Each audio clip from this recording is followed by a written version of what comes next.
and 22 podiums. He is an Ultra 4 West and national champion in the past. He's won at the Mint 400. He's won at the UTV World Championships. He can win anywhere. He can, yep. So he's definitely one that you're watching right now, For sure. patiently watching. And so right now you're coming around this back section. Can you look off to your right and see how beautiful it is, or are you just laser focused on the course? On the race, racing, we're laser focused, but pre-running, I always say look up and enjoy the scenery. I say when this quits being fun, we'll stop doing it. We're still having a lot of fun doing this. So you got to soak in those sceneries, whenever you get a chance to. 100%. So Travis Zollinger is down the Maxxis Leap, up the little horseshoe. We still got to name this horseshoe. Help me out. What do you think? We'll make it the Brannick Berm. How about that? There you go. So Zollinger's through. We'll see if he going to danger Cody Willenborg, who's in the Big B studio with me. And Travis Zollinger, third in class, 8th overall with a 119. He ran her conservative, I'd say. For sure. That's about 12 seconds behind you. I missed that number. Was that a 52? Yes, it is. Number 52 of John Kahi and his wife, Caitlin, riding shotgun out of Elizabeth, Colorado with Adrenaline-Driven Motorsports. Part of the All Things UTV Open class, and that Can-Am Mavar with 300 horsepower. Hitless Motorsports, 3D Air, HD Signs, CT Raceworks, and Adrenaline-Driven Motorsports. His first race was 2021 at Sturgis with Ultra 4. I'm gonna jump out. All right, Cody. Well, you got to kind of enjoy the rest of the day. Always a pleasure. And you're sitting up front. P2. We'll see how it sticks. Always a lot, pleasure, Miles. buddy. Appreciate you Good luck. Me, man. Yep, thanks a lot.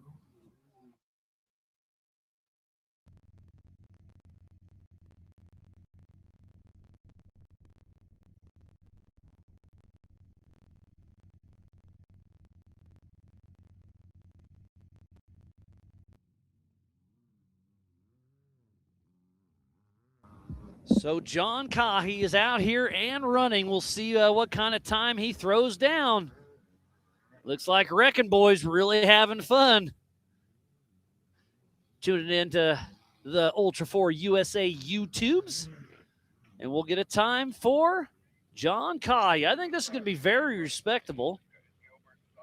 Fourth in class in the G-Force Pro Modified and 9th overall. It looks like that's Gilbert again. So that is 11:33 of Eric Gilbert and Joe Fabrizio out of Wichita, Kansas. He's racing both classes today and possibly 4,400. We'll see with Gilbert Racing. And that Can-Am Mavar, OBR tires, Raceline wheels, JW Performance, CT Raceworks, and Artistic Builders. His first Ultra 4 race was Bowling Green, Kentucky back in 2024. So he is running smooth and consistent. Eric Gilbert out there running strong. And hopping in the Big B studio right now is Kaden Gamble, who took a look. Well, maybe we have to change it to Kaden Tumble. Wow. We got to get that mic a little. There we go. Yeah, I mean, last year I didn't give it enough speed and long darted. And this year you gave it a lot of speed. Yeah, I gave it too much speed. I don't know if the car is salvageable for later today. It looked like something the front end was hurt. Yeah, the driver front upper A-arm's broken half. And we have the left front axles broke as well. Ah, bummer. But we have spare axles. We did have a pair of CA Tech uppers, but it didn't have the sway bar mounts, so my dad was about to send them back. So he didn't pack them with us. Oh, bummer. Because we didn't expect that to happen. So Kaden Gamble was in the Youth 1K earlier in that number 26 red Can-Am, and he sent it off that first Maxxis Leap, and sent her a little too hard, took a tumble. Hate to hear that for you, buddy. Didn't quite take a tumble, but you were on your side. Tumble. You were on your side. So off the line right there is the number 8989 of Tommy Thompson and his dad, Tom, riding shotgun out of Graham, Washington with Alliance Steel Racing, part of the G-Force Pro Modified class. And that Can-Am Mavar, King Kong UTV, Shock Therapy, Maxxis, Fox Factory, CT Raceworks, UTV Race Shop, Dork Sport Racing Wraps, Warren, Baja Designs, and KMC. He won this race in his class last year, and I believe that was his first race with us. So Tommy Thompson put on a great clinic last year. We'll see if he can back it up this time. And look at this. While we were talking, Eric Gilbert just took the pole position with a 104.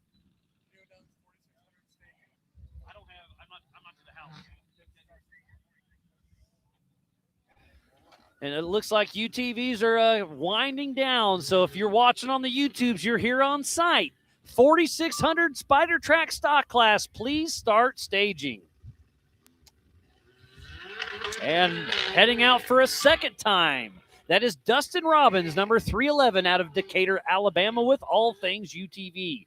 And that Can-Am Mavar with all things UTV. OBR tires, Super ATV, all geared up UTV, Optima batteries, Wayland Speed, and PPEI. He took a tumble kind of like you did, Kaden. Yeah. So, but he gets a second shot at it.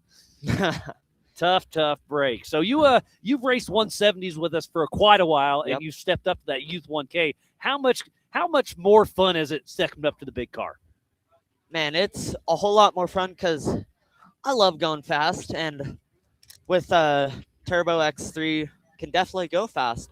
I mean, just shock tuning in December last year hit my speed record of 92. 92 miles an hour. That's pretty impressive. Just in shock tuning. So Dustin Robbins, he rolled right there earlier. He knew to take it a little easy. So we'll see what kind of run he gets. And I'll be honest, I'm not sure. Let's see. So Dustin Robbins rolled in open. So is this Pro Mod or – yes, he is in the G-Force Pro Modified class right now. So we'll see what kind of time he's got, and I think he's going to be top 10. Dustin Robbins, 4th in class, 8th overall. And another one who took a tumble earlier is Paul Wolf with a huge puff of smoke because he rolled it earlier, and he got it back in action. Hopefully it clears out quick. Yeah. But so it's smoking because he was upside down and got all the oil drains into.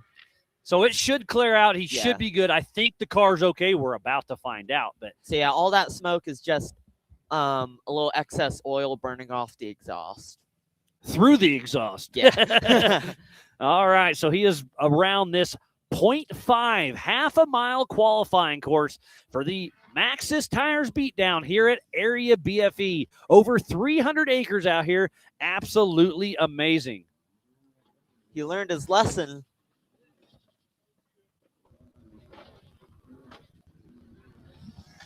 And I hear it popping a little bit, so they're still not quite. Oh, I smell it too. Smell that oil burning? Uh-oh. Yeah, it's running a little rough. They should have took her for a rip down the road first. It's definitely not. That does not sound like a Can-Am anymore. Yeah, definitely not firing on all cylinders. So Paul Wolf going to have his work cut out for him. Oh, I think it might have just died. It looks like coming up, we got another one of the people who rolled. All right, and I'm kind of bouncing back and forth between the YouTube, dirthub.tech, and ultra4racing.livemotorsports.com, trying to keep up with everything. Lots of information out there, and RDP just built a brand new website. It is ultra4usa.com, and that's where you should go. You can watch the live feed. You can see the timing. We got the live chat in there as well. There's a forum. I need to get more familiarized with it, but we are off and running. Up next is the 4932 of Scott Lesage out of Ogden, Utah with Sage Alternatives, with the G-Force Pro Modified class and that custom single-seat Polaris RZR with a Craftworks Supercharger, Maxxis, Fox, and RCV. His first Ultra 4 race was 2018. He's got 3 first place and 9 podiums, and he was first in class at this year's King of the Hammers. Looks like the Rufus Racing crew, Mama Ange and Chip are watching. Thanks for tuning in. Let's see, is he going to send it or crawl it? Send it. All right. Caden's hoping for a sender from Scott Lesage. That was about perfect. Yeah. That happy medium. We'll see what this one looks like. Pretty smooth. Gets a little bicycle under control. So Scott Lesage running smooth and steady. And Kaden, this wind's a little rough, isn't it, buddy? Yeah, it'll be good for the dust, obviously. We'll see if I'll be able to get back on the course. And he almost just hit the race line. This coverage of Ultra 4 USA is presented by Maxxis Tires and brought to you by a few of our sponsors. G-Force, Maxxis Tires, All Things UTV, PCI Race Radios, Can-Am, Tire Spine, Pro Eagle, and by NorCal Rock Racing. So please support who supports the sport.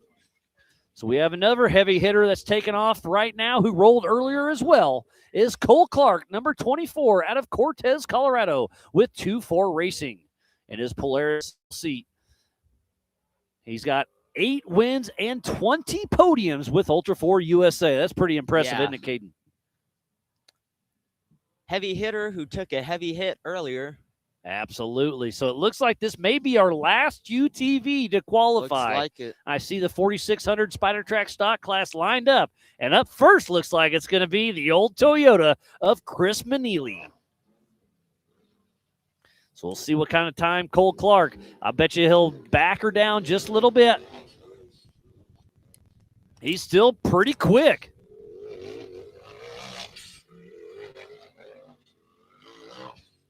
So Cole Clark has to take a quick little backup, but hey, he did lesson. back up exactly. Yeah. We're on the same page, Kaden. Save yourself a couple, or cost yourself a couple seconds. Don't cost you the qualifying run. So let's see. Cole Clark, we'll see where he pops up. Looks like his pro mod of Cole Clark, 4th in class, 6th overall with a 106. So let's go through times real quick. It is Eric Gilbert, then Keith Beam, Josh Smith, Scott Lesage, Tyler Rimreed, Cole Clark, Cody Willenberg, Kurt Mackey again, Calvin Jarvis, Travis Zollinger, Paul Wolf, Jacob Smith, Mark McCleary, Tice Healey, Shane Smith, Mason Dowker, Reese Cooper, Miley Hale, Hunter Valadez, Hunter Bill, and then DNFs are Cash Barrett, Paul Wolf, Dustin Robbins, and Cole Clark. Again, go to ultra4racing.livemotorsports.com for the same timing I have here in the Big B studio. Well, Kaden, always a pleasure seeing you, buddy. I hate that you took a tumble, but you gave us a show. So if you're not going to win, make the highlight reel, right? Oh, yeah. And if anyone that's watching is here, if you have a driver upper A-arm for a 72-inch X3, mind if I borrow it? I like it. Yeah, get on the Rock Sports Insiders, put it out there, see what you can do. And, tough break. Yeah. Hopefully you can get it because your race is this afternoon. So I'm going to kick you out of here. Get back to work. Go help your dad. But, buddy, always a pleasure and good seeing you around. All righty. Kaden Gamble, part of the Youth 1K, who took a little tumble. So there's a great shot of our 4600 Spider Track stock class. So we wait for them to stage. We're going to take a quick break, but we'll have a lot of racing action yet to come. Over 25 years of off-road racing dominance. Proprietary patented race technology. Proudly made in the USA. Unparalleled customer service and support.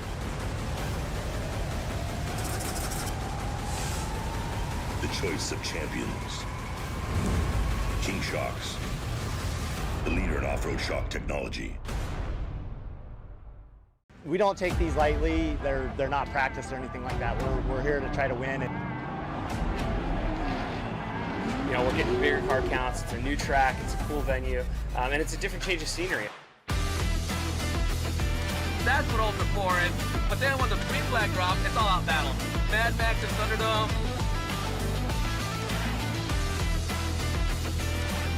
It's going to be tough. Competition is the best of the best.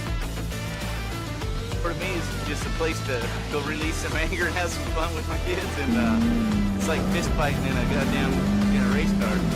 Before racing to me is a way to get out with friends. It's where we spend time together. It's where you get your blood pumping. I'm excited. I have a lot of confidence on where Ultra 4 is going to be.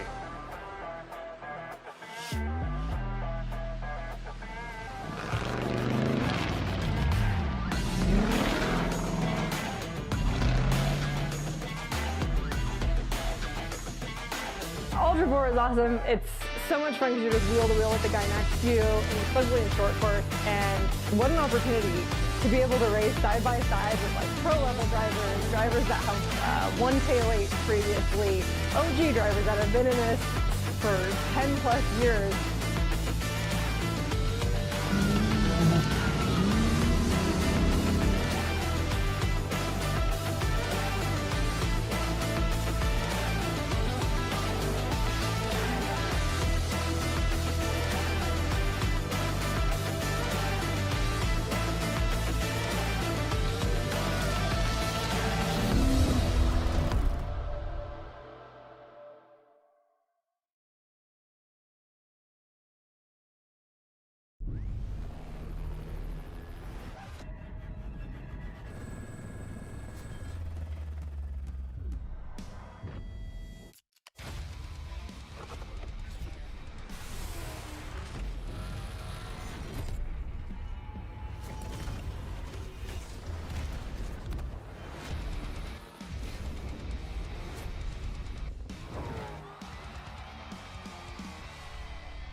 PCI Race Radios, the leader in off-road communications since 1972.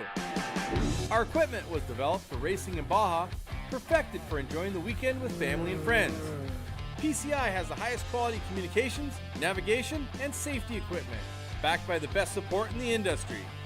Find us at hundreds of events each year, supporting our equipment on site and providing the PCI Weatherman Relay.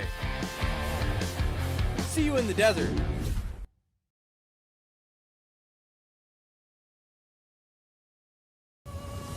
Tested and proven in some of the world's most rugged environments, the all-new Warn Xeon XD and XP line of vehicle recovery winches have arrived, redesigned from the ground up. Warn Xeon XD and XP represent the ultimate in performance and durability on the market today. You'll have the confidence to go farther, and most of all, go prepared.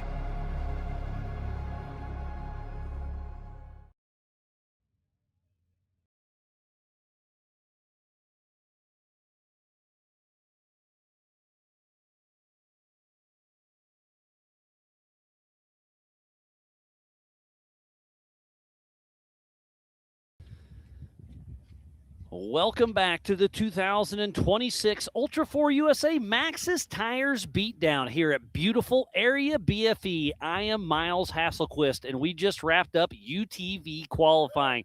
Up next is the 4600 Spider Track Stock Class. So let me flip some pages here. And it was Eric Gilbert in a stock machine taking that pole position in the UTVs, and it was Keith Beam. Remember, these are all intermixed. Go to ultra4racing.livemotorsports.com for the same timing I have here in the Big B studio. It is Eric Gilbert, Keith Beam, Josh Smith, Scott Lesage, Tyler Rimreed, Cole Clark, Cody Willenborg, Calvin Jarvis, and Travis Zollinger in your top 10. What a smoking run by them. Congratulations. But the story for race day is going to be Paul Wolf, Cole Clark, and Dustin Robbins, who rolled over in one of their qualifying runs. They're racing two different UTV races, but they're going to be starting from the back of the pack in one of them. So it's going to be very interesting when race day comes. So I just got some unfortunate news from Ryan Cowan, the number 4620 with Ryco Racing. He's got a broke front axle housing. He will not be qualifying. He is trying to debate if he's going to try to weld it up tonight and race tomorrow. He was uncertain. We'll see if he can make it there. So tough break for him.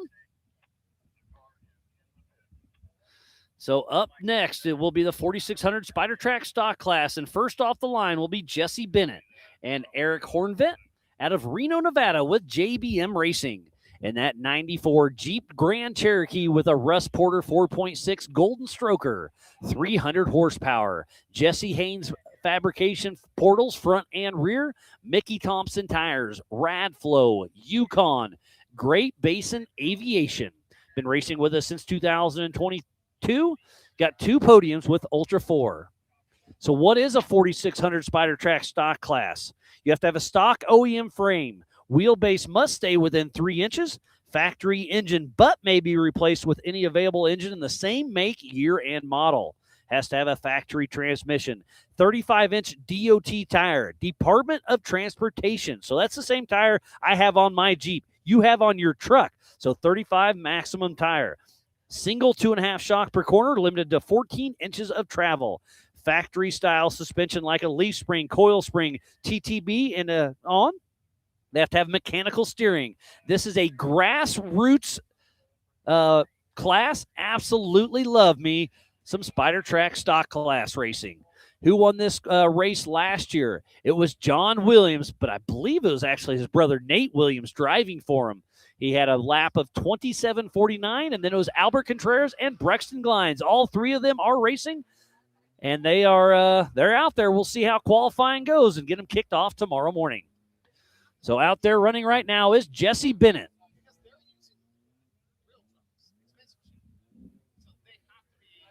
So Jesse Bennett, number 4695 out of Reno, Nevada with JBM Racing out on course in that 1994 Jeep Grand Cherokee.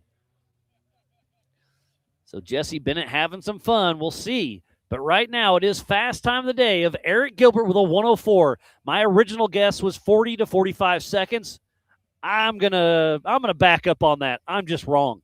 I think we'll drop below 1 minute, but not much further. Because those UTVs on this course, they are quick. They are nimble. The big cars will be able to soak up the Maxxis Leap a little bit more, but we'll see how it plays out. So here comes Jesse Bennett. He'll pull up. I assume he'll drop this very slow. Drops it. He'll be back on the gas.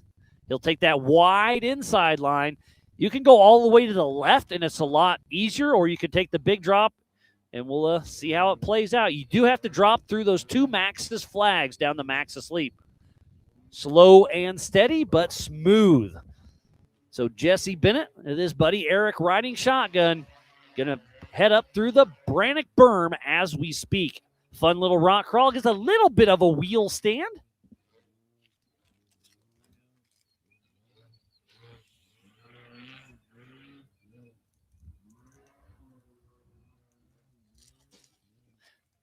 And through the race line, start finish. We'll get a time for Jesse Bennett. You will have to scroll down a ways. So Jesse Bennett has not populated on my end. Let me hit refresh.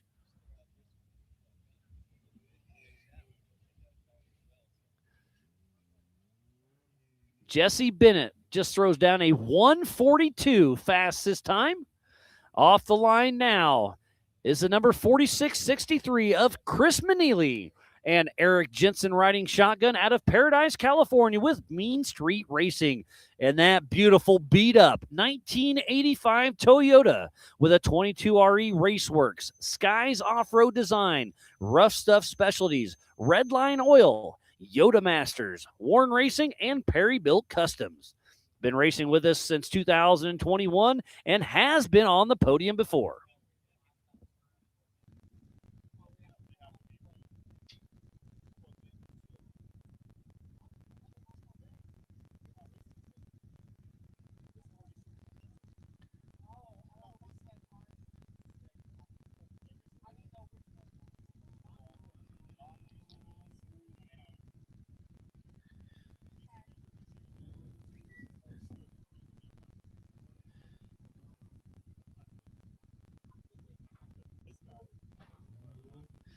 So my buddy Jeremy Brown, who's not here, said, keep an eye on this guy. Chris Manili has got his eyes out for those Broncos. We'll see if he can put that Toyota on the box.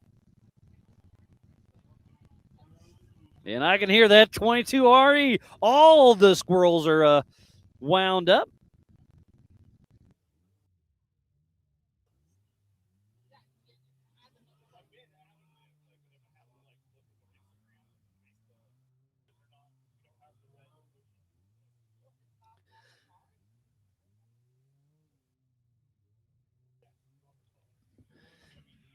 So Chris Manili through the Brannock berm, bouncing that old Toyota in leaf springs through the race line arch.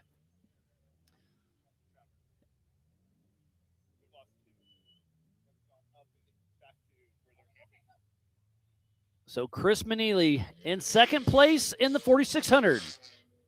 Behind Jesse Bennett with a 156. And now it is Brexton Glinds.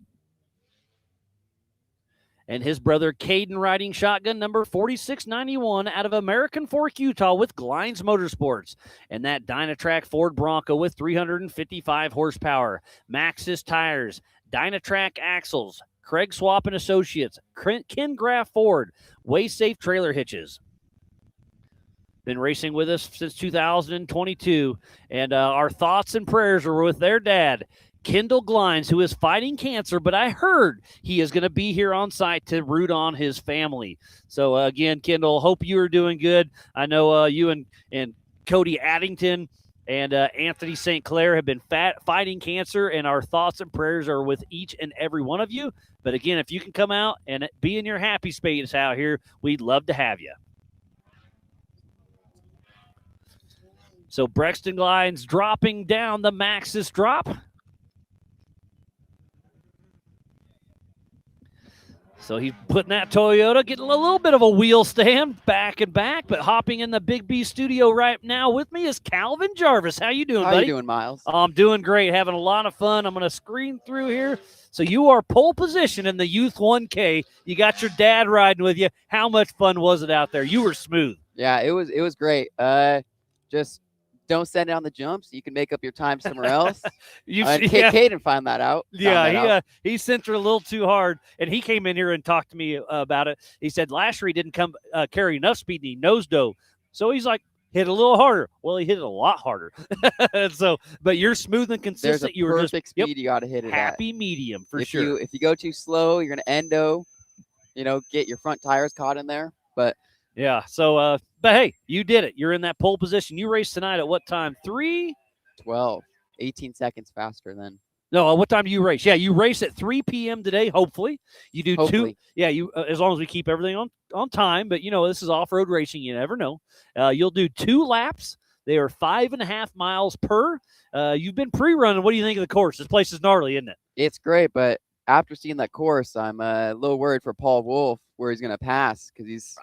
I've been saying it all morning. Qualifying is extremely important because if you start in the back, the dust, the rocks, it's so tight and narrow. Passing isn't easy out here. No, it is not. Not a lot of places to pull off. So what's your race strategy going in? Obviously, 2 laps, you don't need fuel. Hopefully, you don't need to pull in for tires because there's only 1 PCI hot pits. So you got to play it smart, right? If I get a flat on the first lap, I'm probably going to change it, maybe pull into the pits to get a fresh tire and just keep it real smooth because those rocks will get you pretty quickly. 100%. So off the line right now is the last year's winner here at Area BFE, the 4623 of John Williams, and his brother Nate riding shotgun out of Logan, Utah with Crossfire Off-Road Racing. And that Ford Bronco with Ford Racing, Fox, BFG, Warren, Factor 55, and Crossfire Off-Road. He's been racing with us in the EMC class since 2012. 6 first places and 10 podiums. So he's definitely got what it takes. We'll see if he can put that Bronco up on top of the box. And speaking about on top of the box, Emily Manders won this race last year, and she's starting towards the back of the pack. So you got the advantage, but she's been here and done it. What are you thinking? I don't know. We'll have to see today at 3. Oh, a huge nose stand. These Broncos are a very short wheelbase, probably similar to your UTV. And that's a big drop. So John and Nate played their cards right. It got on the nose, hit the gas a little bit, and he's bouncing that Bronco through. We also have Bailey Campbell. We have Lauren Healey also in the Broncos. So the 4600 Spider Track stock class is also a stacked field. Miles, what do you think that the pros that are racing are doing differently from everybody else that makes them so much faster? So I'm just going to give it to you. It's seat time. You're a young gun. You're working your way up. It's just get out there and trail ride. Race as much as you can. And it's just experience. And then you figure out your car. So don't Don't get a car and keep switching cars. Get a car you like, you realize what it is, you learn the car, you become the car, and then just smooth and consistency, and then you know how hard you can push. You know what's going to break on the car. You know what you can fix on the car, and I think it's just seat time. So you're doing the right things out here, making memories with your dad, and I saw your grandpa's here as well, right? So yeah. How cool is that? You know, three generations out here racing at Area BFE. I mean, that you're making memories, buddy. Yeah. So off the line there was Albert Contreras. And at number 4605 out of Compton, California with Jeep Thrills Off-Road. And that Jeep LJ with a factory engine, Mickey Thompson tires, King, Raceline wheels, Genrite, and AFE. He's been racing with us since 2013. He's been an Ultra 4 national champ a couple times. He was the Sportsman of the Year back in 2018. He's got 2 wins and 14 podiums. And he got, second last year? Let me look at my cheat sheet. Yes, he got second place at this race last year. Another wheel stand. These stock cars, that Maxxis drop's interesting.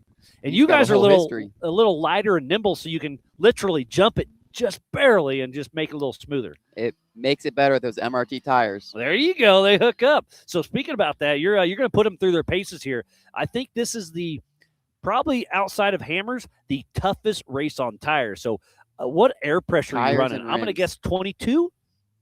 I run 16. 16, okay, which you need the traction, but the more air you put in a tire, it makes it a little tougher because they bounce better. But also there's that happy medium that what is the right one? You don't know. Nobody knows, but stick with a plan and go with it. But you need the traction, so lower it down, but you don't want it so low that you pinch the side or get a sidewall. So, yeah, I used to race. I'm not a racer anymore, so I was guessing. So 16, I like it.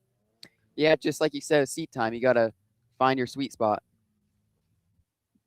So off the line next is 2-time King of the Hammers champion Laurent Healey and his buddy Jesse Amex, number 2567 out of Farmington, New Mexico with RTR Off-Road Team. He's in that Ford Bronco. He calls it Bucky. It's got a 2.7 EcoBoost, RTR, Ford Racing, Nitto, Optima, Pennzoil, Shell, Rigid, No Roads, Borla, Dynamic, Fox, and Best Top. I think he's our second winningest racer with 28 first places and 48 podiums. He won King of the Hammers in 2010. He's won in 2014. He's led so many times. All these big names out here. Who are the heroes of the sport that stick out to you that are here on site? I'm going to give you one. Laurent Healey, I hope.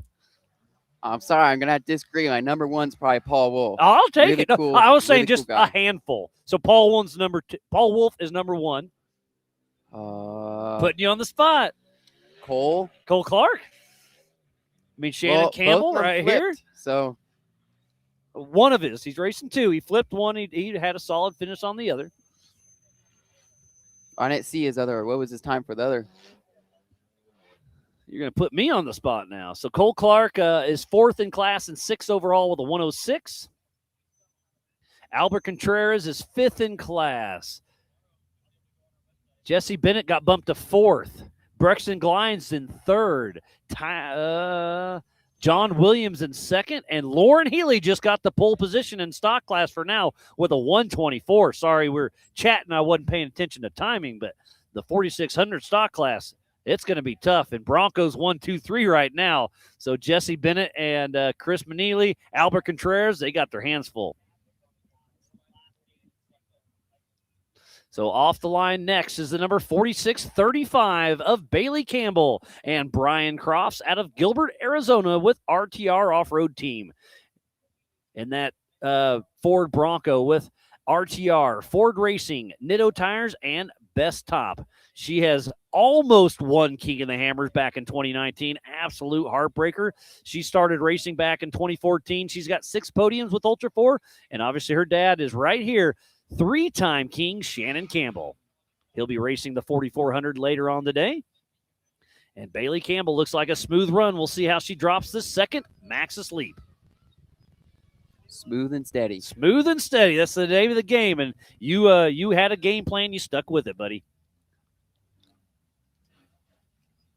How are you feeling about this race? Oh, I'm loving it. I'm a little nervous about the rain tomorrow morning. I'm not going to lie, because rain makes it difficult just for all the technology we have, all these computers. So that's the thing I'm a little most nervous about. But, hey, this is off-road racing. We're going to get through it.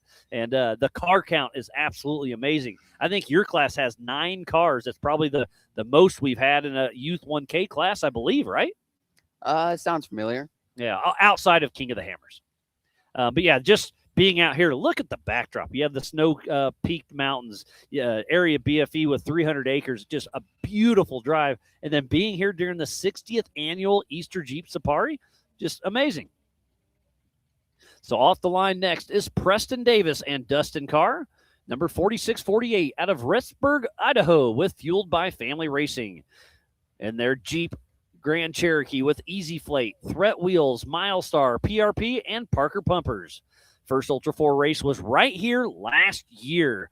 So they're excited to be back. Easy Flate brought their whole media team. They're out here having some fun.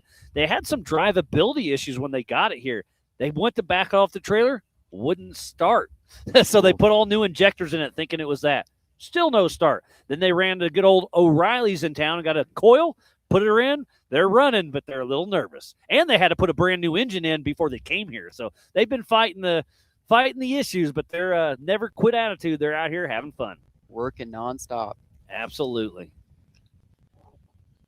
All right, well, Miles, I got to go make sure my car is good for my race. Absolutely. Calvin, congrats on P1 in the Youth 1K, and smooth, steady, consistent, buddy. You and your dad go out there to have some fun, all right? All right, you too. Right. Thanks. Thank you, buddy.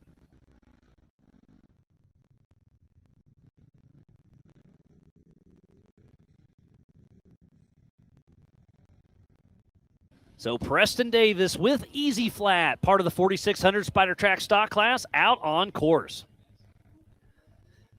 This coverage of Ultra 4 USA is presented by Maxxis Tires and brought to you by a few of our official sponsors. Brannick Motorsports, Rock Crawler Suspension, Spider Tracks, Metal Cloak, and by Factor 55. Just to name a few. So please support who supports the sport. Without all these amazing marketing partners, we would not be racing here today. Looks like Wrecking Boys tuned in, rooting on Jimmy's Army, loving BFE.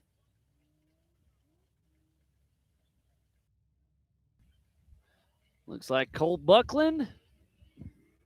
And, yeah, thanks, everybody, tuning in. It's a great show so far, and we are not over yet.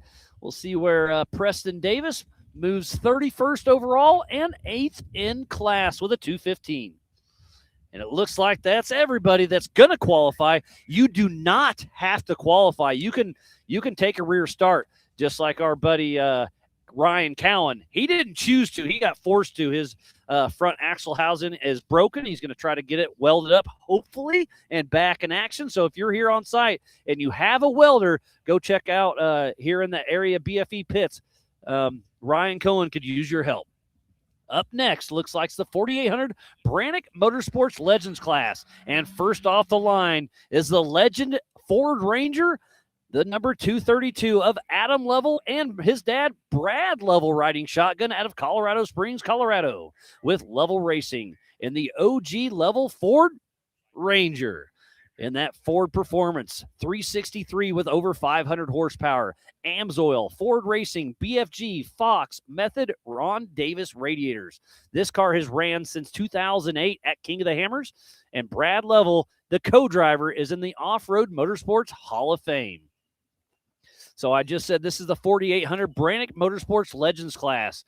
So you can have a front or rear-mounted engine, but unlimited horsepower. Vehicle must contain 2 seats side by side, single shock per corner, maximum of a 37-inch DOT tire, only solid axles allowed. A lot of new specific cars are built for this class, but it was designed for a car just like this. Started in the 4400 class and has retired into 4800 Legends and still very, very capable with a perfect wheel stand. Look at this. He's going to hit the throttle and pop right up through the Brannick Bowl. So we'll see what kind of time we can get for Adam Lovell as he crosses the race line, start-finish. So obviously he's first in class. He's the first one. 12th overall with a 118. Very solid run.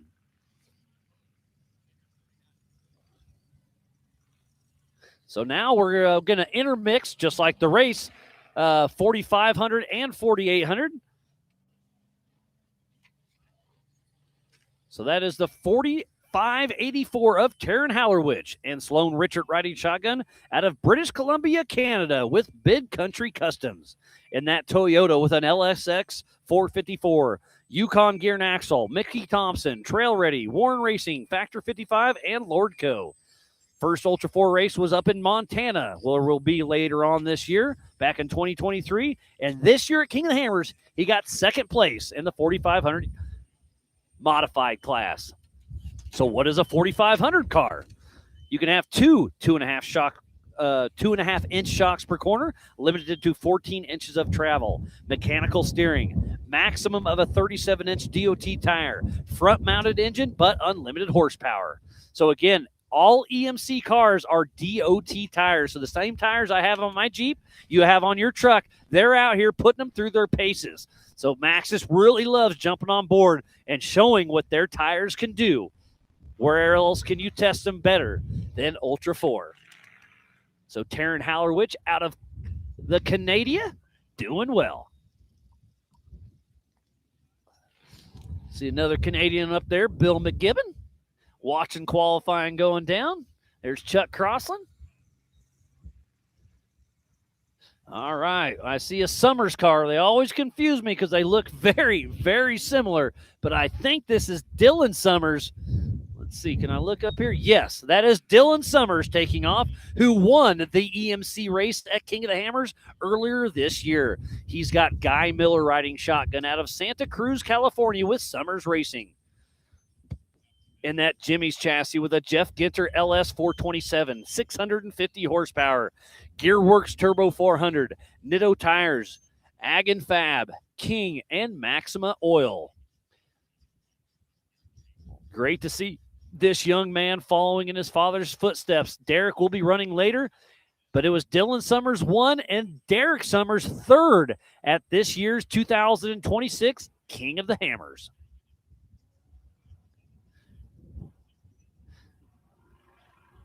So Dylan with a very fast, very smooth run. I expect to see a quick time. Is he going to be able to bump out Adam Level of that 118 and the 4,800 Brannick Motorsports Legends class? Makes it smooth down the Maxxis Leap, and now he's at the Brannick Bowl. We'll see what happens. So Dylan Summers making his way around the hairpin just before the race line start-finish. I'm watching ultra4racing.livemotorsports.com for the timing. And we do have a new pole setter in the 4,800 class, and it is Dylan Summers with a 110.5. So far, so good.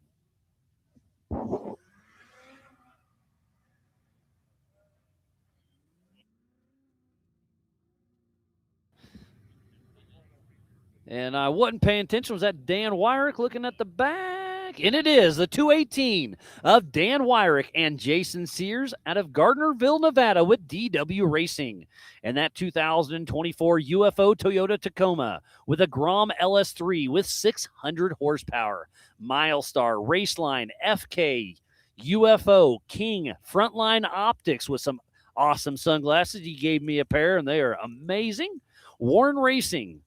And he is racing in memory of his son, who was born in February of 2018.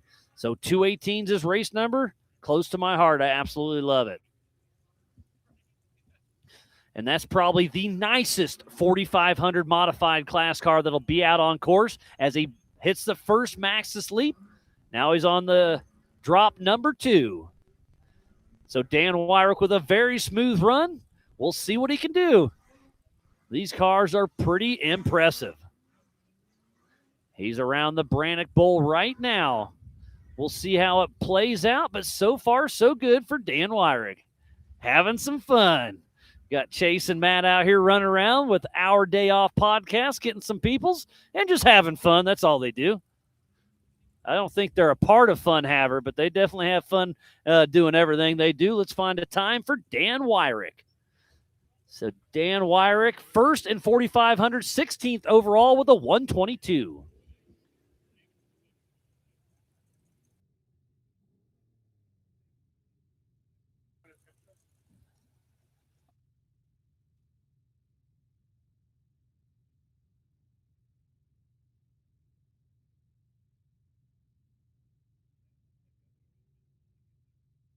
So off the line right now is a 48-27 of Adam Fitza and Dave Hartman. Dave Hartman's a name I haven't heard for a while. Glad to see he's back in the co-driver's seat and possibly in the driver's seat later on this season. Out of Dolores, Colorado with Fitza Racing and that Jimmy's 4x4 chassis with an LS3, 600 horsepower, X-Comp tires, Vision wheels, Super Winch, and Nacho Off-Road. And speaking about Jimmy's 4x4, you've heard that name a lot. Well, they've got a Jimmy's 4x4 VIP area they're finishing up right now. So hopefully during race day, it'll be right there for everybody to check out. And here comes Adam Fitza down the Maxxis Leap.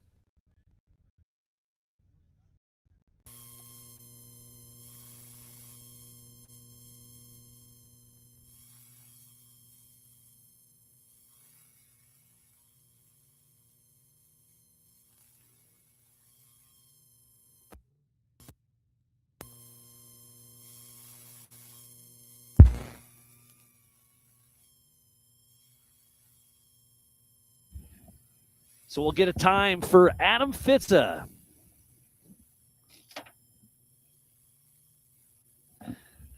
So Adam Fitza cruising through here on timing. Adam Fitza, third in class, 19th overall with a 123. Off the line next is the number 73 of Greg Neff and Eric Risco riding shotgun out of Broomfield, Colorado with Neff Motorsports. And that Neff Motorsports chassis with an LS3, 525 horsepower. Sherpa equipment, Kenda tires, Raceline wheels, Warren Racing, and Yukon. He's been racing with us since 2017 and has a couple podiums along the way. And here comes the W. The wind is picked.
If you're on the YouTubes back home, let me know if you can hear you. My laptop blew closed with the wind. My screen is black, but now I'm tuned into YouTube, and it looks like it's still working. So if you're in the chat, let me know.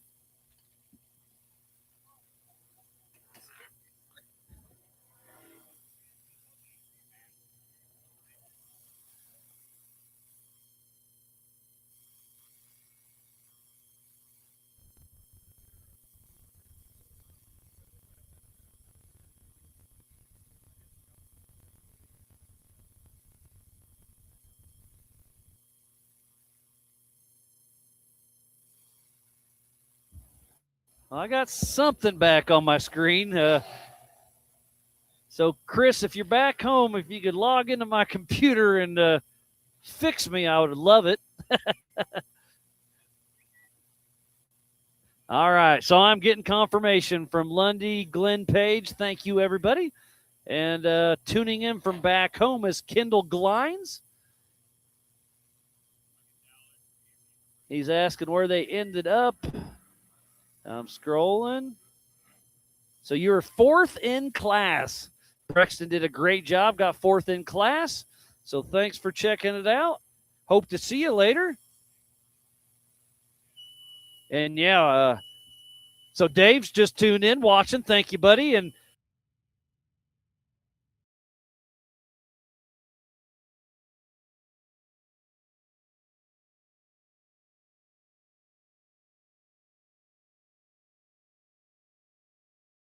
will be not driving. It'll be Bailey Cole behind the driver's seat for Woody. So it will be Woody's points, but Bailey Cole gets that little extra advantage of seeing the course at race pace. So good for Bailey, good for Woody. It's a win-win. Looks like Sergio is tuned in. So I got John Williams over here who's going to hop in the Big B studio with me. Looks like we're back in action. So we may have missed a couple people. I do apologize, but on course right now is the number 406 of Eric Weichel. But driving for him with a back issue is Rod McAdams. Joe Fabrizio riding shotgun out of Helena, Montana with Team 406. The Jimmy's 4x4 with an LS3, 615 horsepower. Kumo tires, Raceline wheels, and Warren Racing. His first race was Nationals back in 2019. But so John Williams back here in the Big B studio.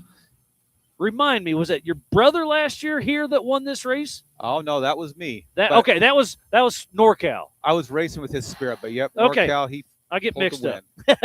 But yeah, you and your brother share driving duties. Usually you're the driver, but you went out there. Where are we at?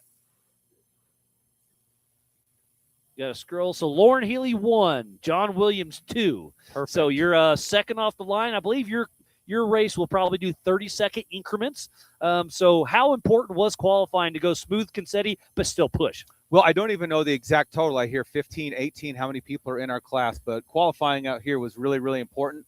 Get some good, clean air. Following Lauren is fantastic. You know, Lauren, he's got that Bronco dialed in, and he gives you good goals to set and a great person to follow. So on my notes, I've got 11. I'm within a 1 or 2 usually because I follow the registration pretty good. So, yeah, I think you got 11 in class. But Lauren Healey, 2-time King of the Hammers champion. That's definitely he definitely probably plays a little mind game on you. But it's also, if you can see him, you know you're doing good. Yep. Because this race will be on adjusted time. Yep, super excited to have Lauren up front, and it's going to be a great race. Really looking forward to it. So coming into screen right now is the 4800 of Justin Castillo and Weston Jones out of Salt Lake City, Utah with crawler corns. And that Jimmy's 4x4 chassis with an LS3, 550 horsepower. Justin's tent, Ultimate 4x4, Flandro Metalworks, and Area BFE. His first race was King of the Hammers back in 2021, so he's putting that Jimmy's car to work. So now that qualifying's out of the way, that's probably a big stress relief, I assume. Yep. And now it's enjoy the day, watch some racing, and I'm sure you'll go back, nut and bolt the car, check all the fluids. Do that right now, give it a once-over, get cameras and everything ready for tomorrow, and put some fresh tires on and get those BFGs out there gripping the rocks. I like it. And let me look at my cheat sheet. Yeah, you won this race last year. We already talked about it. Sorry. A lot of moving parts, that's for sure. Yep. All right, trying to update here. So I'm looking at ultra4racing.livemotorsports.com for the live timing for qualifying. But when racing starts, go check out dirthub.tech, also racing tracks, and then you're going to be on YouTube if you're listening to me. So pull up multiple screens. We got a lot of cool technology. It's a work in progress, but the future is looking bright for off-road media coverage. Yep. Dave's done an amazing job starting back in 2012 and has really grown the sport and setting the bar for off-road coverage. Absolutely. It's a pleasure to be here. Oh, absolutely. Yeah. Thanks for being a part of it. Without you guys, we couldn't put on a show because there's nothing to watch. Yep. I mean, it'd be a little boring watching a Jeep get stuck on one of these rocks. You know? Yeah, I would. I've never done that. No. Thank you, Miles, for all you do for everybody. Well, I really appreciate it, you buddy. being here. And it keeping is us a all lot of work, informed. but it's a lot of fun. Yep. Yeah, you're a busy man. So finishing up right now is the 48-54 of Luke Campman and James Toe out of Orland, California with Sal Racing. And I was talking to them at Tech Line yesterday. Set on Win Racing. I love it. They've got an Ibex chassis with an LS with 600 horsepower. Maxxis, Cushman Customs, ADS, Jab Fab. Vision Wheels, been racing with us since 2023.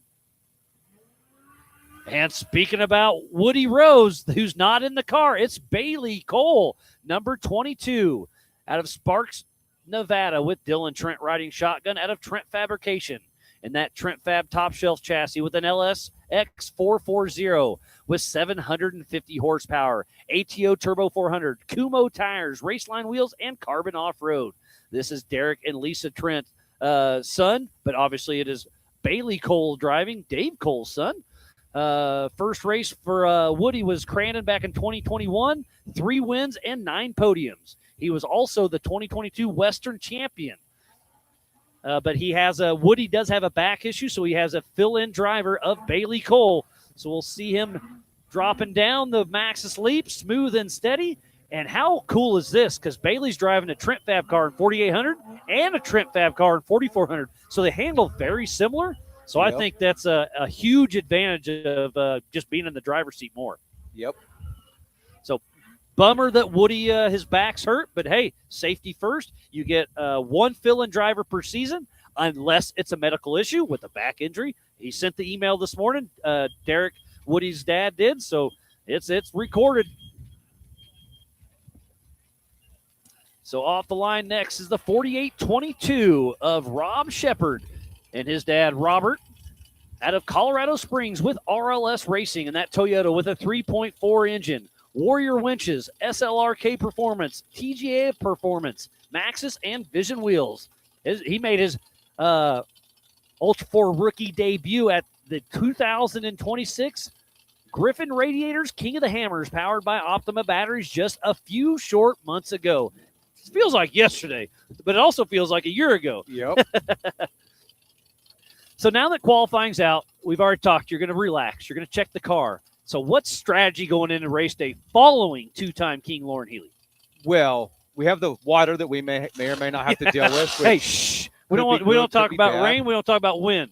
I think the big thing is Laurent knows how to drive those Broncos. I mean, he's definitely someone to set the pace, someone to try to follow, someone hopefully I can at least stay behind his dust and run through him. And if all goes well and we stay on pace like we did last year and wind up at the end, if we can see him or be right up on him, I'm assuming we'll probably run into some lap traffic at the end and hopefully, just stay as close as we can to Laurent. And I mean, he's our teammate and love to see Laurent win, love to see Ford win.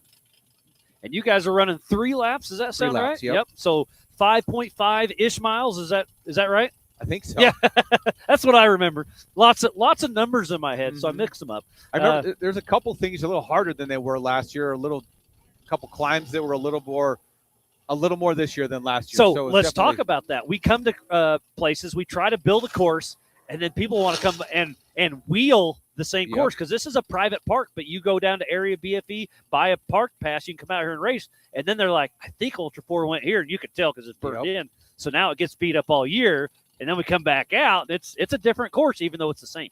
Yeah, I was assuming that there'd be a little more burned out, a little more dug out, a little more friendly, and it was anything but that. I was like, I don't remember the rocks being this big last year. I remember being a little bit less. And so still looking forward to it. It's going to be a lot of fun, a lot of things to pay attention to, but super glad that BFE lets us come out here and grateful for all Ultra 4 is doing for off-road racing. Yeah, it's a lot of work, but it's a lot of fun. And, I mean, you put it all the work in the garage, coming to these races. I mean, it's a lot of work for everybody. So it's wonderful.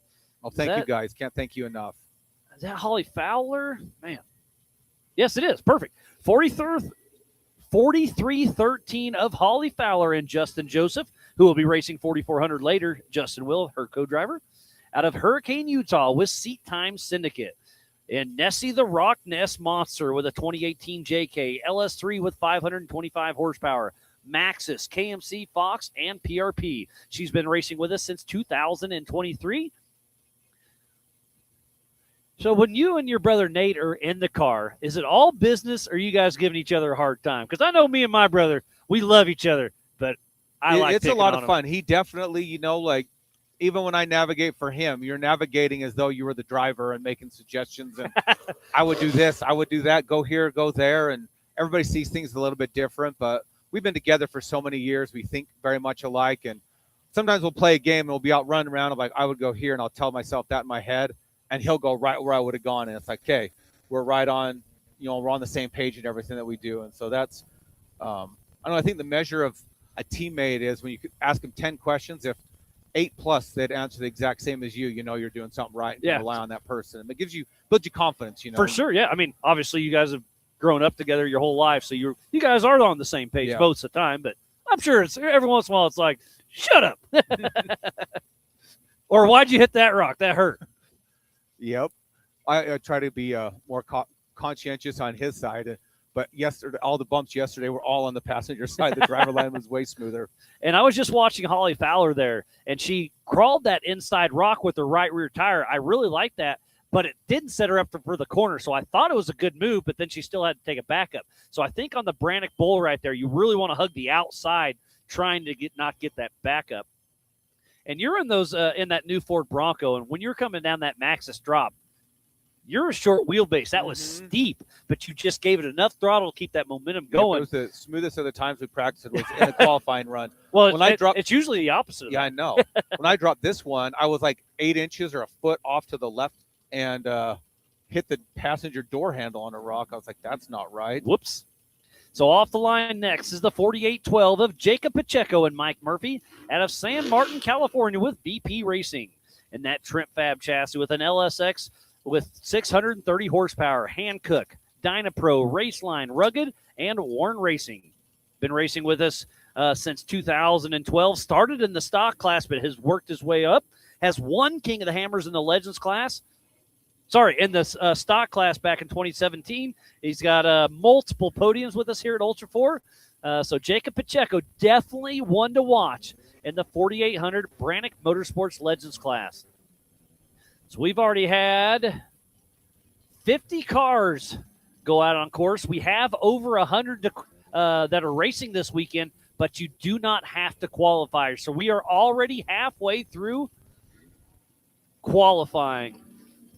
And we were hoping to be done, what time? In about a half hour. That's not going to happen. So we'll try to stay on schedule, but it looks like we're going to be pushing the limits every time like normal. I'm good to go. All right. Well, John Williams, always a pleasure having you out here. Thanks for coming out and supporting Ultra 4, and best of luck at your race tomorrow. P2, it's going to be fun. Great place to be. Thank you, Miles. Thank you to all the Ultra 4 staff and everybody for coming out here. And thank you, John Goodby, for all the extra work you're putting into these events to make them a lot of fun for us to be at. So you guys are killing it. Thank you. Well, I appreciate it. All right. We'll see you around, buddy. Take her easy.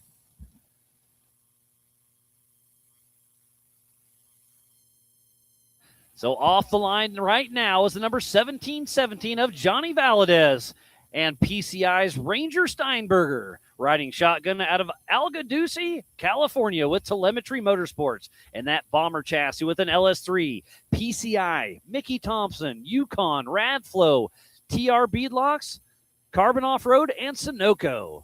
Been racing with us since King of the Hammers 2023 and has a couple podiums with us. We'll see if he can add it. So PCI is our official race radio of Ultra 4 and King of the Hammers. And now we see Scott Steinberger's sons, Race and Ranger, out here with their booth, getting everybody lined up in tech. And now they're both going to be co-driving at Ultra 4. They just live it, they love it, and they're a part of it. So love to see the PCI family out here helping the racers and then having a little fun while they're at it as well. So Johnny Valadez, smooth turn around the Brannock Bowl. Brian Trotter, our Ultra 4 USA race director, with the checkered flag at the race line start-finish. And I'm getting too many cars on here. We're all linked up, so times are going to be a little tough. If you find one, or if you have somebody you would like to go see, ultra4racing.livemotorsports.com. So off the line right there is none other than Bam Bam Jr., Austin Thompson. number 130 out of Nevada City, California with Bam Bam Racing. And that old school UFO solid axle rear engine with a Dart 454 with over 700 horsepower. Maxxis tires, SMT wheels, ADS, M&M machine, X-Craft motive gear, and UFO Motorsports.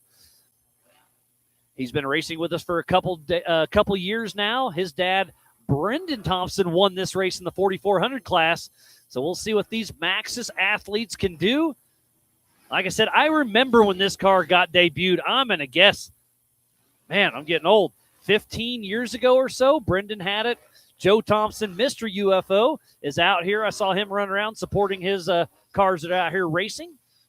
So down the Maxxis Leap, around the Brannock Bowl. Is he going to have to get a backup? No, he sneaks it in there.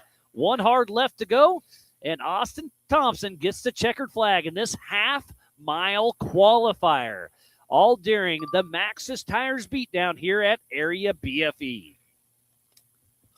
Up next is Josh Sowell. Oh, that's Josh Sowell's car. That is Martin. Love to see this with Freight Factory. Can't remember. Is that 1504? Going off memory. Yes, it is. So Martin Castro's been involved with Ultra 4 and King of the Hammers for such a long time. He's co-drove for lots of people. I believe this is his first time behind the wheel as driver of record. So Martin Castro and Eric Villar, number 1504 out of Wilmer, California with SoCalX Motorsports and Freight Factory. In that bomber chassis with that Jeff Ginter LS, Freight Factory, SoCalX, Fox, Warren Racing, Milestar Tires, and KMC wheels. And in my notes, I do have it. This is his first time as driver of record. So not a rookie, but a rookie behind the wheel. Martin Castro with Freight Factory and SoCalX. And let's just brag on Freight Factory for a while. They drag our mega merch across the U.S. and do it in style. So can't thank them enough. And they, let me do a little sponsor plug here that Josh hooked me up with. They haul 40,000 loads of Monster Energy every year. So if you're hauling an engine, a car, a van full of whatever, get a hold of Freight Factory, and they can haul whatever you need anywhere you need it. So Martin and Eric, both longtime members of the Ultra 4 family, out there having some fun. I hope I can find some. Let's see, trying to scroll through timing. Looks like Dan Huyrick is doing well in 4,500. Man, we got some good ones. So, whoa. I missed it. Like I said, I'm scrolling through 60-plus times. Bailey Cole, driving for Woody Rose, took the overall pole position with a 104.8. 1/10 of a second faster than Eric Gilbert. Next fastest big car is Dylan Summers with a 1:10, so 6 seconds. So Woody Rose is driver record, but behind the wheel is Bailey Cole. Absolutely dominated the field. I guess 45 seconds earlier, wrong. Could we see a sub 1 minute? Very possible, but I can't promise anything. So out on course right now is 449 Tree of Jose Grijalva and Steve Adams out of Mesa, Arizona with Let's Roll Off-Road Racing in the OG Let's Roll Off-Road chassis with a Herbert Motorsports LS3 with 700 horsepower. Nacho Lights, MOAB, Off-Road, Yukon, ADS, Canyon Coolers, and Adams Drive Shaft. Been racing with us since 2023. And was the Ultra 4 International Champ just a couple years ago.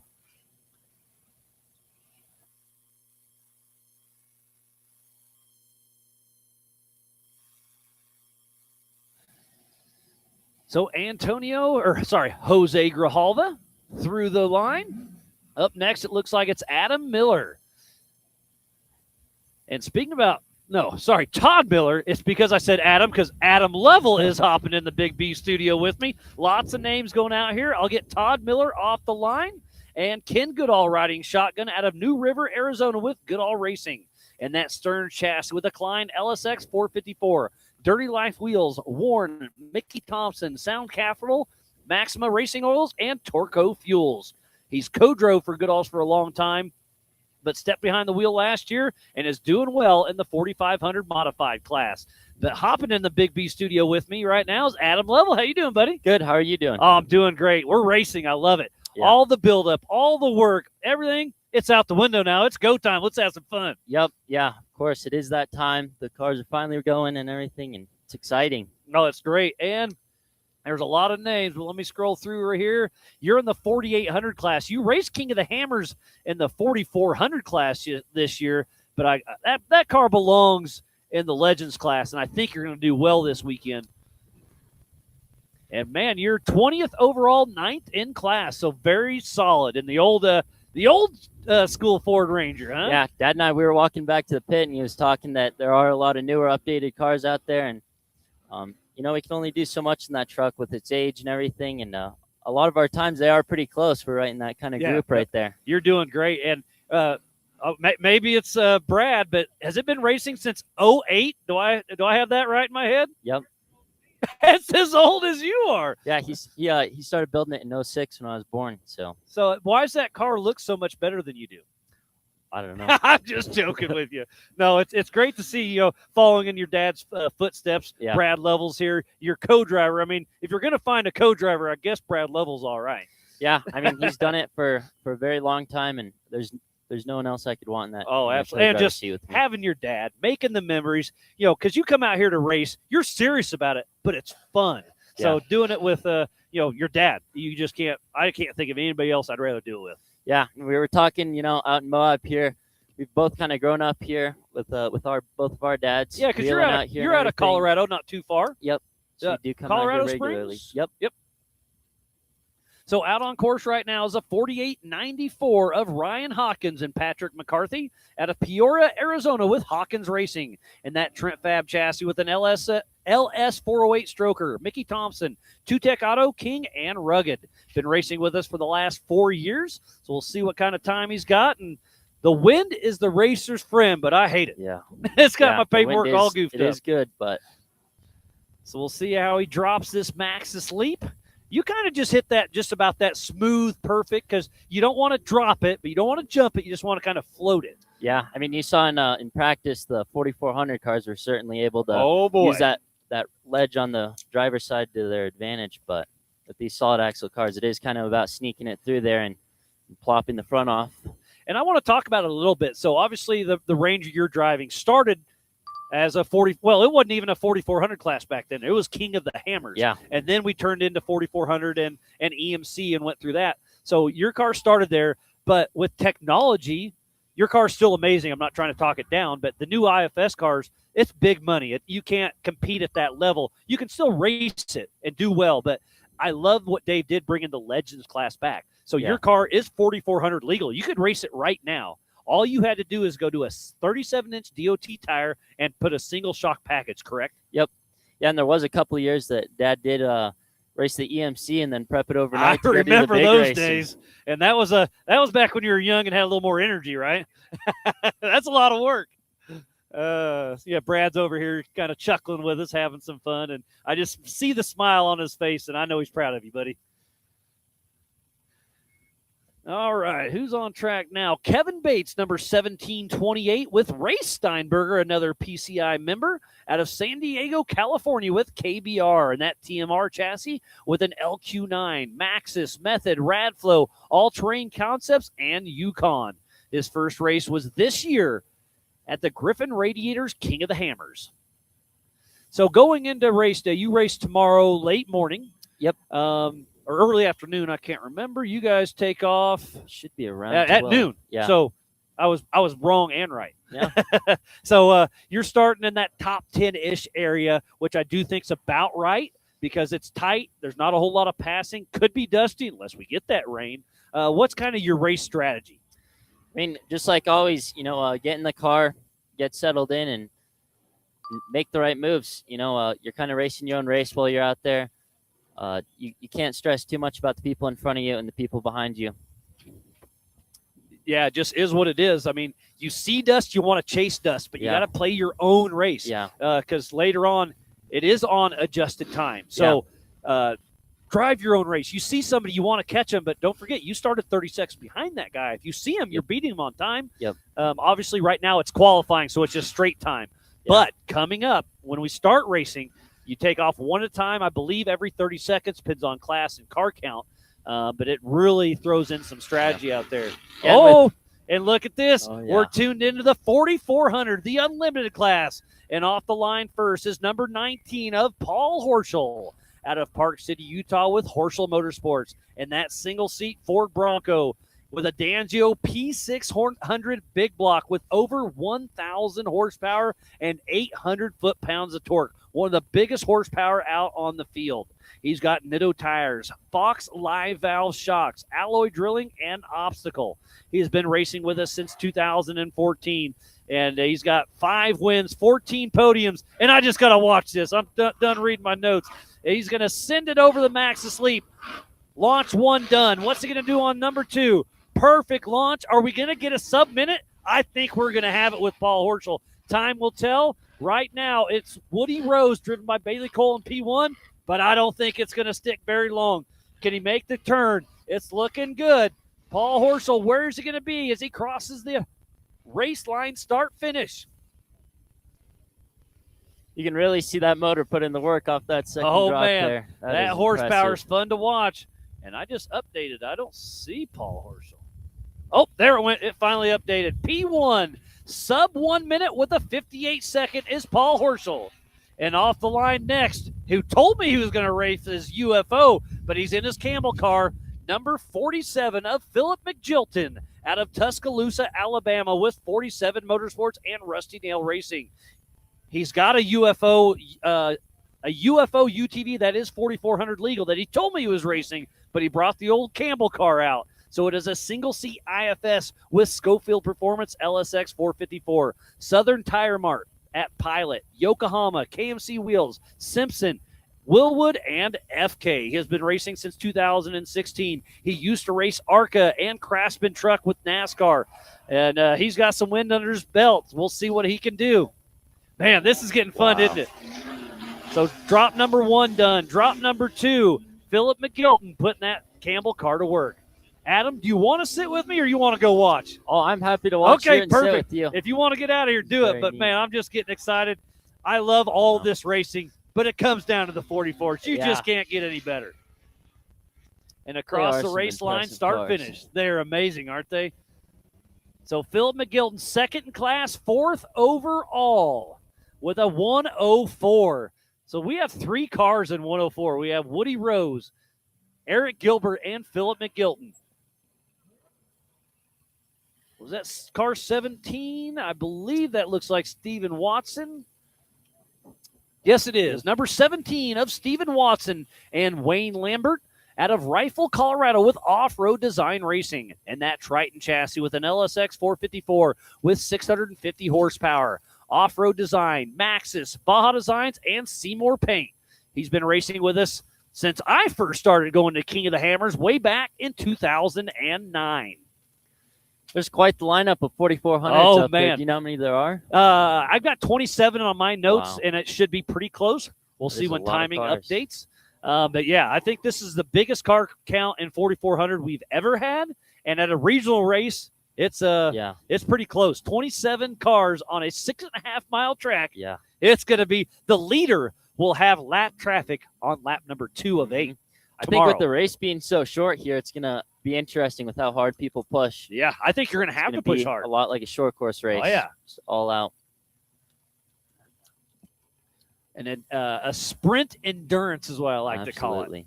And you can see these cars are bigger. They can't quite turn as tight. So Stephen Watson puts the car through.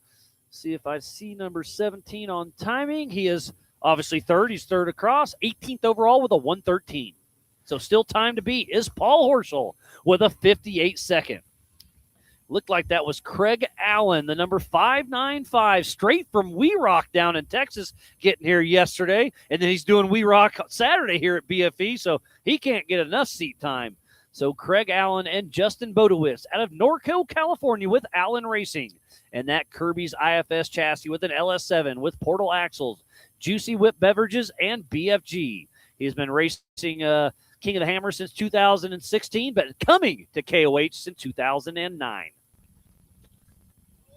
Uh-oh. I hear the crowd getting excited. I missed it. So I think he just turned a little early, and that probably hurt. I hear a little banging. Oh, he got a flat, too. Yeah, well, I don't doubt it. It sounded like it hurt. So a right rear flat tire for Craig Allen. Tough break. That'll actually make it turn a little tighter, though. So, but yeah, it took a hard hit just before the Maxxis leap. I heard there is a slight delay of the camera we're watching by about 2 or 3 seconds. So I heard your dad yell. I turned around, missed it live, missed it on the show. Yeah. So one thing Dad and I were talking about while we were out here driving is the type of rock. It's going quick. Yeah, I think that's Eric Wicks. I believe so. So that's the 59 of Eric Wicks out of Truckee, California with Wicks Family Racing. And I goofed up on my sheet, and I cut off everything. So I do apologize, Eric. My cheat sheet didn't come over. So I'll fix that. Sorry. So Eric Wicks out of Truckee, California, that Get Bent Fab machine. Beautiful car. He debuted it where at? At Laughlin Nationals last year. Ran it hard at Hammers, and I think it's got a great chance here at the Maxxis Tires Beatdown at Area BFE. And just completely sending it. 2C IFS, Portals, Get Bent Fab, who is Keith Beam, who's racing a UTV. Around the Brannock Bowl. So even Dave's chiming in, said that was an insane hit. Like I said, I missed it. I'm sorry, but it sounded like it hurt, and it cost him some time and a flat tire. Yeah, and like I was saying when Dad and I, when we were out pre-running here, one thing we did kind of talk about was the rock here versus at King of the Hammers. This rock can be a little bit more forgiving on axles and metal parts. You think there are MOAB some rocks out there forgiving? that are they're starting to get chipped away, you know. 'cause Okay, it's I'll give you sandstone, that. So they can break away in some spots. Let's talk about traction, because King of the Hammers and here, there is a lot of traction, but I think the sandstone rock here at MOAB is amazing. Yep. I think that is one thing that makes it so appealing to rock crawlers out here is the sandstone. It does have a lot of traction. For sure. So off the line now is Justin Wicks and his dad, Chris Wicks, out of Beckworth, California, number 792 with Wicks Family Racing. And that bomber number 6 with a Missouri LSX 454 with 800 horsepower. Bora wheels, Maxxis tires, high desert surface prep. He's been racing with Ultra 4 since 2021. Let's see what he can do with this bomber chassis. He's down the Maxxis leaps. He'll do the Brannock Bowl and then grab the checkered flag at the race line start-finish.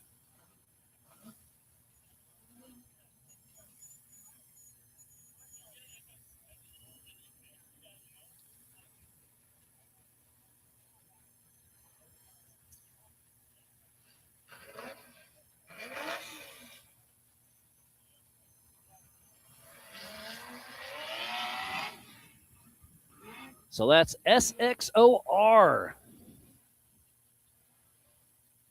That is Cole and his brother Sky Johnson, number 4482 out of Tremonton, Utah with SXOR Motorsports. And that 2020 SXOR 2C IFS car built in-house.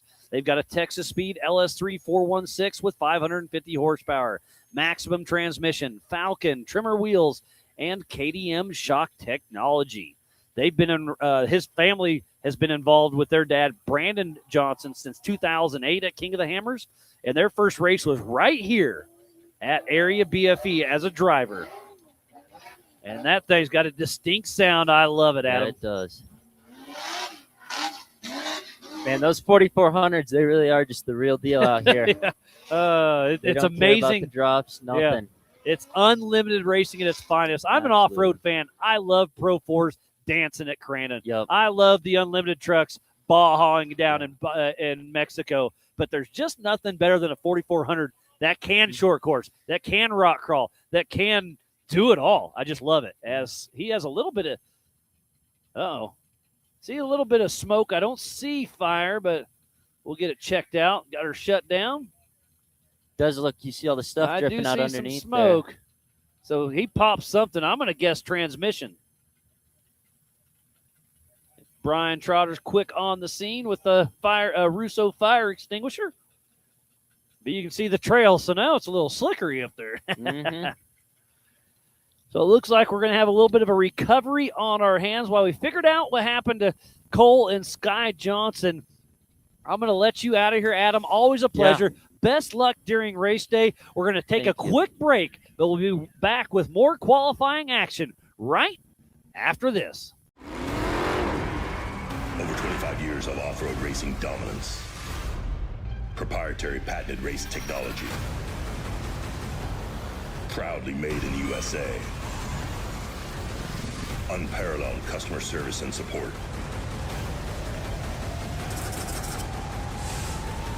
The choice of champions.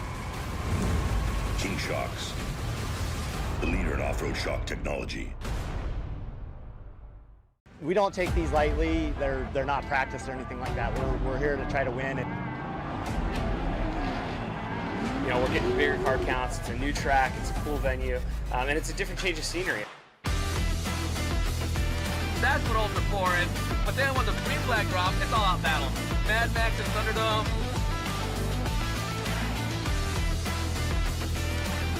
It's going to be tough. Competition is the best of the best.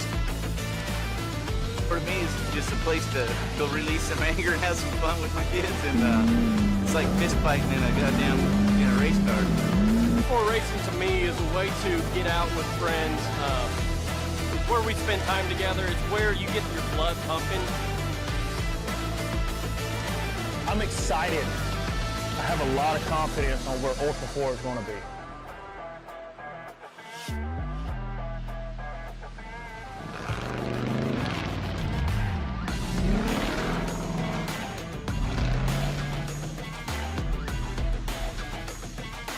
Ultra 4 is awesome. It's so much fun because you're just wheel to wheel with the guy next to you, and especially in short course. And what an opportunity to be able to race side by side with like pro level drivers that have won tail 8 previously, OG drivers that have been in this for 10 plus years.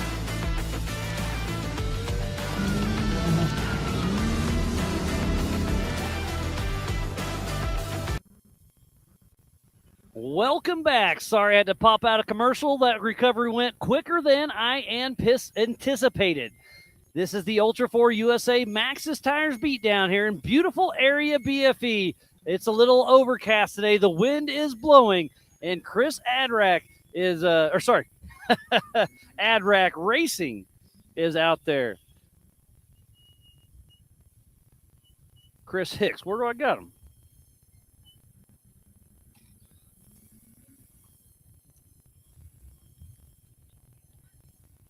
So 4480, Chris Hicks and Evan Nelson out of Gainesville, California with Adrack Racing. Had some toe issues. I think he had a flat tire and a broken wheel or something on his trailer, but he is out here and racing. Showed up late last night, got here tech this morning out of Gainesville, California with Adrack Racing in that 2021 Miller Pro chassis. Total Racing Solutions LS7 with 850 horsepower. SS Customs engine. Fox Shocks, Method Race Wheels. This is Cody Young's old car, and he's been racing with us since 2018. So we'll see what Chris Hicks can do. And he is across the race line, start, finish, and here comes that win. I'm holding down the fort. Computer's not blowing clothes on me this time. Let me swipe through the qualifiers. In 4,400, it is Paul Horschel, then Philip McJilton, then Justin Wicks, then Eric Wicks, then Craig Allen, then Stephen Watson. And we saw Cole Johnson just before we popped to commercial I think something transmission, but he was able to fire it back up and get it off course quick. So that's why we had to pop out of commercial break. I do apologize. But here is Kirk and Russell Jensen with ORI Racing. Number 4401 out of Salt Lake City, Utah with ORI Strut Factory Racing. And that Jimmy's 4x4 2-seat IFS with ORI design front end with 74 weld portals. CBM 447 with 675 horsepower. ORI Struts, Jensen Brothers Off-Road, Maxxis Raceline, and Kalani Drivelines. They've been racing with us since 2024, and this is Andrew McLaughlin's old car. And Andrew McLaughlin's out here racing in a solid axle, I think Trent Fab car, if I remember right. So we'll see him later, but he's watching his old car right now. So ORI struts, I'm not a technical guru, but they are very impressive. They're a single shock. They have their bump stops internally. They kind of do a little bit of everything. They're extremely impressive. Mark, their father, started ORI, and it's been a booming company for a long time. We have a few of them that race Ultra 4, but you see them a lot in the rock crawlers because you can adjust ride height almost on the fly with a little bit of nitrogen and everything. They're very impressive equipment. So off the line here is the number 469 of the Tiny Dancer, Chuck Crossland and Jake Wright, out of Los Molinos, California, with Crossland Off-Road Racing. It's at Jimmy's 4x4 2-seat Red Dragon IFS with a Brian Tooley twin-turbo 6.2 with 1,200 horsepower. You heard that right. 1,200 horsepower. Hughes transmission, Mickey Thompson tires, Dirty Life wheels, ADS shocks, and Holly Off-Road. He's been racing with us since 2018. Multiple podiums with Ultra 4 USA. He usually races 4,800, but last year, I guess it was this year, at King of the Hammers, stepped up to 4,400. And he still kept the 4,800, so we'll see if he double duties some. But it's exciting to see him work his way up the rank. Let's see how he goes through the Brannock Bowl. Looks like a perfect little wheel stand. See if he can turn this corner tight enough. And yes, he does. Crawls the rock just barely. One left turn. Checkered flag is out. Brian Trotter, our Ultra 4 USA race director, keeping everything running smooth. John Goodby behind the scenes. We got Jeremy, RDP. We got Roxy, Robert. We got Cody, Abe, Matt, the MOAB boys. We got a great staff up here along with a lot of our volunteers. And speaking about Roxy, go check her out. She's at the bottom of the road from BFE down by the highway in that parking lot. So go check out Mega Merch and buy all the things.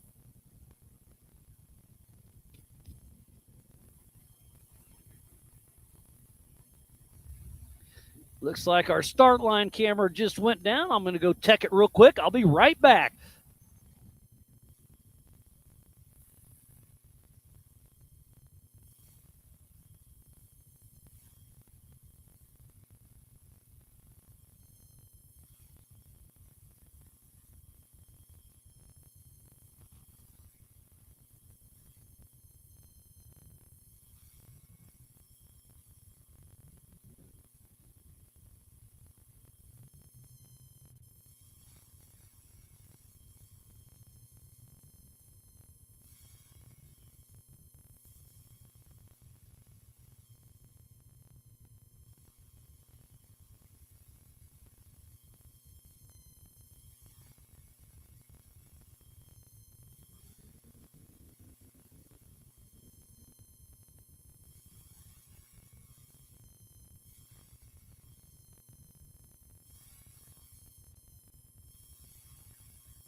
And I am back. I apologize about that. Off the line next is the number 13 of Bailey Cole with Amy Mildwater riding shotgun out of Temecula, California with Bailey Cole Racing. And that Trent Fab chassis with Jegs, Yokohama, SoCal X, Freight Factory, and Carbon Winches.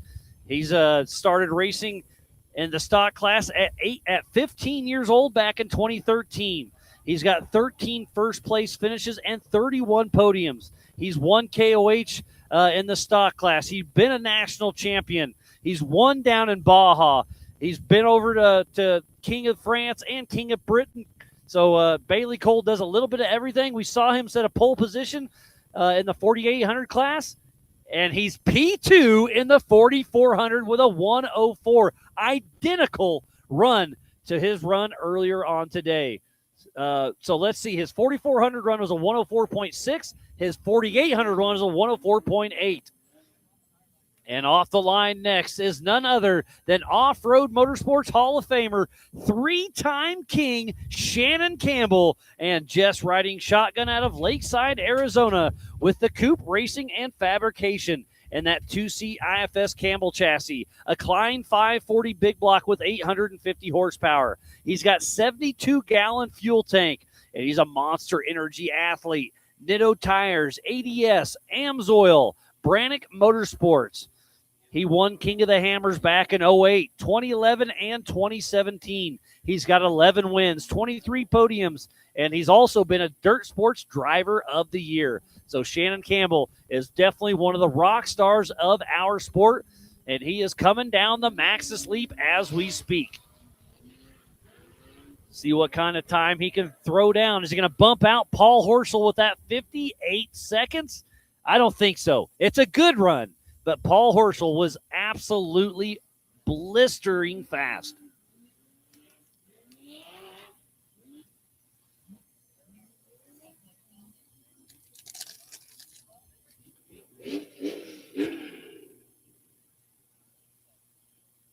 So Shannon Campbell, fifth in class with a 107.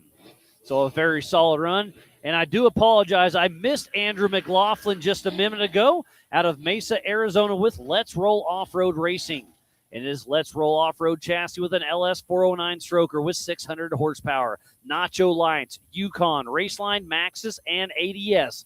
But off the line now, we've missed them the last little bit, but number 81 of Levi Shirley and Corey Nasso out of Dodge City, Kansas with Lucky Dog Racing and Levi Shirley Racing, and that Off-Road Armory Eurofighter 2C IFS, Layla with the Guani Performance LT 441 with Wells Vehicle Electronics, Yokohama King Zero Gravity Performance, and Spider Tracks.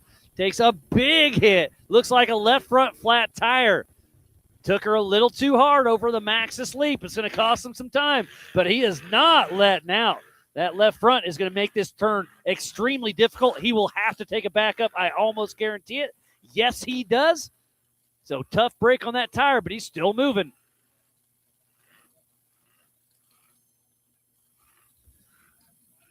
So that left front tire definitely cost him some time. It's like we're still fighting a little bit on our cameras here, getting frozen. I do apologize. This wind, this dust is definitely messing with us. So number 81 of Levi Shirley moves into 8th place with a 112. And again, everybody, please go to ultra4racing.livemotorsports.com for the same timing I have here in the Big B studio. And then when the race starts, go to dirthub.tech. Go to Racing Tracks. I'll try to be monitoring the YouTube chat, but right now, too much action. And taking off right now, who led the majority of this year's King of the Hammers, the number 906 of Tad Dowker and Andy Eustace out of Elk Rapids, Michigan with North Shore Raceworks. And that older Trent Fab solid axle machine called Bambi. It's got an FTA 501 billet block, 1,000 horsepower, Raceline wheels, Mickey Thompson, Baja Designs, Warren Racing, and AMSOIL. Dave Cole has owned this car back in the past.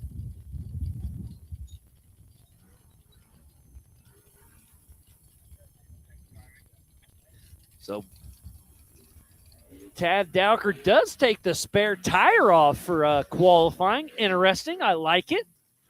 But I hope he puts it on for race day because, boy, howdy, this course eats up some tires.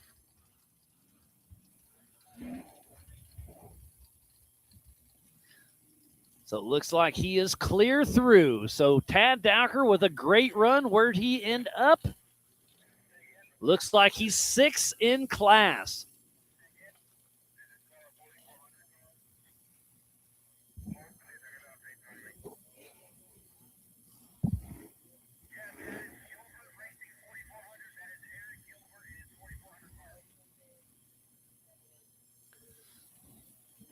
All right, listen to the PCI race radar. There's a UTV that just pulled up in time. He's like, hey, I thought we were racing 4400s. Guess what? We are. That is Eric Gilbert in that Can-Am. I believe he bought that car from Kyle Cheney. So it is a 4400 legal Can-Am UTV. So we'll see. Cole Clark did an amazing job last year. Just couldn't make the car last. But this course is tight and technical, so I think a UTV does have a great chance if you can keep it together. This course is extremely tough. So Eric Gilbert and Joe Fabrizio, number 1133 out of Wichita, Kansas, with Gilbert Racing in that Can-Am Mavar, OBOR tires, Raceline wheels, JW Performance, CT Raceworks, and Artistic Builders. He's been racing with us just for a couple years, but he's already got a couple podiums. Eric Gilbert is triple dutying this week. He is racing 2 UTV classes and the 4400, all in Can-Am Mavars. And I can hear him buzzing in the background. Here he's about to drop down the Maxxis Leap. We'll see how he can stack up. He was the fastest UTV earlier with a 104. Can he back it up? Oh, and I hear something that hurt.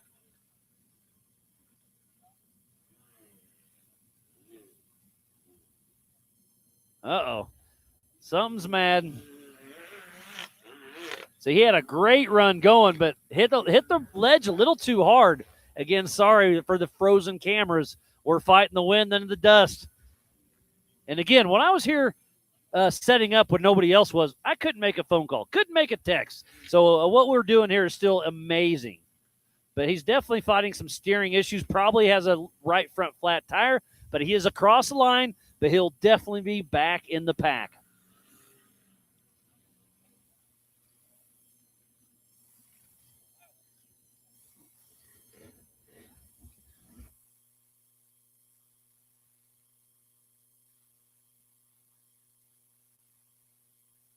So off the line next is the number 461 of Bill McGibbon, all the way from Smith Falls, Ontario, Canada, with McGibbon Racing.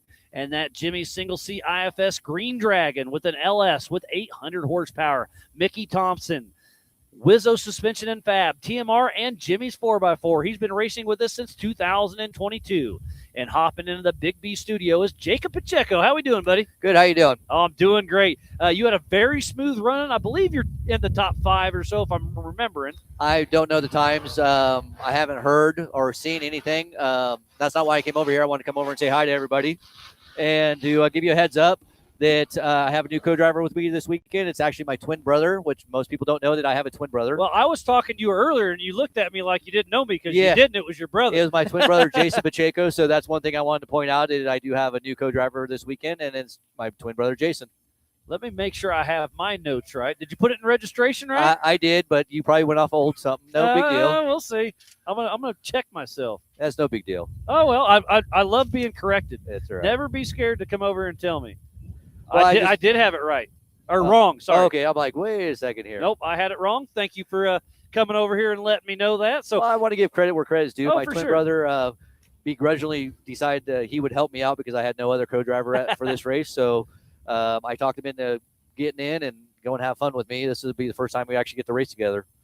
And again, thanks for coming over and correcting me. I don't take it as criticism. I want to know. I want everybody to know. So if anybody out there, let me know if I have the wrong information. I want to be right. I want to let you guys showcase what you have out there. Well, and that's part of it is I want to give credit where credit is due. And my brother's newcomer to this. He's not 100% thrilled on it, but he's helping me out when I need it. And that's what brothers and family do for each other. 100%. I love that, having your brother in there having fun. I'm sure it'll get interesting from time to time, but I hope you guys can have fun. Well, there is a betting pool at the end of the race if he's going to be in the car when I cross the finish line, or if he'll be walking. Is that his choice or yours? Well, we'll find out. Either one of us will say, "Okay, I'm done," or "You're done," and I'm out of here, and I'll see you back at camp.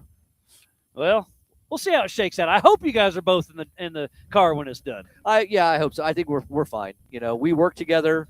That makes it a little bit difficult because we see each other pretty much every day. We live 2 houses apart from each other.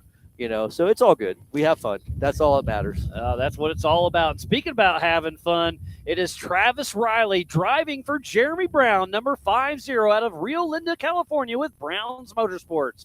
And that Jimmy's 4x4 chassis with a Mass Motors LSX 463 with over 750 horsepower.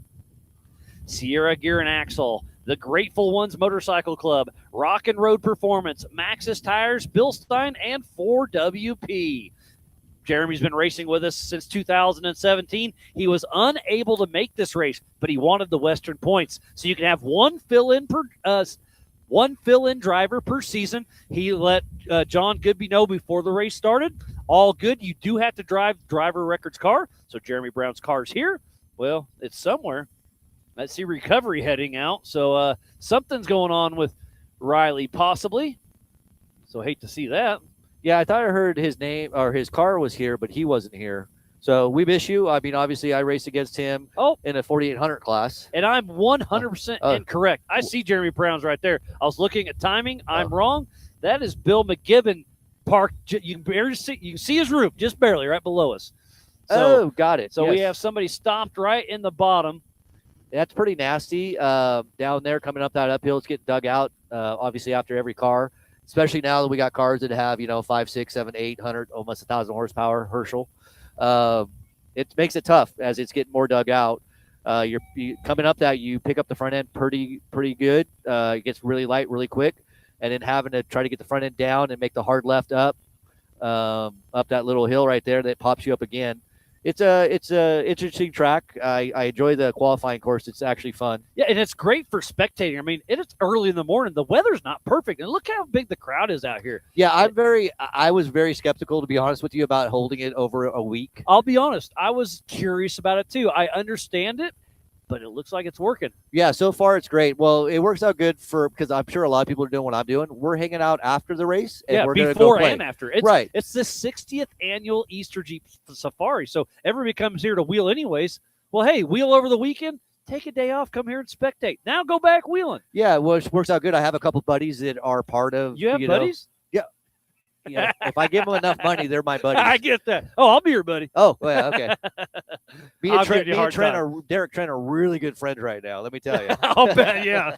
Especially after this race. Oh, yeah. Well, Hammers is what did me in. Oh, but, I'll bet. Anyway, so, yeah, we like I said, most people are coming out. I have friends that are coming to Easter Jeep Safari, and I'm like, hey, I'm racing on Wednesday. If you guys want to come out for 3 hours, all you have to do is show up at 11. We race at 12, 12:30, whatever it is, and we'll be done by 2:30. Yeah. So, and then you guys have morning to wheel, afternoon to wheel, so it works out really good. I was skeptical, but I think so far, John kind of knew what he was doing. So, like I said, when I first heard it in one of our early meetings, I'm like, Tuesday, Wednesday, that's tough.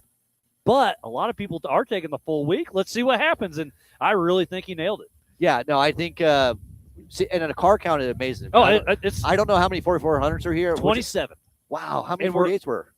11. No, 18. Okay, I can't remember. Because there was a lot of numbers. Usually we have more 48s than 44s. Not here. And then I look, and there's a huge freaking line, and I'm like, where did all these cars come from? Well, again, with it being the 60th anniversary of Easter Jeep Safari, they did what everybody else is going to do. We're going to come out and race, and we're going to go play. So 19, I was wrong. So you have 19 in class. We have 27 and 4400. Wow, that's still, but it's very impressive. You look at the car count from last year to this year, it had to almost double in both classes. Maybe double in classes. I think last year, going off memory, we had an 87 car count, and we're over 100 this year. Okay. But it's still, I think it's the biggest car count we've had in Ultra 4 in the last few years. So we're starting to get our traction back, get our feet under ourselves, and I think we're rolling. Yeah, well, I come back from the good old days, back in the early, 14, 15, 16, 17, when it was the heyday, when we would have a ton of cars show up to every single event. And it's tough because obviously the economy is a little tough right now. Time and money. It's time and money, right, exactly. I don't know how a lot of these guys do it. I own my own company, and that's what allows me to come out and take this much time off work. But people that have regular day jobs, I don't know how they do it. It's pretty wild, yeah. Like I have my son-in-law that can't come. He would love to be here. My daughters would love to be here, but they got to work. Yeah, somebody's got to work. They're young and they don't have any seniority and they don't have any, that much vacation unless you've been out the job for 20 years. Do they work for you? No, God, okay. No. I tell the boss I'm coming anyways. No. I will not. The only family I have working for me is my twin brother and my wife. That's it.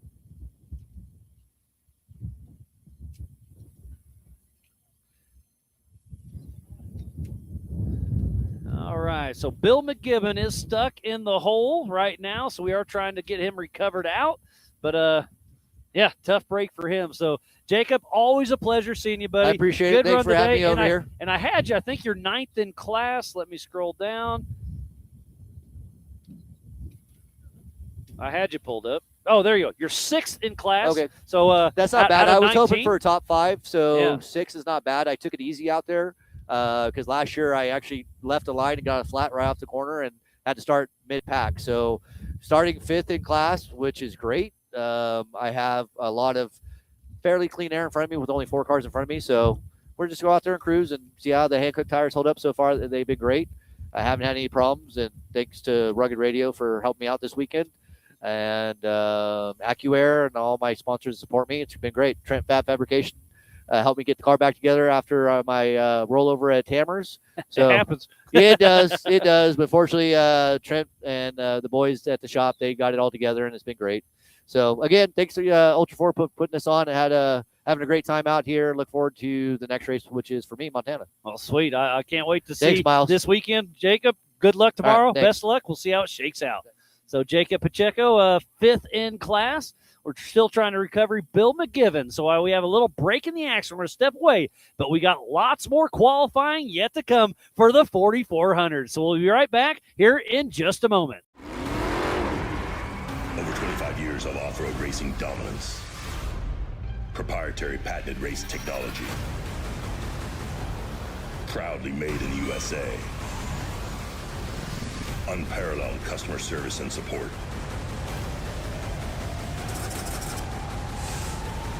The choice of champions. King Shocks. The leader in off-road shock technology.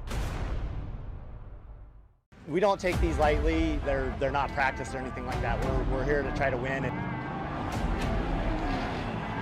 We're getting bigger car counts. It's a new track. It's a cool venue. And it's a different change of scenery. That's what Ultra 4 is. But then when the green flag drops, it's all out battle. Mad Max and Thunderdome.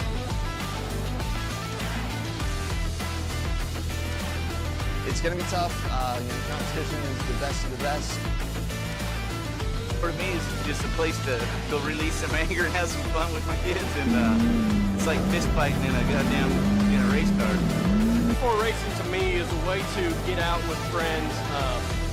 It's where we spend time together. It's where you get your blood pumping.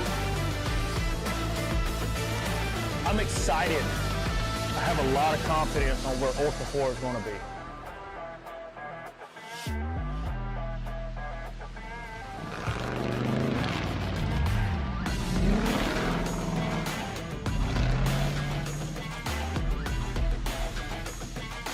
Ultra 4 is awesome. It's so much fun because you're just wheel to wheel with the guy next to you, and especially in short course. And what an opportunity to be able to race side by side with like pro level drivers that have won tail 8 previously, OG drivers that have been in this for 10 plus years.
PCI Race Radios, the leader in off-road communications since 1972. Our equipment was developed for racing in Baja, perfected for enjoying the weekend with family and friends. PCI has the highest quality communications, navigation, and safety equipment, backed by the best support in the industry.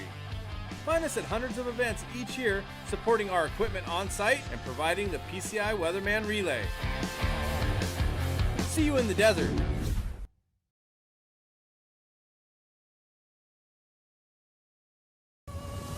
Tested and proven in some of the world's most rugged environments, the all-new Warn Xeon XD and XP line of vehicle recovery winches have arrived, redesigned from the ground up.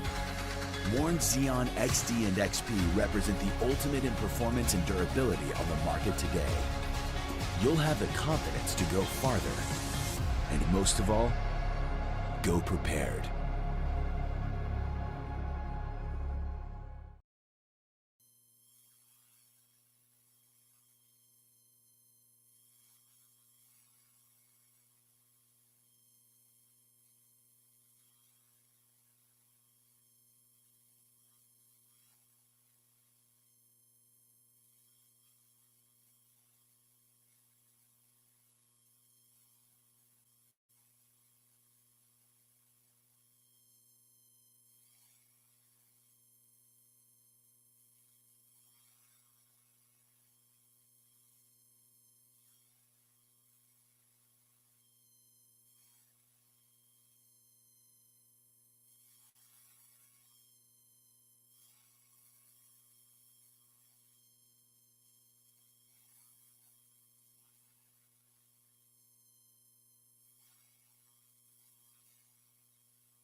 Over 25 years of off-road racing dominance. Proprietary patented race technology. Proudly made in the USA. Unparalleled customer service and support.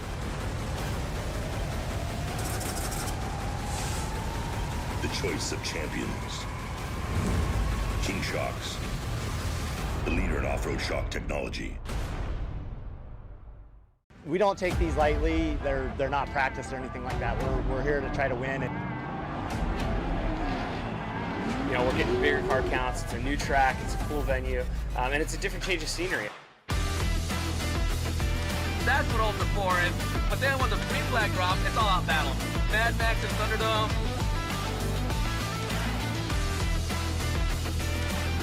It's going to be tough. Competition is the best of the best. For me, it's just a place to go release some anger and have some fun with my kids, and it's like fist fighting in a goddamn race car. Before racing to me is a way to get out with friends. It's where we spend time together. It's where you get your blood pumping. I'm excited. I have a lot of confidence on where Ultra 4 is going to be.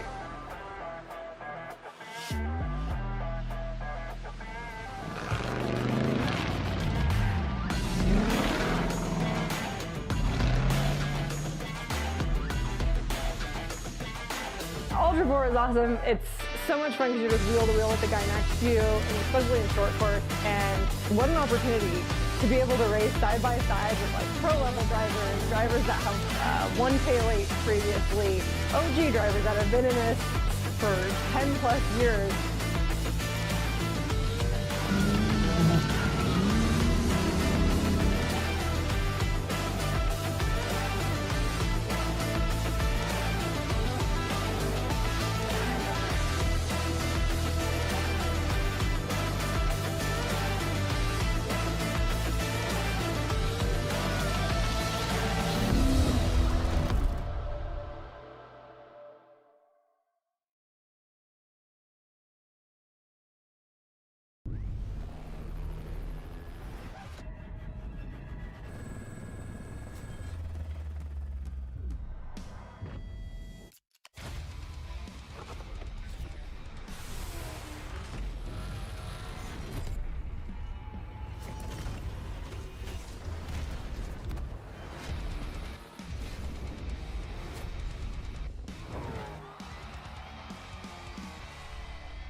PCI Race Radios, the leader in off-road communications since 1972. Our equipment was developed for racing in Baja, perfected for enjoying the weekend with family and friends.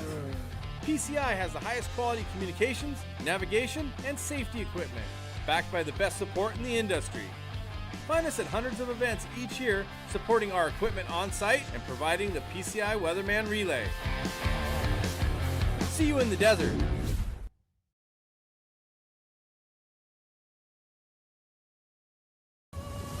Tested and proven in some of the world's most rugged environments, the all-new Warn Xeon XD and XP line of vehicle recovery winches have arrived, redesigned from the ground up. Warn Xeon XD and XP represent the ultimate in performance and durability on the market today. You'll have the confidence to go farther, and most of all, go prepared.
Welcome back to the Ultra 4 USA Maxxis Tires Beatdown in beautiful Area BFE. I am Miles Hasquist, and we are qualifying right now. And we are on board with Jeremy Brown's car. But sitting in that driver's seat is Travis Riley as he's patiently awaiting his turn. He's about 5 cars back. Bill McGiven had a good run going until steering happened. I'm not sure exactly what broke, but he lost steering on the car, so he's on the crane of shame as we speak. Can't quite see him off of Jeremy's car, but he's just to the right of us. But how cool is this? So onboard cameras are getting more and more popular. So Take It Live's doing an amazing job. But during the race, don't forget to go to dirthub.tech. We're going to have multiple on cars. They're going to pin the YouTube live show. It's just another edition. They have timing and tracking. It's another tool I'll be able to use. And speaking about tools, I'm a tool. I forgot on ultra4racing.livemotorsports.com that you could sort by class. So I had all the classes up. It was hard to keep up who's where. My good buddy Jonathan Terhune back home, Team Indiana, keeping me in line, reminding me that I got to pay attention a little more. So you can filter by class just below on the top left. There's those little arrows. Click it. Right now we're in 4,400. So let's roll through it. In that pole position with 58 seconds, it's Paul Horschel.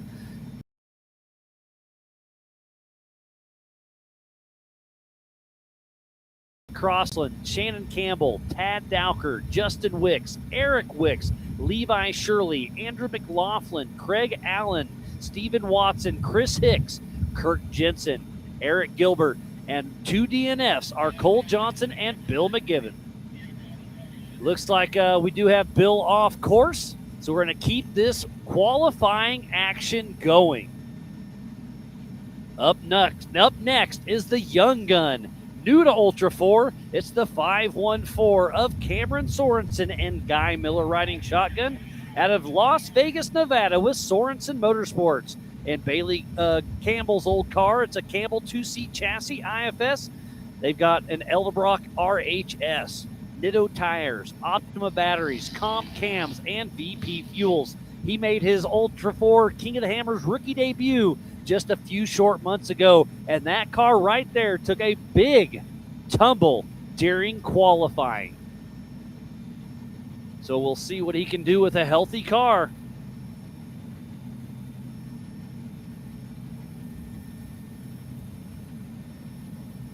And sitting at home recovering, well, sitting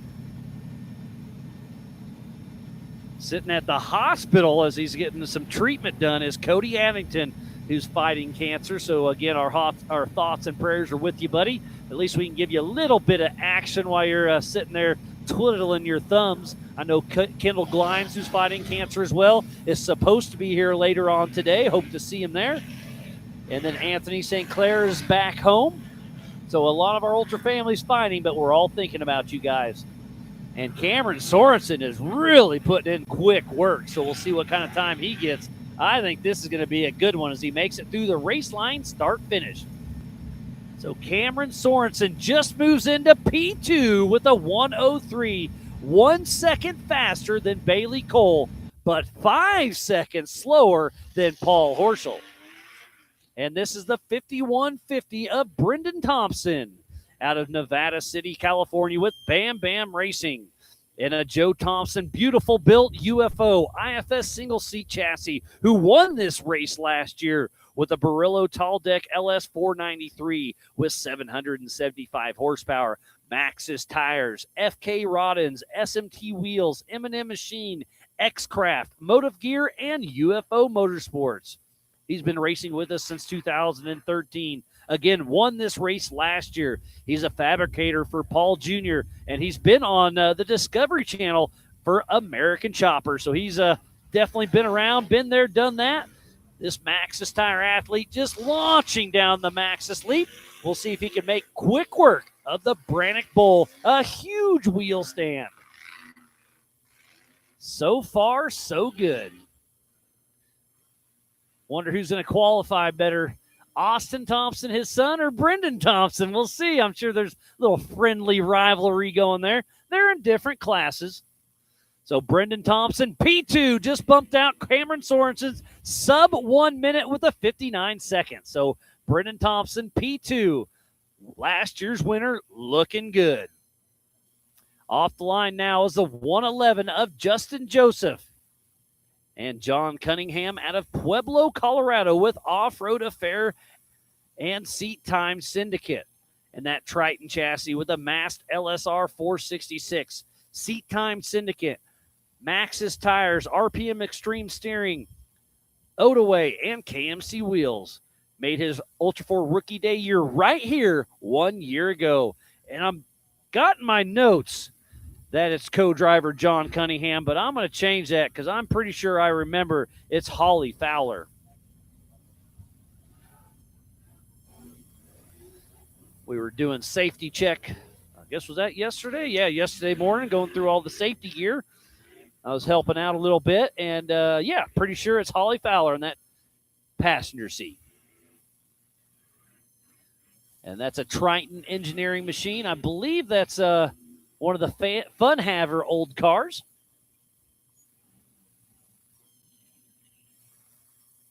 And here we go. We'll have some onboard camera for this one, I hope. This is the number 50 of Jeremy Brown, but driven by Travis Riley out of Rio Linda, California with Brown's Motorsports and that Jimmy's 4x4 chassis. Mass Motors LSX 463 with over 750 horsepower.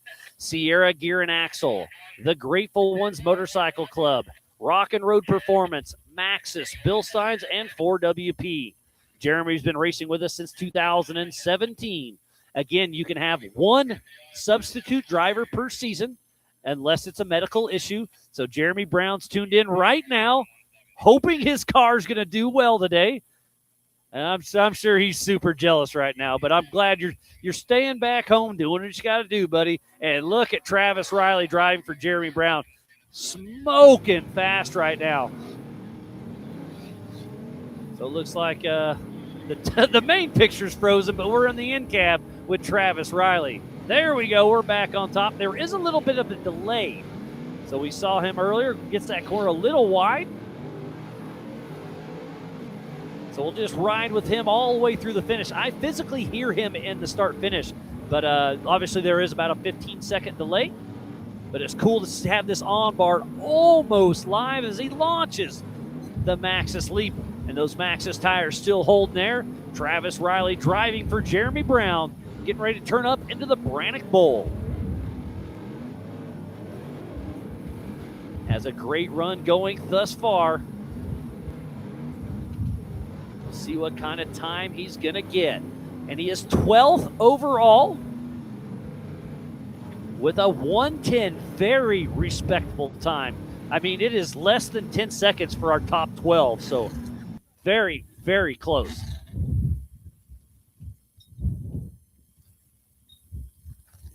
And since I was watching on board, I missed who took off.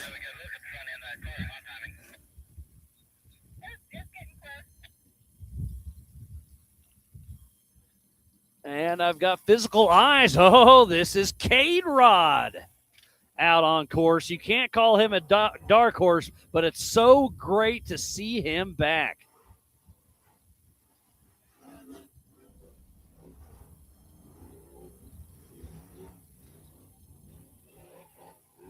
So Kaden with Jimmy's Army. That's Jeff McKinley's old car. Great to see him back. We'll see what kind of time he has. The number 7 is out there putting in the work out of Cortez, Colorado.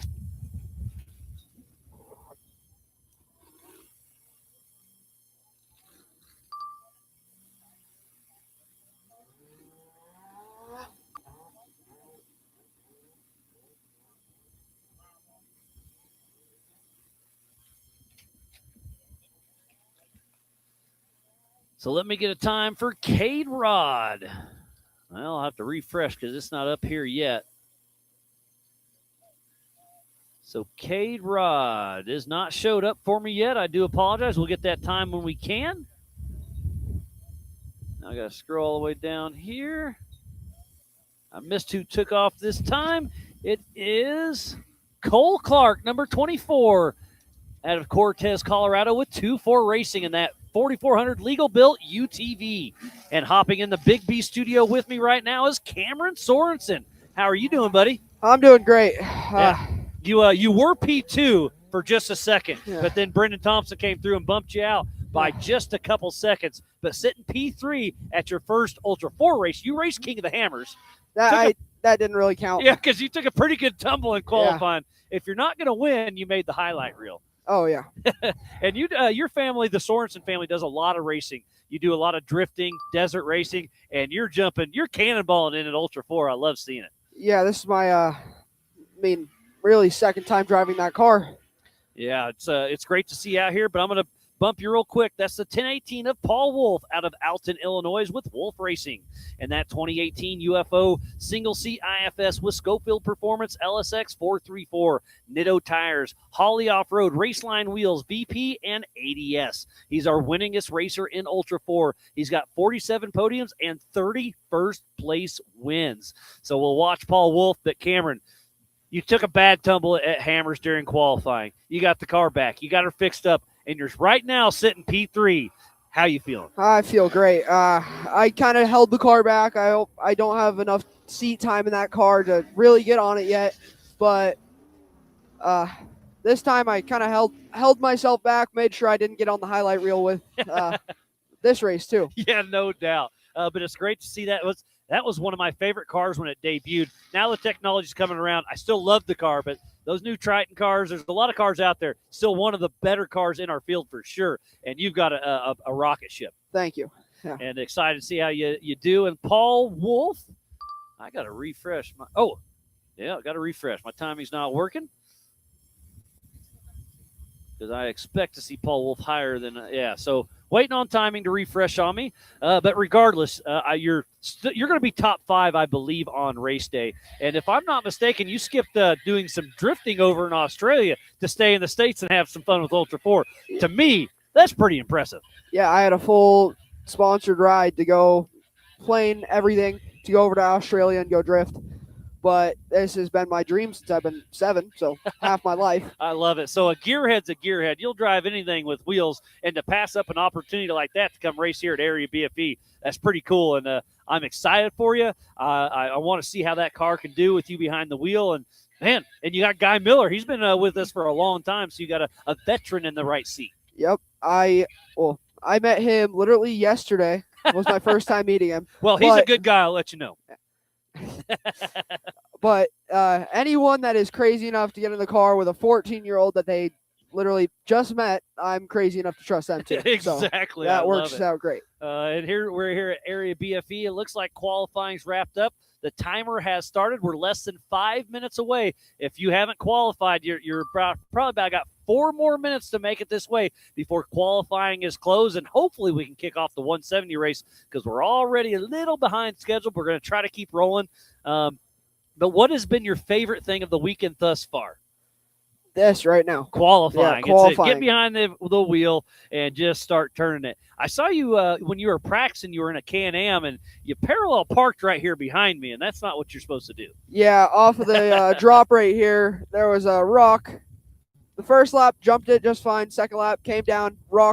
New rock there, and clipped it with the front left, snapped the A-arm. But as soon as that car was out of the way, went and hopped in the Ultra 4, got 1 solid lap in that car for pre-running, and then came out here and hopefully stayed in 3rd place this entire time. So we are missing a couple of our Cade Rod hasn't popped up. Paul Wolf hasn't popped up. So let's say you're top 5. You could be 3rd. I don't know. Waiting for that to repopulate on me. But regardless, 14 years old, minimal seat time in that car, and sitting in the top 5 with the biggest stacked field in 4,400 we've had in an Ultra 4 regional race in a while. Man, props to you, buddy. Thank you. Yep. All right, well, I got to go. All right, well, Cameron, thanks for coming to see me, having a chat, and best of luck to you during race day tomorrow. And, man, good luck. It's going to be wild. Thank you. All right, buddy. All right. All right, well, I'll keep chatting for just a couple more minutes and see if we have any more competitors that come and qualify. Anybody want to hop in here with me, kill a couple minutes?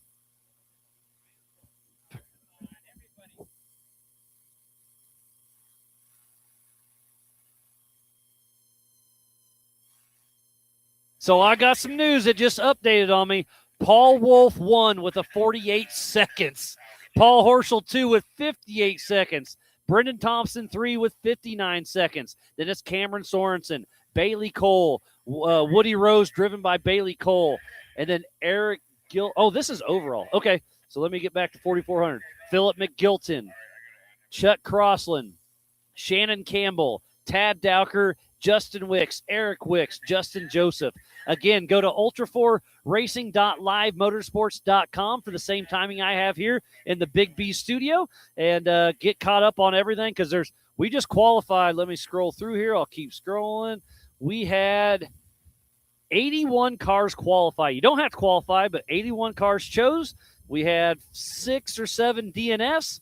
But hopping in the Big B studio with me is my good buddy, Martin Castro. How you doing? I'm good, man. How are you? I'm doing great. And normally I see you working, co-driving, but when I checked registration a couple days ago, you had to pay the late fee because you were trying to hide it from me. Do I have to pay late fees? But you signed up. You're racing. You're racing your buddy Josh Sal's bomber car. And this is, like I said, you've been in this world for a long time. Yeah. Haven't been behind the wheels driver record. No, never. So I want to call you a rookie debut. 100%. But you can't because you've been here forever. Nah, man, but it's different when you get behind the wheel. Yeah, it's a different kind of stress, isn't it? Yeah, because like when you're a co-driver, you're just trying to keep the driver focused, and you want them to be the best that they can be, right? So you're going to figure out however you can do that. When you're the driver, you're like, oh. Yeah, it's something different. I'm worried about me. Yeah. And you suckered your good buddy Eric Villar in there. Good to see him back. So. I did. No, it's been good to have the support of Josh. I mean, he is my buddy, but he's also like my boss. You know, I handle things for him and make sure that we do that. Is this just like one of your work vehicles then, I guess? 100%. It is there to SoCal X supports Freight Factory, and Freight Factory supports Ultra 4 USA. And I gave you a shout out when you're on driving, but I want to just thanks to you and Josh for toting around Mega Merch all season. And Freight Factory's been a huge help to Ultra 4, so I appreciate all the help. And then you get to come out here and have some fun. It's super cool. I think that it's important to keep rock racing within Ultra 4. That's what differentiates it. And it's exciting that you guys chose to move the event in the middle of the week. People can see it, and people want to see it. So we were talking to Pacheco a little bit ago, and he saw it come out. He was pretty like, what are they doing? And even when I heard about it, I was like, that's an interesting move. But then we talked through it, and I was like, it makes sense. Easter Jeep Safari. How many people come here? 30,000 for the weekend, I'd guess. Yeah. And they wheel all week. Well, they've already been wheeling. Let's take the day off and go watch some racing. They're a gearhead. They want to see some rock crawl. This is literally your crowd. This is Ultra 4 was born out of jeeping and wheeling, right? Like, that's a real thing. And now all these big players get to demonstrate what they can do to everyone here. And I think that was a smart move. When I saw it, I thought it was like about time. Yeah, I love it. And hopefully we draw the crowd, and that's what we're trying to do is you saw qualifying. It's windy, it's cold, it's early. The field or the hill over here was jammed up. The field is one of the best parts because you get the diversity of competitors, and everybody that was pushing it had some type of challenge. Even Paul Wolf did not spare a corner on his car. Well, it was the last turn. The first time because he rolled in the UTV. In the UTV, I know. Which I thought was interesting. He lined back up, and I was like, are they letting him? How does that work? He's running 2 UTV classes. Oh, so that's why he gets to redo it? Yeah, no, he didn't redo it. He got a DNF in that class. And then he qualified. I think he's in Pro Mod and Open. Yeah. And then in UTVs, and then the 4400. So he did not get a redo. He DNF'd in one class and then qualified in a second class. And I think that's good as a distinction point because even thanks us for racers, asking that. Because us racers were like, how come they're getting lined back up even though he was just on his Hey, I didn't think to explain that earlier because I know Paul Wolf races multiple classes. So I probably said, hey, he's running a different class, but didn't explain it all the way. So thanks for asking. Yeah, I'm curious myself. So it's all good. I mean, I ain't mad. I ain't racing against him. Those are other people's problems. Paul Wolf is I mean. feel you there. All right. Well, I just heard over my PCI race radio, it is a cold course. So we're going to reset. We'll do some Youth 170s coming up here very shortly. We'll do the Youth 1K after that, and then the UTV stock and open class later on this afternoon. So lots more racing action yet to go. Martin, always a pleasure, buddy. Good seeing you. Hopefully we can hang out rather than chatting here. Oh, we're going to hang out. I mean, if you want, I can bring the brews courtesy of SoCal X. I like it. All right. Well, we're going to take a short break, reset 170 racing coming up right next. Don't go anywhere. A lot more racing action yet to come. Over 25 years of off-road racing dominance. Proprietary patented race technology.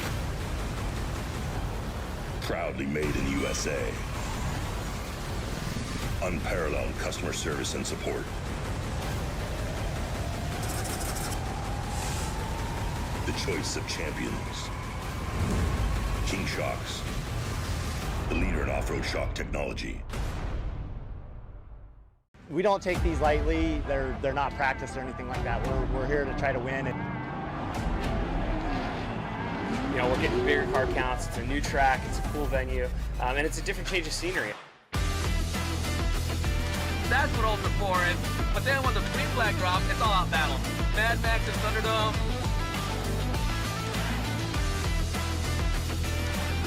It's going to be tough. The competition is the best of the best. For me, it's just a place to go release some anger and have some fun with my kids, and it's like fist fighting in a goddamn race car. Ultra racing to me is a way to get out with friends.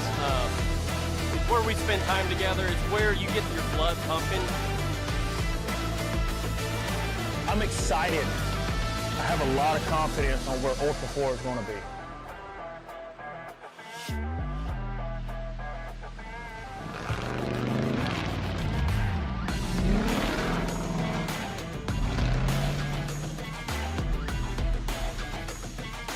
Ultra 4 is awesome. It's so much fun because you're just wheel to wheel with the guy next to you, and especially in short course. And what an opportunity to be able to race side by side with like pro level drivers that have won K8 previously, OG drivers that have been in this for 10 plus years.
PCI Race Radios, the leader in off-road communications since 1972.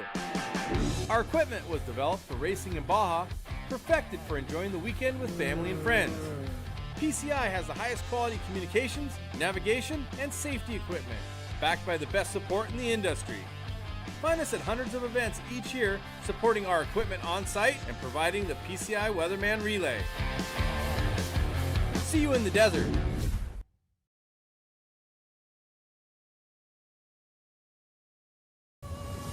Tested and proven in some of the world's most rugged environments, the all-new Warn Xeon XD and XP line of vehicle recovery winches have arrived, redesigned from the ground up. Warn Xeon XD and XP represent the ultimate in performance and durability on the market today. You'll have the confidence to go farther, and most of all, go prepared.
Over 25 years of off-road racing dominance. Proprietary patented race technology. Proudly made in the USA. Unparalleled customer service and support.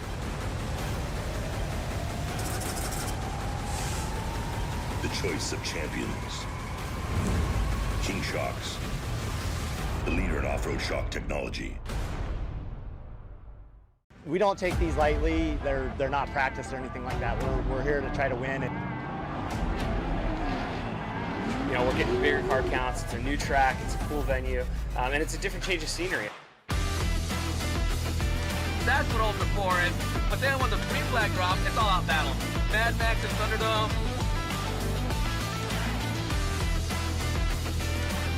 It's going to be tough. Competition is the best of the best. For me, it's just a place to go release some anger and have some fun with my kids, and it's like fist fighting in a goddamn race car. Before racing to me is a way to get out with friends. It's where we spend time together. It's where you get your blood pumping. I'm excited. I have a lot of confidence on where Ultra 4 is going to be.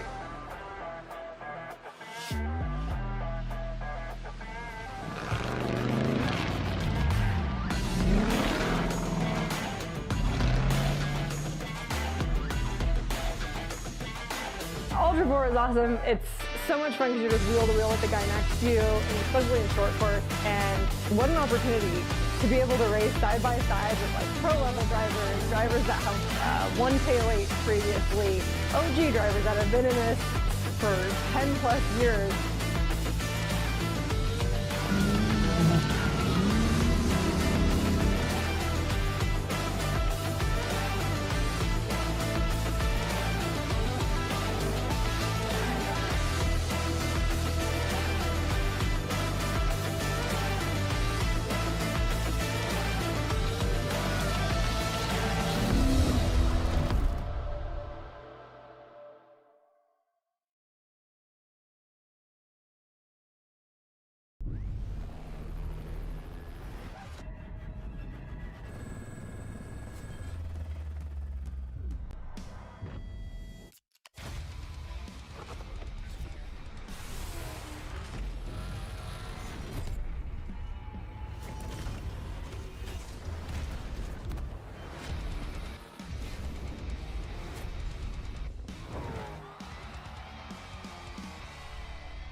PCI Race Radios, the leader in off-road communications since 1972.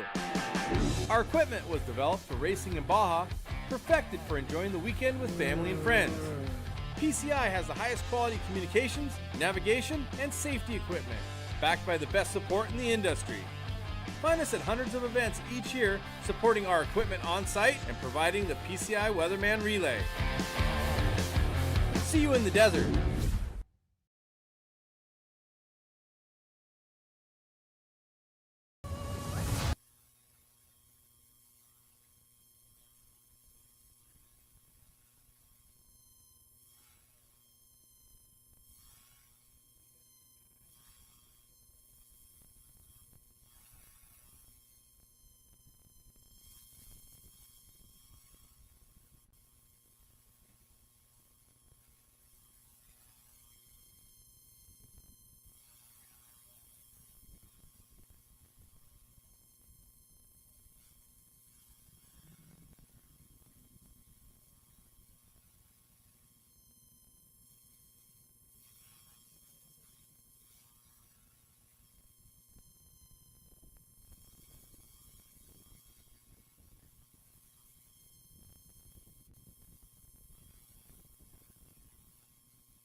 Welcome back to the 2026 Ultra 4 USA Maxxis Tires Beatdown here in Area BFE. I am Miles Hasselquist.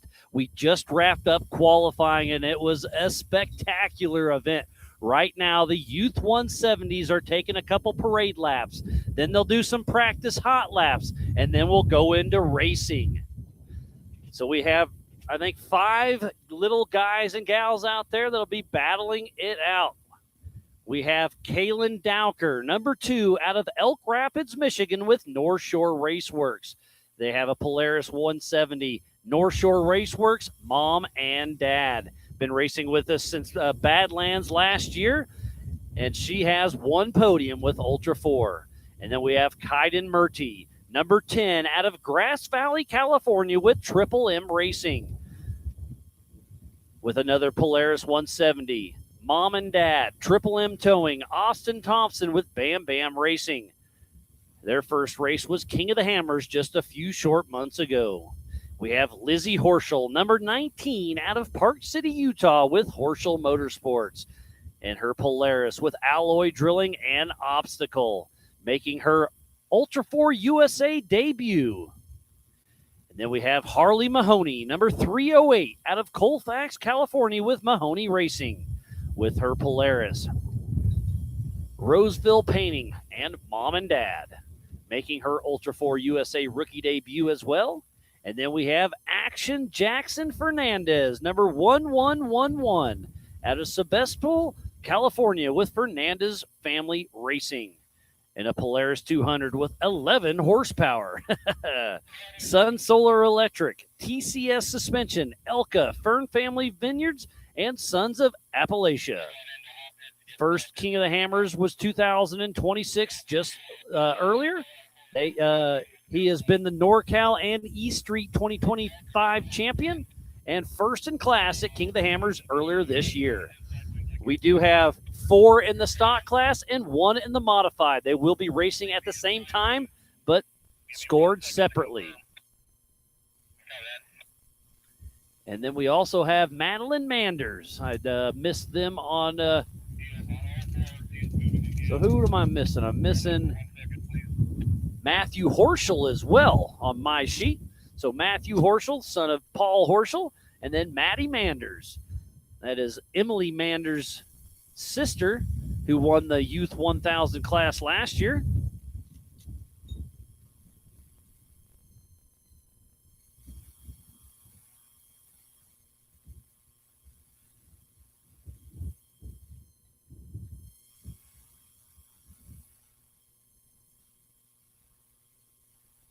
So this will be a fun race. It is 12 minutes plus 1 lap. Let's see who won this race last year. Jackson Cotter, Harrison Drachman, and Hunter Biddle all have moved up. Emily, let's see. Hunter Valadez moved up. Maddie Manders, who got second last year, is racing. So it's a great stepping stone, 170 up to that Youth 1K. A lot of our winners from last season have moved up to that Youth 1K.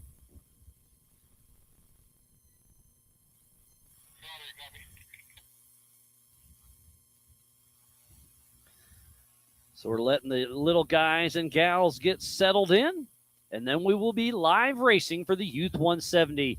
They're just doing about a 300-mile loop because Area BFE doesn't have much flat surface, and obviously a 170 doesn't have a whole lot of suspension, and we need to keep all these young guys and gals in eyesight. So they're just kind of doing a lap at the top of the qualifying course you just watched, and they'll have some fun. So I'm going to lay out for just a few minutes until we get ready to race. But Youth 170 racing coming up next.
Welcome to the 2026 Ultra 4 USA Maxxis Tires Beatdown here at Area BFE. Fighting a little tech issues, but we're trying to get it sorted. And just like that, Take It Live comes through again. They are our presenting sponsor of the live show. I was hoping they weren't going too far. Okay. And I'm live from the Big B studio. I am Miles Hasquist, and the Youth 170s are out there ripping and roaring. And out front is Kyson Christensen. So we got another new register today that I didn't have on my sheet. So out front, Kyson Christensen. And then it's Kalen Dowker. So I'm watching ultra4racing.livemotorsports.com for the timing. And then once we get under racing for the next couple races this afternoon for the Youth 1000 and the Stock and Open UTV race later on today, make sure you go to dirthub.tech and Racing Tracks. So it is Kyson Christian, Matt Horschel, Maddie Manders, and Kalen Dowker.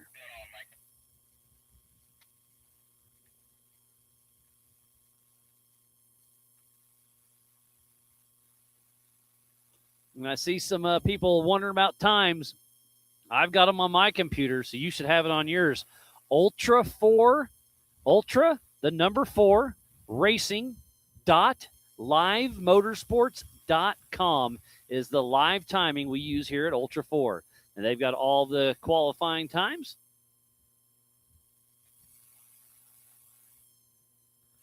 And we got the drone. Spencer's flying around, keeping everything going.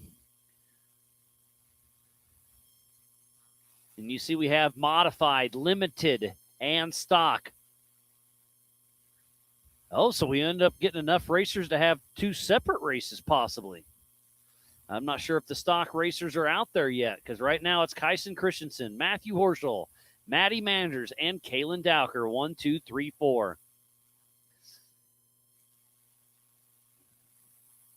Oh, that could have been practice. They may be messing with me. Uh-oh.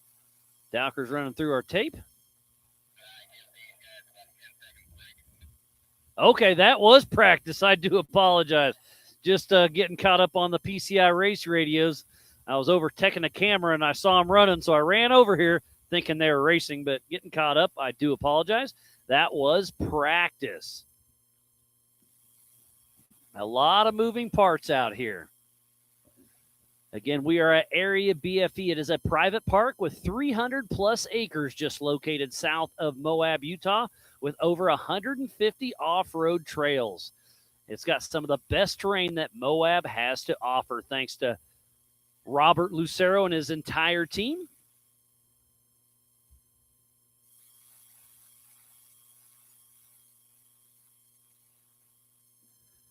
Getting ready to kick off the 170s. They did a sight lap. They've done some practice. Now it looks like they're lined up and ready to roll. I'm going to pull my earpiece a little bit so I can listen to my PCI race radio a little better.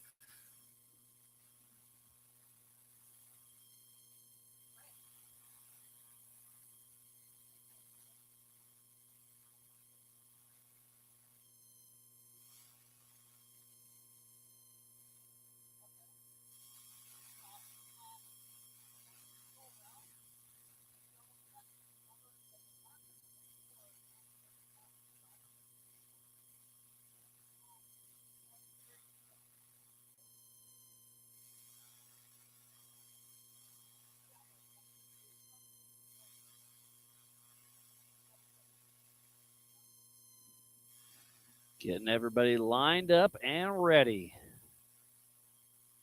It's just kind of a short track up top because, again, Area BFE doesn't have too much terrain that isn't pretty gnarly, and these little guys and gals don't have a lot of suspension, so we are a little limited on where we can run them. And obviously for safety, we don't like them getting out of our view very much, like we're getting ready to send out the Youth 1K, the Stock, and the Open class here after these races. And they'll be going all over BFE. This is round 1 for Ultra 4 USA in the Western Series. Our next race is in just a couple short weeks in Attica, Indiana at Badlands Off-Road Park, April 15th through the 19th.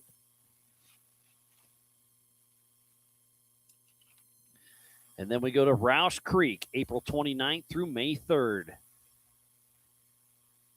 And then we go June 17th through the 21st up to Broadview, Montana for the Big Sky 200, joined with Yellowstone Off-Road Racing.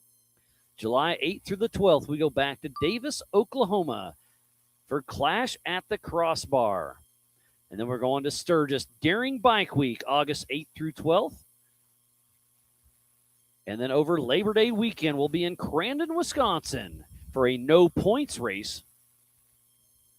It'll be a fun run. Then we're back-to-back weekends to the Beach Bend Melee during LS Fest East in Bowling Green, Kentucky, September 9th through the 13th. And then back-to-back once again, we go straight to the NorCal Stampede in Rancho Cordova, California, September 16th through the 20th. And then something everybody is excited for, Nationals in Leatherwood, Kentucky, October 14th through the 18th. I haven't seen it yet. I haven't been there, but I've heard it's absolutely amazing.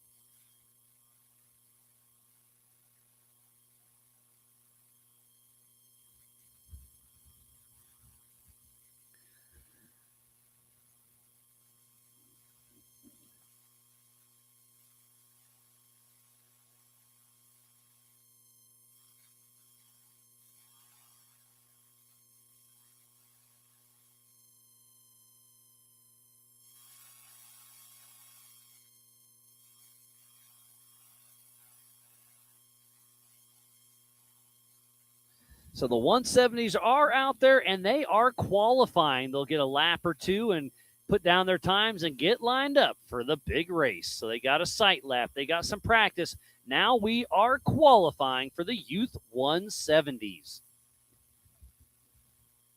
This coverage of Ultra 4 USA is presented by Maxxis Tires and is brought to you by our official sponsors, G-Force, Maxxis, All Things UTV, PCI Race Radios, Can-Am, Tire Spine, Pro Eagle, NorCal Rock Racing, Brannick Motorsports, Rock Crawler Suspension, Spider Tracks, Metal Cloak, Factor 55, Monster Energy, Freight Factory, Raceline Wheels, King Shocks, Warren Racing, Holly Off-Road, Off the Grid, and by Big B Motorsports. So please support who supports the sport. We would not be racing here today in Area BFE without each and every one of them.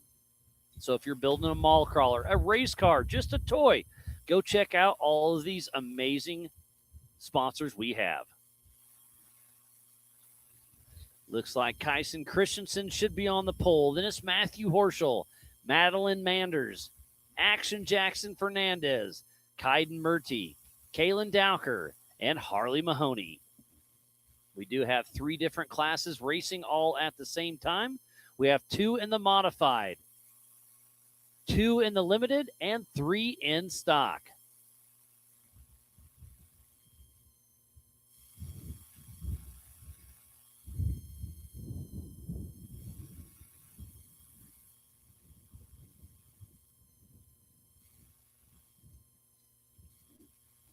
We'll let them regroup, check over the cars now that qualifying is done. And then we'll get ready to kick off the Youth 170 race. Letting the moms and dads and teams check over the cars real quick. So I wait for the Youth 170s. We'll step away with more racing yet to come. Over 25 years of off-road racing dominance. Proprietary patented race technology. Proudly made in the USA. Unparalleled customer service and support.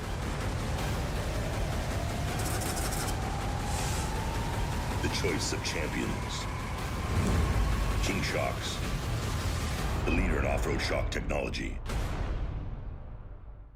We don't take these lightly. They're not practiced or anything like that. We're here to try to win. And we're getting bigger car counts. It's a new track. It's a cool venue, and it's a different change of scenery. That's what Ultra 4 is. But then when the green flag drops, it's all out battle. Mad Max and Thunderdome.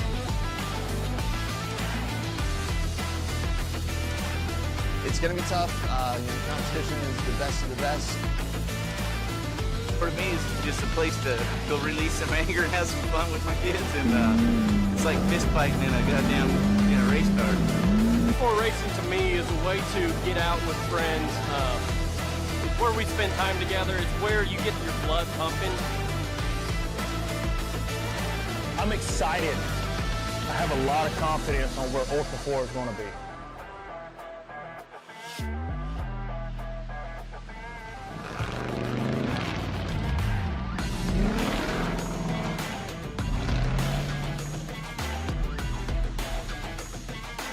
Ultra 4 is awesome. It's so much fun because you're just wheel to wheel with the guy next to you, and especially in short course. And what an opportunity to be able to race side by side with like pro level drivers that have won K8 previously, OG drivers that have been in this for 10 plus years.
PCI Race Radio is the leader in off-road communications since 1972. Our equipment was developed for racing in Baja, perfected for enjoying the weekend with family and friends. PCI has the highest quality communications, navigation, and safety equipment, backed by the best support in the industry. Find us at hundreds of events each year, supporting our equipment on site and providing the PCI Weatherman Relay. See you in the desert.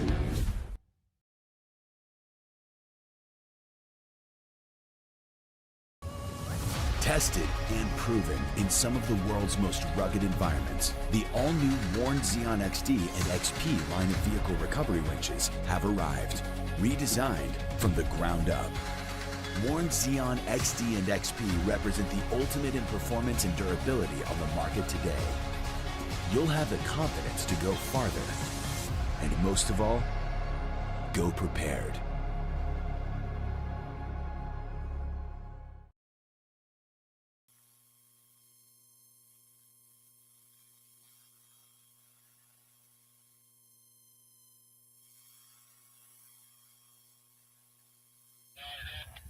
Welcome to the 2026 Ultra 4 USA Maxxis Tires Beatdown in beautiful Area BFE. I am Miles Hasquist, and we are live racing with the Youth 170s. We have the modifieds and the limiteds. We have two of each.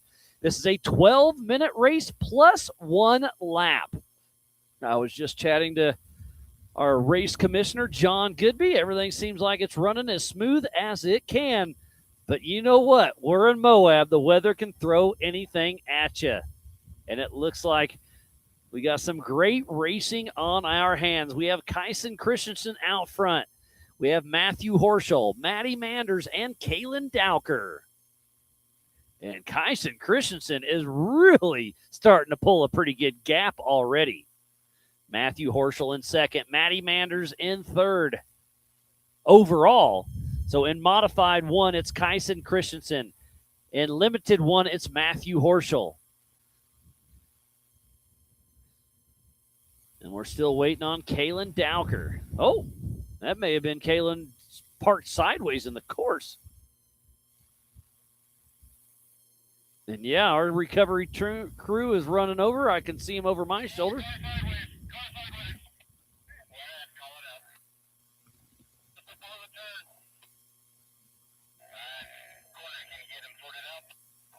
And yeah, Kaylin Dowker, the reason we haven't seen her is she's sideways up on top of the course. So we got a yellow flag out. They'll slowly drive by. Now it's resume race pace.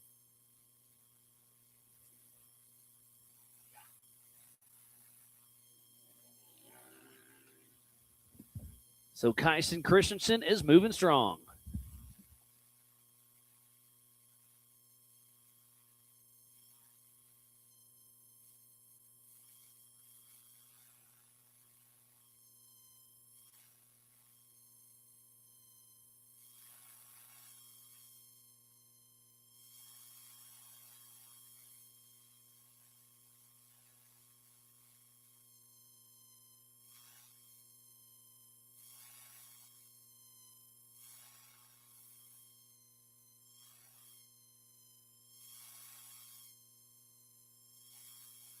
And we are back and running. It sounds like Kaylin Dowker has a chain issue on her Polaris. So she is stuck out on course. Tough break. This is a 12-minute race plus 1 lap. So Kyson Christensen out front. Then it's Maddie Manders. And now I don't see Matthew Horschel moving either, so we may be down to 2 cars.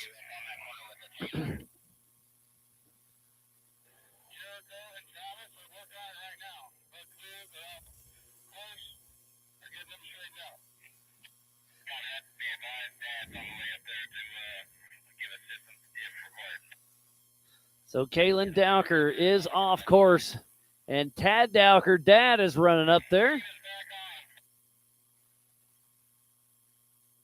Trying to get them lined out. Hearing lots of chatter over the PCI race radio, trying to keep everything. But right now, it's Kyson Christensen 1 in modified, and Maddie Manners number 1 in limited.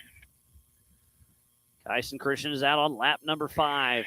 Fastest lap of the 170 so far is Kyson Christensen with a 44-second lap.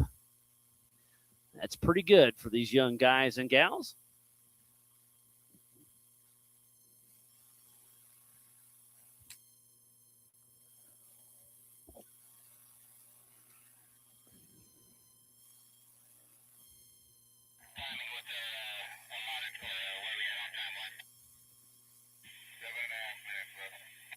We got 7.5 minutes left of this race, and it looks like we got a little inside-outside going on. Kyson Christian and Maddie Mann starting to battle. Or maybe that's lap traffic.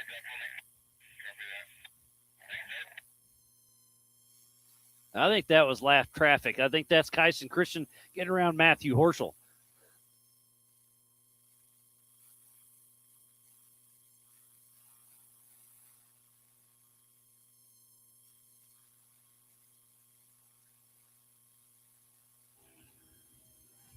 They're doing about, I'm going to say 300-yard track. You're following. Spencer with the drones doing an amazing job. They're racing 12 minutes plus 1 lap here at the Maxxis Tires Beatdown and beautiful area BFE. It is completely overcast. Lots of wind off and on. And I don't want to say it, but there is a chance of rain overnight and into the morning. Now, if it rains overnight, I'm here for it. Knock down the dust. But if it rains when we're starting the race, that's not going to be fun for everybody. But I'm checking the MOAB weather, and the locals tell me it can be doing something in MOAB and something completely different up here at Area BFE. The little mountain range that runs through here can do some goofy things with weather, so I don't think anybody knows what's going to happen tomorrow. All we can do is hope for the best and deal with it. This is off-road racing. We make it happen. So Kyson Christensen on lap number 8, Maddie Manders on lap number 6, and Matthew Horschel on lap number 4. Kaylin Dowker dropped out early with a chain issue, it sounds like.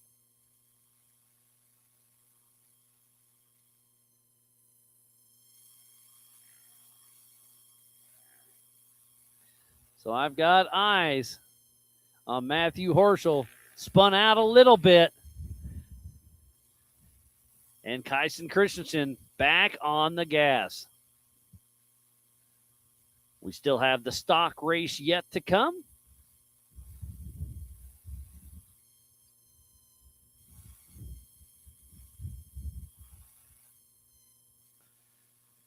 And then later on today, we still have the Youth 1K race. They'll do 2 laps on the 5.5 mile track, followed up by the stock and the open UTV class. They'll do 4 laps. So it's going to be a busy day. Stock and open, I'd put your headlights on just in case. This course is unforgiving. That is an absolute fact.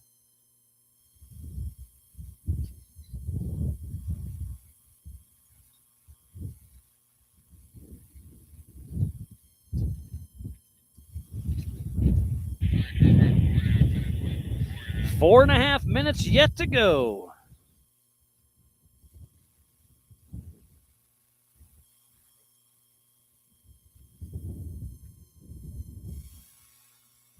Battery level is low.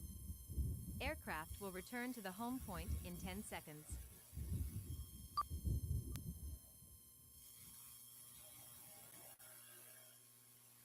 And it's still Kyson Christensen, Matty Manders, Matthew Horschel, and dropping out early was Kalen Dowker.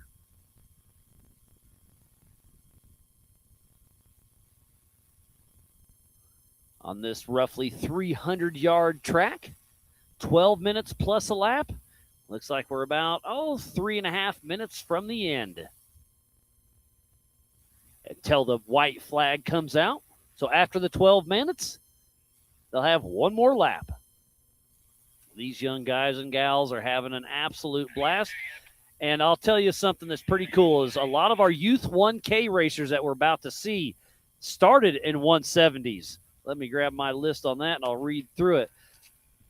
So Mason Dowker used to race 170. So did Kaden Gamble, Hunter Biddle, Emily Manders, Hunter Valadez, and Calvin Jarvis. So most of our Youth 1K started out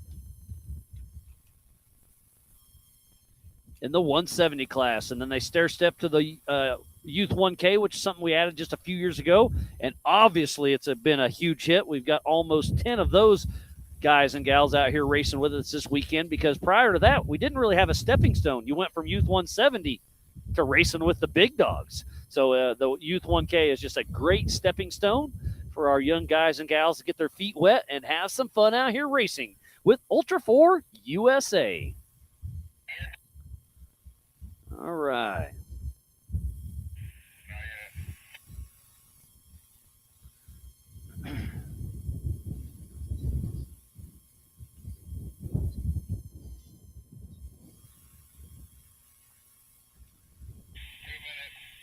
Two minutes left to go for this race.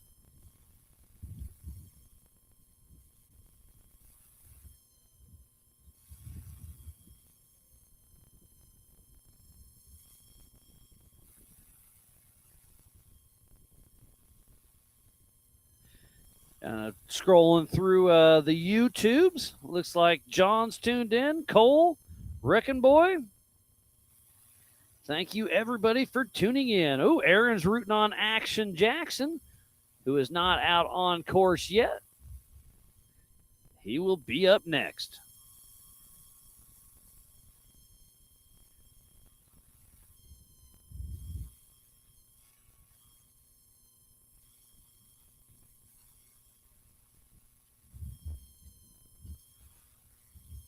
And the wind is picking up once again. So I'll flip back to ultra4racing.livemotorsports.com. Kyson Christensen still out front by a couple laps. Then it's Matty Manders, then Matthew Horschel.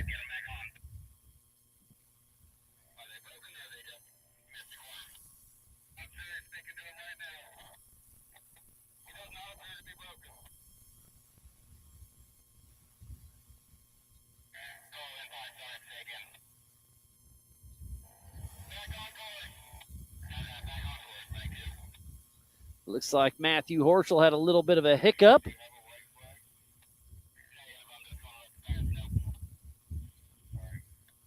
And we got about 15 seconds before that white flag comes out. I'm watching Ultra4Racing.livemotorsports.com. Listen to PCI Race Radio. I've got timing on here, race ops. Keeping everything rolling smooth. Again, we are live here from the Big B studio, presented by Take It Live. Thanks to those guys for keeping this live show together and all of the rest of our amazing marketing partners. So white flag, I believe, should be out any moment.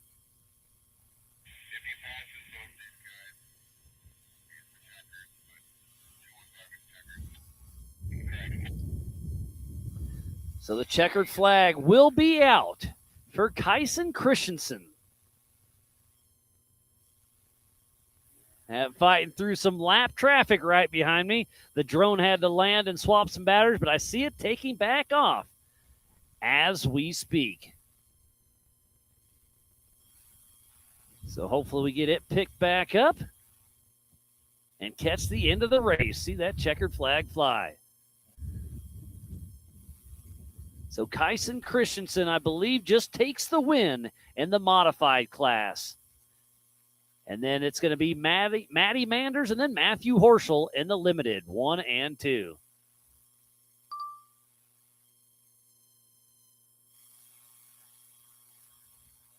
What a great spectacle it was.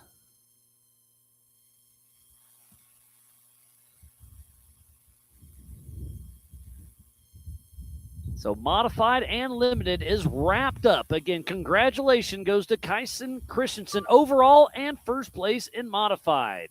And then in limited, first place was Matty Manders.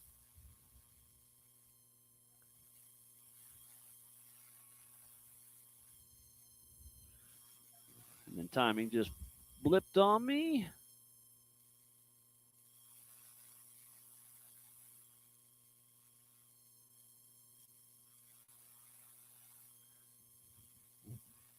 So Matty Manders and then Matthew Horschel in the limited, but taking the win in modified and overall was Kyson Christensen.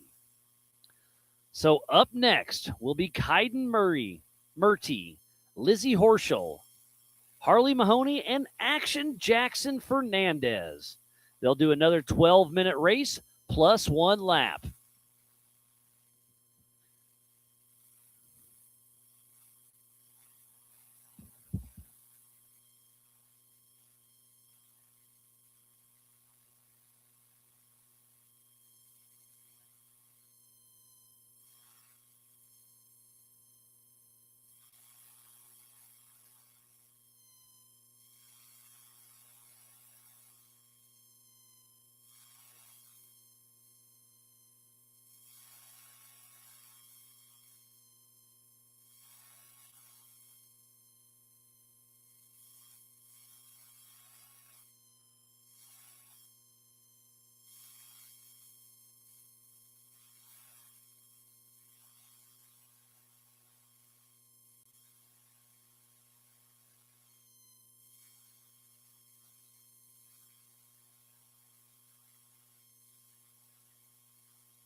Looks like our drone's going to reset, switch up some batteries while we wait for the stock class to take off.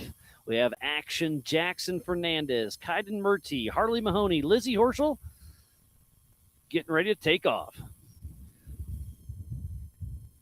So 170 stock race up next. We'll be right back after this. Over 25 years of off-road racing dominance. Proprietary patented race technology. Proudly made in the USA. Unparalleled customer service and support.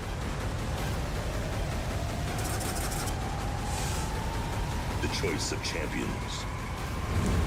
King Shocks. The leader in off-road shock technology. We don't take these lightly. They're not practice or anything like that. We're here to try to win. You know, we're getting bigger car counts. It's a new track. It's a cool venue, and it's a different change of scenery. That's what Ultra 4 is. But then when the green flag drops, it's all out battle. Mad Max and Thunderdome.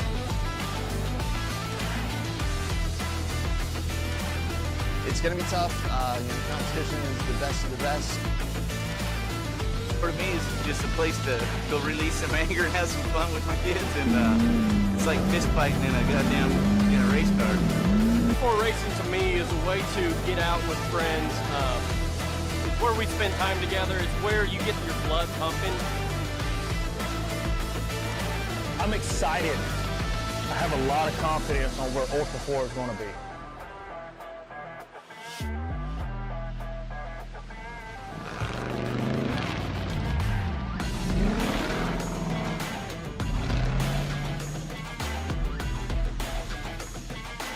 Ultra 4 is awesome. It's so much fun because you're just wheel to wheel with the guy next to you, and especially in short course. And what an opportunity to be able to race side by side with like pro level drivers that have won K08 previously, OG drivers that have been in this for 10 plus years.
Welcome back to the 2026 Ultra 4 USA Maxxis Beatdown here at beautiful Area BFE. I am Miles Hasselquist, and the Youth 170 stock class is about to go down. They will do 12 minutes plus 1 lap. And then following that, I already see the Youth 1K starting to stage.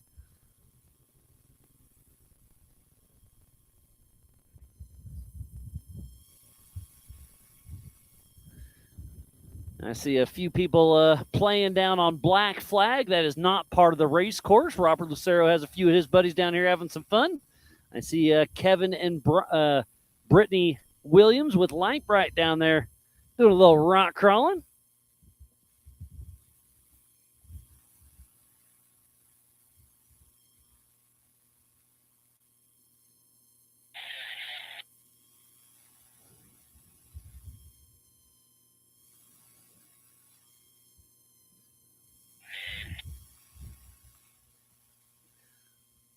And it looks like we are off and running. Who's it going to be? The 111 of Action Jackson Fernandez out of Sebastopol, California, with Fernandez Family Racing. In the stock class in his Polaris 200 with Sun Solar Electric, TCS Suspension, Elka Fern Family Vineyards, and Sons of Appalachia. And we have Harley Mahoney, number 308, out of Colfax, California, with Mahoney Racing. In her Polaris with Roseville Painting and Mom and Dad. We have Lizzie Horschel out of Park City, Utah with Horschel Motorsports. And the Polaris with Alloy Drilling and Obstacle. Then we have Kaiden Murty out of Grass Valley, California with Triple M Racing with Polaris, Mom and Dad, Triple M Towing, Austin Thompson with Bam Bam Racing. So we have 4 of our young guns out there having some fun. 12 minutes plus a lap. Right now it is Action Jackson Fernandez. And then it's Kaiden Murty. And then Harley Mahoney. And haven't seen Lizzie Horschel yet.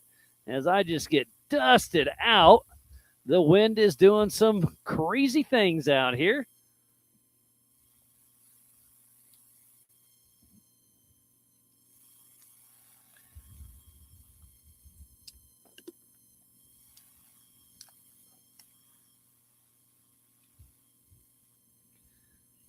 And they're out here having some fun. I see the whip on the top of Action Jackson. He's having some fun. Oh, I did hear 308 of Harley Mahoney is off course. Hopefully she can get it back figured out and going. But the future of our sport is looking bright. They're out there having the time of their life.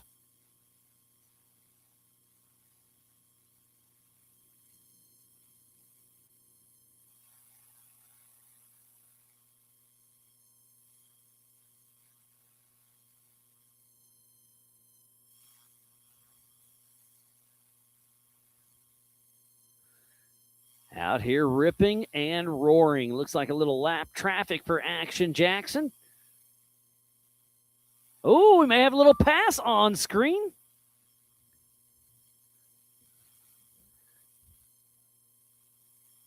Oh, Rubbing is racing. They're going for it strong. As they come to the end of the qualifying course, they're going to do a hairpin left right here and head back towards the hot pits. So all four are moving again. And out front, it's Action Jackson Fernandez, Kaiden Murty, Harley Mahoney, and Lizzie Horschel.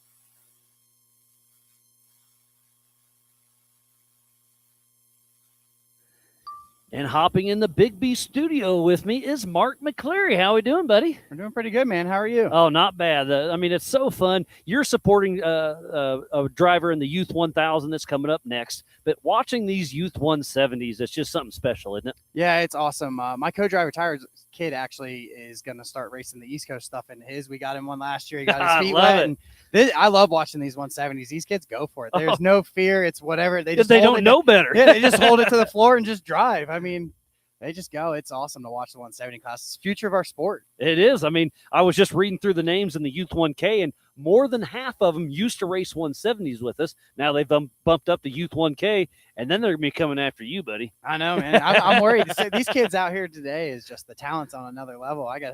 All us big boys are going to have to step up the game a little bit. Oh, for sure. I mean, let's talk about the history of UTVs. I had the Razor 800 back in the day, and I was like, this is the coolest thing ever. 900 comes out, double the horsepower, has suspension. I was on top of the world. And then the thousands came out, then the turbos, and now the MAV-R. It's ridiculous what they are. Yeah. Because the MAV-R, they're up to 300 horsepower with a tune, right? Yeah, they are. I mean, man. it's nuts. Everything. I mean, the transmission. I mean, the Pro Rs with a tune are running the same thing. You got guys out here in open with superchargers on their Pro Rs. Cole Clark can run 450 horsepower. And that's the thing. I mean, the game has changed. The side-by-side has turned into cars. Oh, yeah. It's just they're putting car motors in side-by-side frames at this point now. Yeah, I mean, they used to be called golf carts. Yeah. We'll still call them that just for fun, but they're not. They're cars. race cars. I mean, there's nothing. I remember, back in high school, I had a IROC Z Camaro with 200 horsepower, and now your little dang golf cart can smoke it. Yeah, your base model X3 comes with that now. Yeah, isn't that crazy? But yeah, so these guys and gals are out there. We have Kaiden Murty, Jackson Fernandez, Harley Mahoney, and Lizzie Horschel out there in the Youth 170 stock class. We just finished up the modified and limited, and then you're racing later on this afternoon in the open class, right? Yeah, open goes. So I got Reese in the 1000 or in the Youth 1000, and then as soon as she's done, we go right out for the open.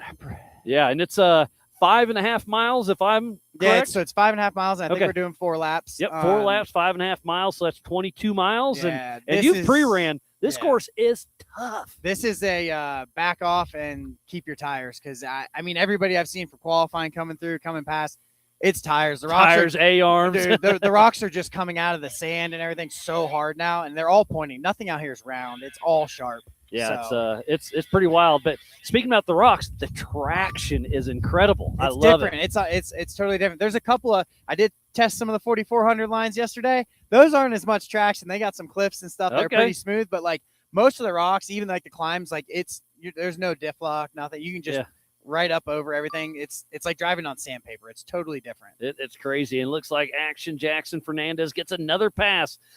So he is, oh no, Kaden Murty is got in the lead. I mixed up that one. So Kaden Murty and Jackson Fernandez are battling. I think that's 1 and 2 there. So as they come across, is it going to switch on us?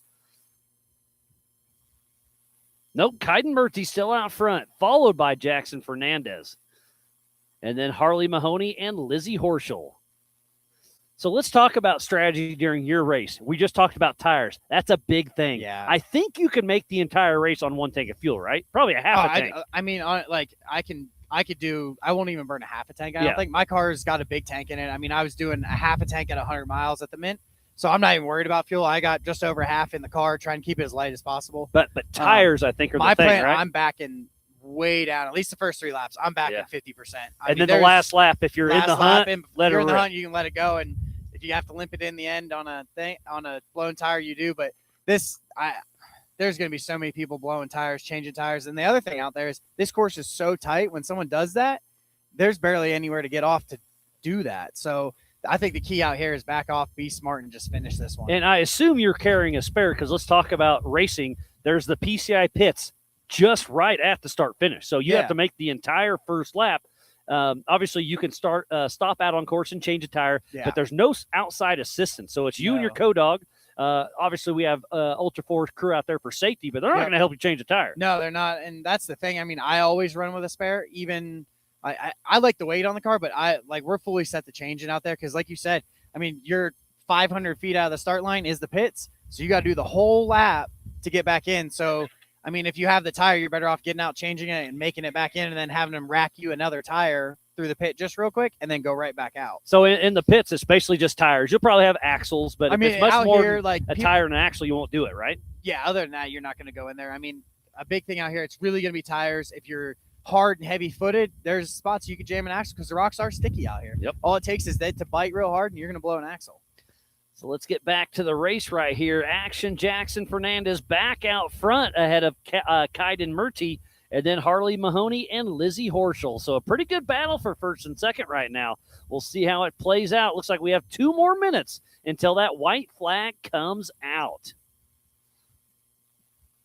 Yeah, you've been watching it, so we got some moon buggies over here playing on black flag, and they're having some fun. Yeah, they're down there way on the side of the mountain. Oh, I mean, yeah. it's just crazy. And it's off course. We already checked it out. Talked to Robert. They're just down there playing. Yeah.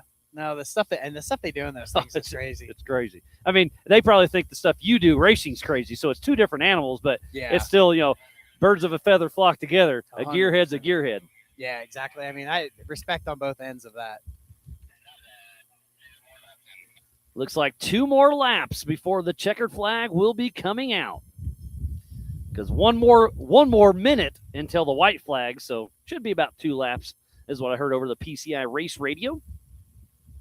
So what's next on your agenda, Mark? Where are you heading? You heading to Badlands? I will not be at Badlands, but my car will be. I have somebody stepping in for me. I had my phone never rang. Oh, sorry, buddy. Okay. Funny enough, you're gonna love this one. Tyler is gonna drive my car. Finally, your car can go fast. Yeah, huh? I guess he said he's gonna do pretty good because he's gonna run the 4400 in it. Okay. So do an open and 44. Open and 4400. I'll probably Nice. send both cars up. And he's gonna run and just kind of keep the points going for me on that one. Where are you gonna be at? I have a wedding that Oh. I was. It's family member, so I can't bail on that one. Well, you're not supposed to. I tried. I got the look from. I get it. The sister and mom, and Yeah. they're like, "Yeah, you're not missing this Yeah. one." Hey, so. family first. I get it. Yeah. I'm gonna give you a hard time. Yeah, no, it's okay. Everybody is, but it's all right. Now you can give Tyler a hard time. Oh, out yeah. there. He's already like, "Man, are you sure you want me to drive it?" I'm like, "Yeah, you'll be fine. Just go out there and have fun." And that's Tyler Nelk, right? Nelk. Yep. I've been messing his name up for years, and at KOH he finally comes. I was like, "It's Nelk." I'm like, "Why haven't you told me 5 years ago, buddy?" Because he just stands there and lets it happen. Oh, It's all yeah. good. But No, he's excited because I think he's hoping he doesn't puke in the driver's seat like he does for me in the passenger seat every race. So it'll be a good one for him. Yeah, and he's been doing some cool things with Segway. That's been so he interesting definitely to watch. is. That's his new venture. Definitely with Segway. It's pretty cool. That like my fiance races it with Jacob Saccone in the desert, and that car it's coming. It's definitely a unit. So. All right, it looks like the checkered flag does fly. And in first place is Action Jackson Fernandez. And then it's going to be Kaiden Murty. And then Harley Mahoney. And then rounding out the top 4 is Lizzie Horschel. So the 170 stock class is done. So we're going to reset a few things, but congratulations to all our Youth 170s. We qualified this morning. We just raced the 170s. Up next is the Youth 1K. So it'll take us, I'm going to guess, 20 minutes or so to get everything reset, get our safety out in position. So, again, I'm Miles Hasquist, joined with Mark McCleary. Yep. Always a pleasure, buddy.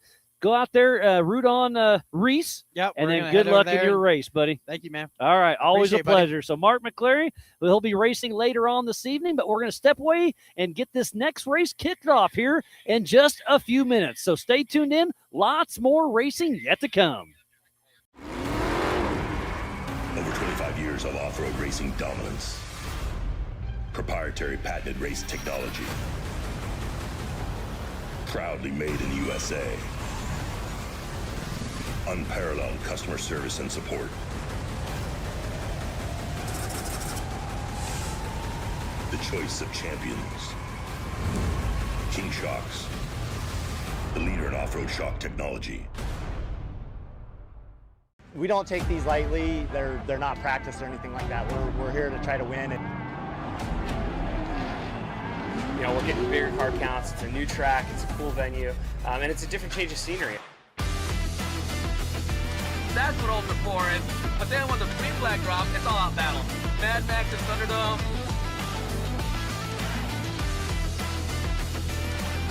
It's going to be tough. Competition is the best of the best. For me, it's just a place to go release some anger and have some fun with my kids, and it's like fist fighting in a goddamn race car. Before racing to me is a way to get out with friends. It's where we spend time together. It's where you get your blood pumping. I'm excited. I have a lot of confidence on where Ultra 4 is going to be.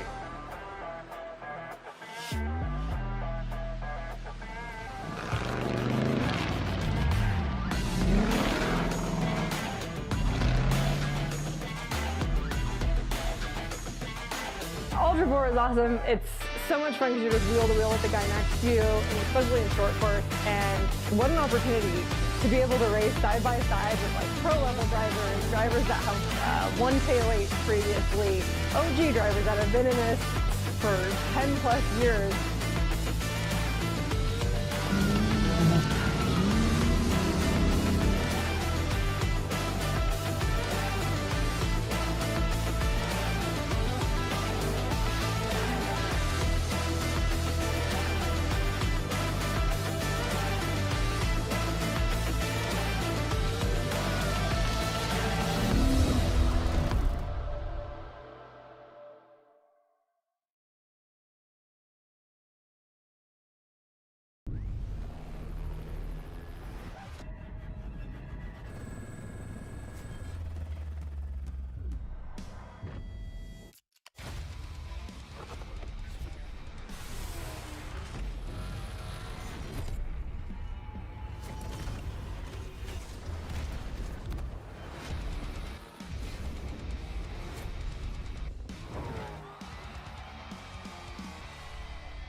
PCI Race Radio is the leader in off-road communication since 1972. Our equipment was developed for racing in Baja, perfected for enjoying the weekend with family and friends. PCI has the highest quality communications, navigation, and safety equipment, backed by the best support in the industry. Find us at hundreds of events each year, supporting our equipment on site and providing the PCI Weatherman Relay. See you in the desert.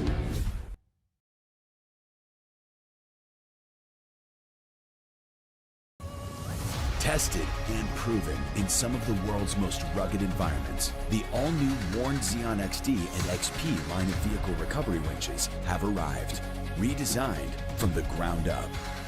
Warn Xeon XD and XP represent the ultimate in performance and durability on the market today. You'll have the confidence to go farther, and most of all, go prepared.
Over 25 years of off-road racing dominance. Proprietary patented race technology. Proudly made in the USA. Unparalleled customer service and support.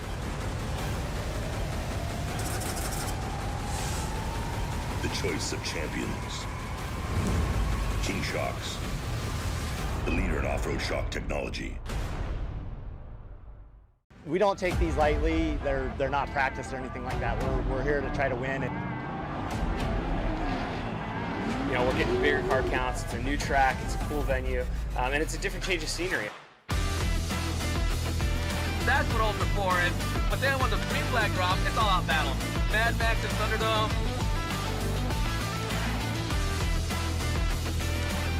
It's going to be tough. The competition is the best of the best. For me, it's just a place to go release some anger and have some fun with my kids, and it's like fist fighting in a goddamn race car. Before racing to me is a way to get out with friends.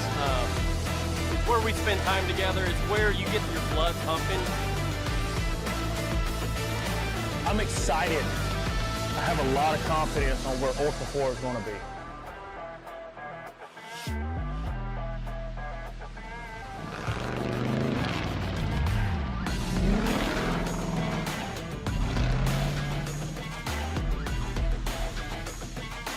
Ultra 4 is awesome. It's so much fun because you're just wheel to wheel with the guy next to you, and especially in short course. And what an opportunity to be able to race side by side with like pro level drivers that have won K8 previously, OG drivers that have been in this for 10 plus years.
PCI Race Radios, the leader in off-road communications since 1972. Our equipment was developed for racing in Baja, perfected for enjoying the weekend with family and friends. PCI has the highest quality communications, navigation, and safety equipment, backed by the best support in the industry. Find us at hundreds of events each year, supporting our equipment on site and providing the PCI Weatherman Relay. See you in the desert.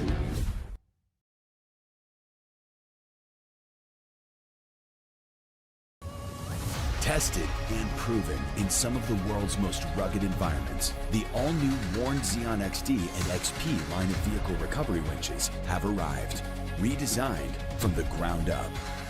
Warn Xeon XD and XP represent the ultimate in performance and durability on the market today. You'll have the confidence to go farther, and most of all, go prepared.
Just want to give everybody back home a quick update for the Maxxis Tires Beatdown here at Area BFE. It sounds like we're about 15 to 20 minutes out from starting the Youth 1K. So if you need to get some snacks, you need to get a drink, go do it right now. We're about 15 to 20 minutes from kicking off the Youth 1000 class.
Just want to get everybody a heads up. I just got the 10-minute warning for the Youth 1K. 10-minute warning will kick off the Youth 1000.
Welcome back to the 2026 Ultra 4 USA Maxxis Tires Beatdown here in beautiful Area BFE. I am Miles Hasquist, and we are about to kick off the Youth 1000s. They will do 2 laps at 5.5 miles per lap, so 11 miles in total, but that doesn't sound like a little trip, does it?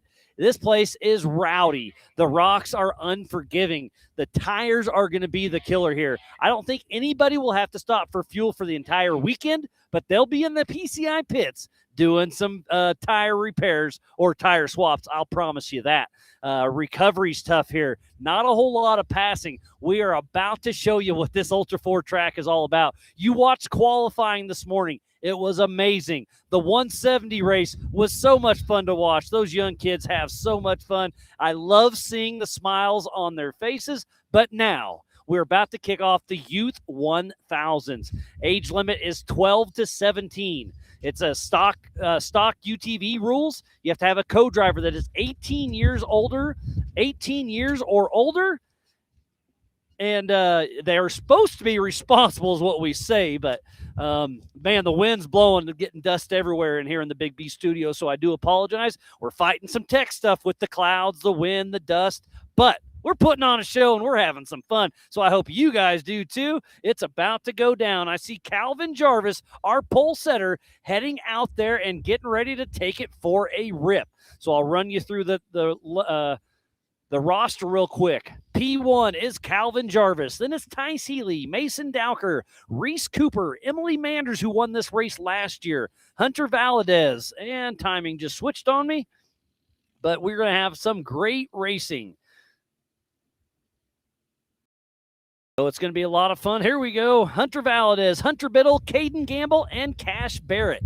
Kaden Gamble and Cash Barrett both took some injuries to the car during qualifying. Kaden Gamble snapped an upper A-arm, was able to get it fixed, and he is out here running. Cash Barrett, I see him too. So we have 9 Youth 170s getting ready to go. I got to pull an earpiece off to listen to my PCI race radio, but it looks like we're about to get this party started.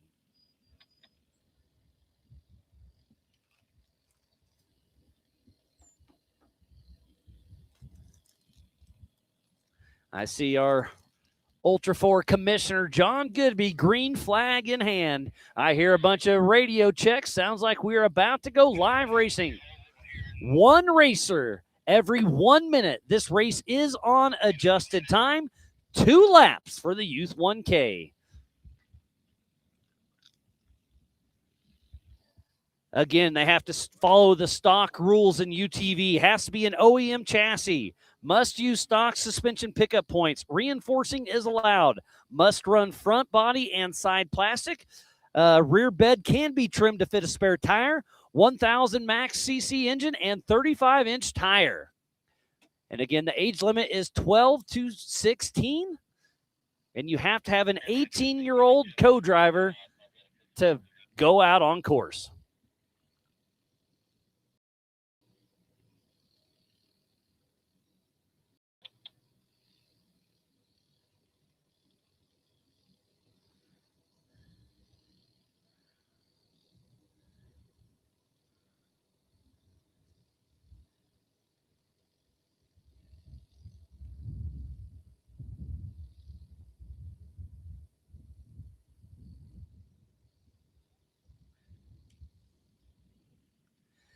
We are dotting our I's and crossing our T's to see what's going to go down. This is a 2-lap race. Just had to tell Cody because he didn't pay attention during the driver's meeting. And he's walking away laughing, shaking his head. We like giving each other a hard time out here at Ultra 4. We're all a big family and like to have some fun. I see Mylin out there. She's going to be rooting on her son and husband. The crowd's starting to fill in. We see some of the Easter Jeep Safari crew out here watching some Ultra 4 USA racing. Again, thank you everybody for tuning in to the 2026 Ultra 4 USA Maxxis Tires Beatdown at Area BFE. Doing a few more safety checks on course. I'm just as excited as you guys to get this thing started. Remember, we also have racing tracks.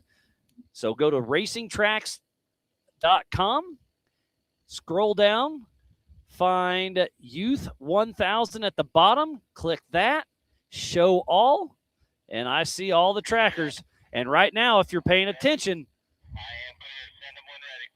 if you look at it, all the yellow dots have red at the bottom. That means they are stopped. The trackers are doing their job.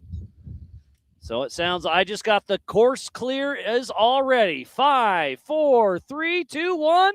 Calvin Jarvis, number 8675, with his dad Matt riding shotgun out of Las Vegas, Nevada with Ride Loud Racing. Again, this is the Youth 1000 class. He is in a Can-Am Maverick R with RideLoud.com. He raced with us last year at King of the Hammers. He's already got 2 first place and 3 podiums. Let's see what Calvin Jarvis can do. And in addition to to racing tracks, go to Dirt Hub. This is something new that Dave and the team are working on. There's lots of cool features. There's a live map with tracking. Then there's streams you could go down. Off-road, so there's 11. I don't see any of them live for this race. So we'll see. Hopefully we get some onboard from Dirt Hub, but it's just another tool along with racing tracks. And this thing's got some great potential. They're already doing some really cool things, and I'm excited to see how it goes. And then also we have ultra4racing.livemotorsports.com. Off the line next is number 67 of Tice Healey with his dad, 2-time King Laurent Healey, riding shotgun out of Farmington, New Mexico with Fun Haver Off-Road Team. He wants to thank Mom and Dad. His first King of the Hammers was 2023, and he's got, 3 second-place finishes with Ultra 4.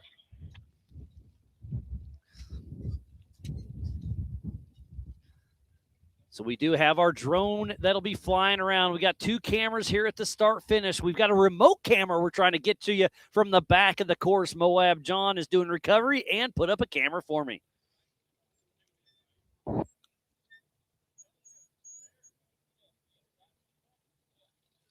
So far, so good.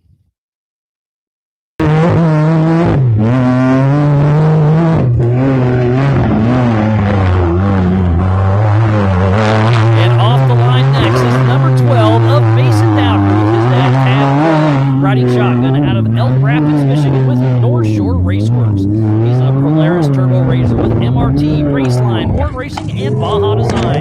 He's been racing in Rush, Kentucky back in 2023, and he's already got 6 podiums with Ultra 4. So we've got our first 3 of 9 competitors out on course. Up next, looks like it's Reese Cooper. Yes, it is. Oh, and there's the drone showing you the backside. So at the top right is where we qualified. Now they're going to come down this dirt hill, take a hard right, and head up and start heading into the what is Area BFE, the gnarliest stuff we could find here in Moab. And the wind is still blowing, if anybody was wondering. Thanks again, Spencer, for bringing us this amazing action. We do have a couple Dirt Hub drones out on course as well. We're hoping to see. Off the line right here is the number 550 of Reese Cooper. Her co-driver is AJ, part of Mark McCleary's team out of Cartersville, Georgia with Turned Up Racing. And that Can-Am Mav-R, CA Technologies, Carter's Off-Road, G-Force, Wayland Speed, and Chad's ATV Repair. She raced with us last year at Crandon, and she's already got a couple podiums under her belt. And I know her parents should be tuned in back home, nervously watching, but excited to see her. It's the first time they've let her come out here with Mark McCleary in the game by herself.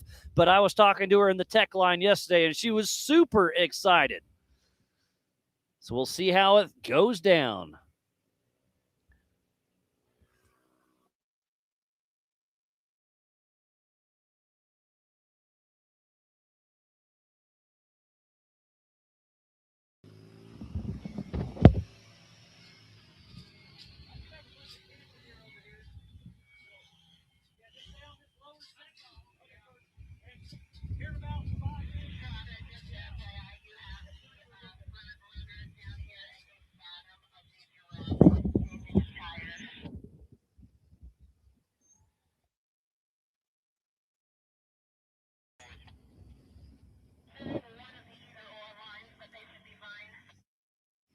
Off the line next is the number 2222 of Hunter Valadez and her dad, Johnny, riding shotgun out of Alga Dulce, California with Telemetry Motorsports.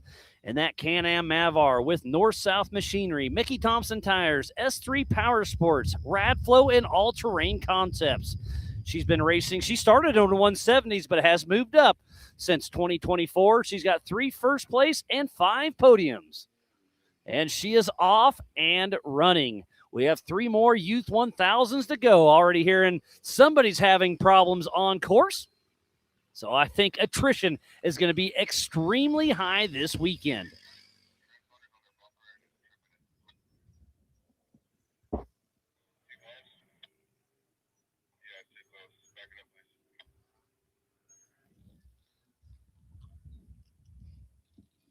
I think that's Reese Cooper if I had to guess. Looks like a Mavar. What amazing drone shots we're getting out here. Thanks again to Spencer for coming out. Local out of MOAB. Came through and getting it done. The wind is kicking, I'll tell you that. Which the racers love it, but nobody else does. So off the line here is the number 107 of Hunter Biddle with his dad, Tom, riding shotgun out of Longmont, Colorado with HMT Racing. And that Can-Am with Maxxis Tires, Warren Racing, and especially Mom and Dad. Been racing with us since 2022 and has 11 podiums with the 170 and Youth 1000. And the wind's picking up again. We'll see how it goes. You can see the wind's passing them. Lost visibility. Had to slow down there, figure out where course is. Oh, and there's Jericho, one of our core King of the Hammers guys out there helping us do some recovery, helping with Dirt Hub and safety. We got eyeballs all over this course. We've got the drones. We got the Dirt Hub. We've got racing tracks. And let's get on racing tracks. So I do see the 8675 of Calvin Jarvis is already stopped, so that is not good. So off the line next is the 833 of Cash Barrett and Cole Clark out of Cortez, Colorado with 2-4 Racing in his Polaris Razor. Thanks to Cole Clark and 24-Hour Powerhouse, making his Ultra 4 USA rookie debut. So one more car to launch. And having issues in qualifying was the number 26 of Kaden Gamble. Centered a little too hard off the Maxxis leap. Broken upper A-arm, got it fixed up, and he's taking the start. They said it's not 100%, but it's good enough to take the start and hopefully make it 2 laps. 5.5 miles per. They took off one at a time every 1 minute.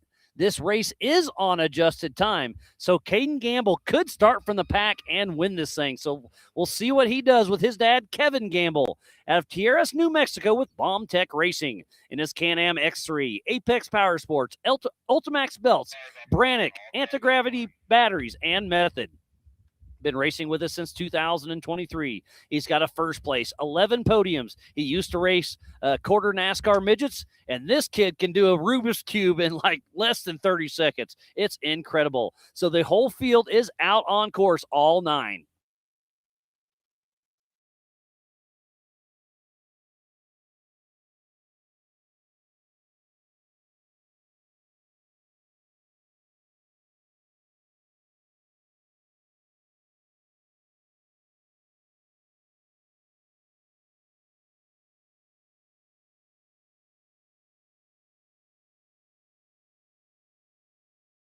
And on screen is Reese Cooper. So she's 550. Let me zoom out on racing tracks. So she's at, well, it says race mile 4, but there is no way. I'm going to say about race mile 1. Oh, the course is so close, it did ping it. That's what happened. So, yeah, they're just shy of race mile number 1. And that is Hunter Biddle in that Can-Am. Man, the drone shots are awesome here. Thank you again, everybody, for tuning in to the 2026 Ultra 4 USA Maxxis Tires Beatdown here at Area BFE as we're watching Hunter Biddle head off into BFE. There's a pretty fun little right-hand drop where he's getting ready to go.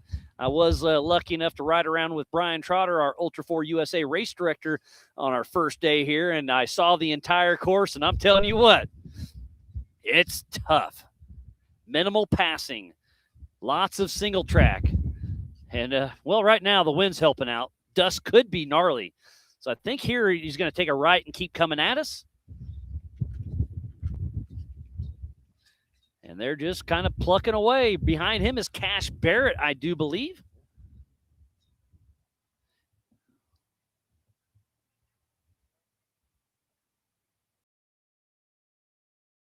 So Cash Barrett started just behind Biddle by 1 minute. So on adjusted time, Cash has already caught and passed Hunter Biddle. And this rock slab is a lot steeper than the camera shows, that you could get in trouble in a hurry.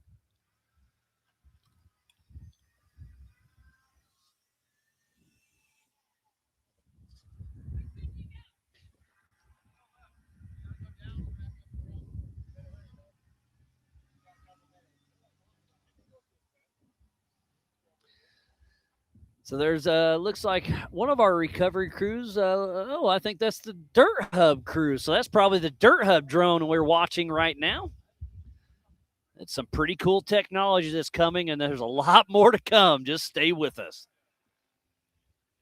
So I'm going to zoom into Dirt Hub. I've got their trackers. And we were just watching Hunter Biddle. I'm going to click on him. Pretty impressive. So I'm going to bounce between Dirt Hub and racing tracks. Obviously, ultra4racing.livemotorsports.com. And come over to the YouTubes and see who all's checking in with us.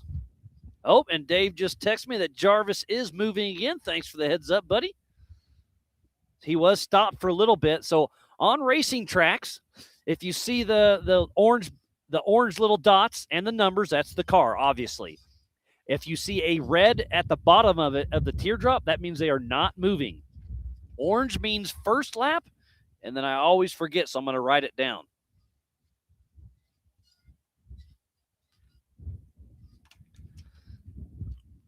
And then they'll change colors as they head out for lap number 2, but our leaders, which is Tice Healey, is at race mile 2, so not even to halfway mark.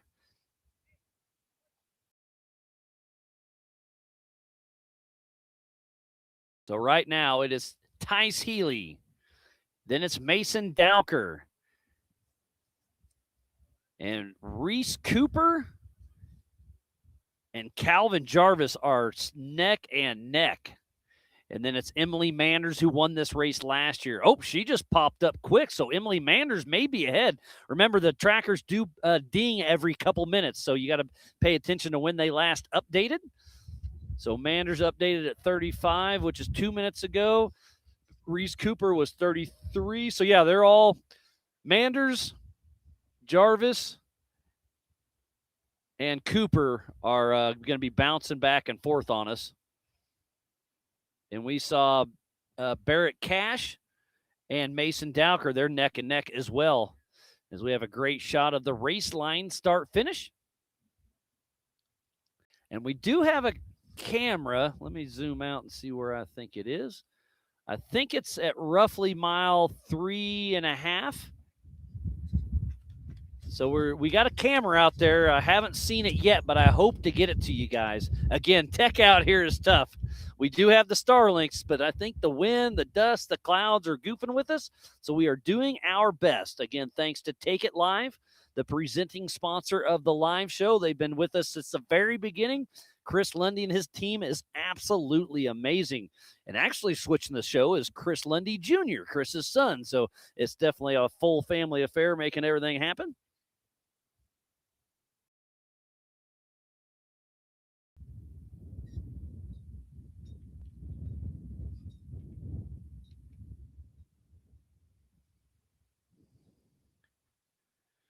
Getting caught up on some text, make sure I'm not missing anything.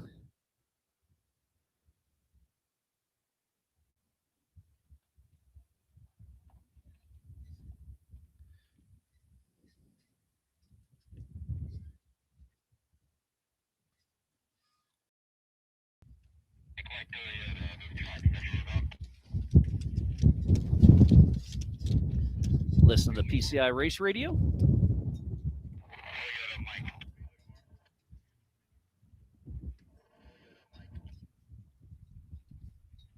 All right, and just like that, Take It Live did find MOAB John's camera out there at Strike Ravine. So we should, well, they're still a ways out. Well, Healey could be there next, I'm going to say 5 or 10 minutes with Mason Dowker really close to him. So, oh, that wind's terrible. Oh, and that stuff is blowing everywhere. Wouldn't it be an Ultra 4 race with some kind of goofy weather? Oh, and here's the camera. I guess I shouldn't have been watching my phone. Watch the live show. So that's Strike Ravine. Coming at us is the edge of Area BFE. They're going to be coming at us and then take a hard right. But there is an access point from Strike Ravine right where MOAB John is. So he's doing safety there, making sure nobody comes on a live race course. And I was like, hey, that's probably a perfect place to put a camera. So I gave him the quick little 10-minute tour this morning, and he got her up. So thanks, John, for making that happen. And again, Take It Live for bringing it to us. This coverage of Ultra 4 USA is presented by Maxxis Tires and is brought to you by our official sponsors. G-Force, All Things UTV, PCI Race Radios, Can-Am, Tire Spine, Pro Eagle, NorCal Rock Racing, Brannick Motorsports, Rock Crawler Suspension, Spider Tracks, Metal Cloak, Factor 55, Monster Energy, Freight Factory, Raceline Wheels, King Shocks, Warren Racing, Holly Off-Road, Off the Grid, and by Big B Motorsports. So please support who supports the sport. Without all these amazing marketing partners, we would not be racing here today for the Maxxis Tires Beatdown at Area BFE.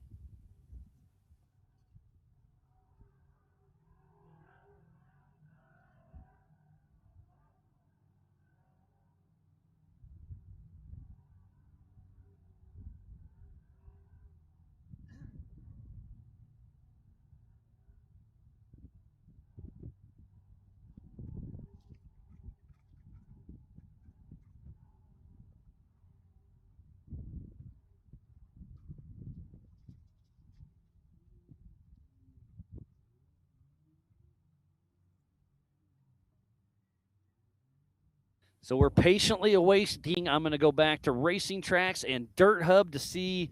So Healey is making his way. Looks like he is still ahead of Mason Dowker.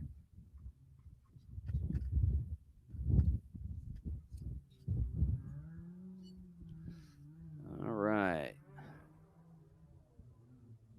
So Healey, Dowker, and Jarvis, they're pretty close. So we should see Tice Healey in the next 2 to 3 minutes, according to Racing Tracks and Dirt Hub.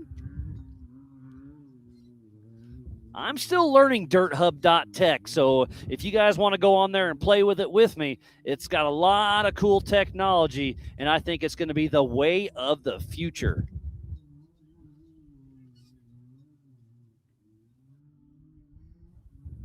And I hear Tice Healey echoing through the valley.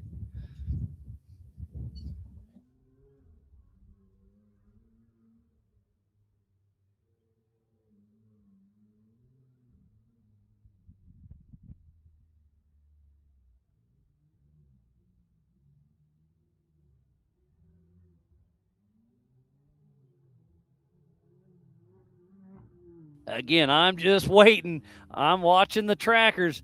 He should be there any minute. Unless that camera's frozen. I think I see some movement. Yep, I see the Ultra 4 tape flying. He's just a little more out of the wind than we are. We're on top of the bluff right here in the Big B studio.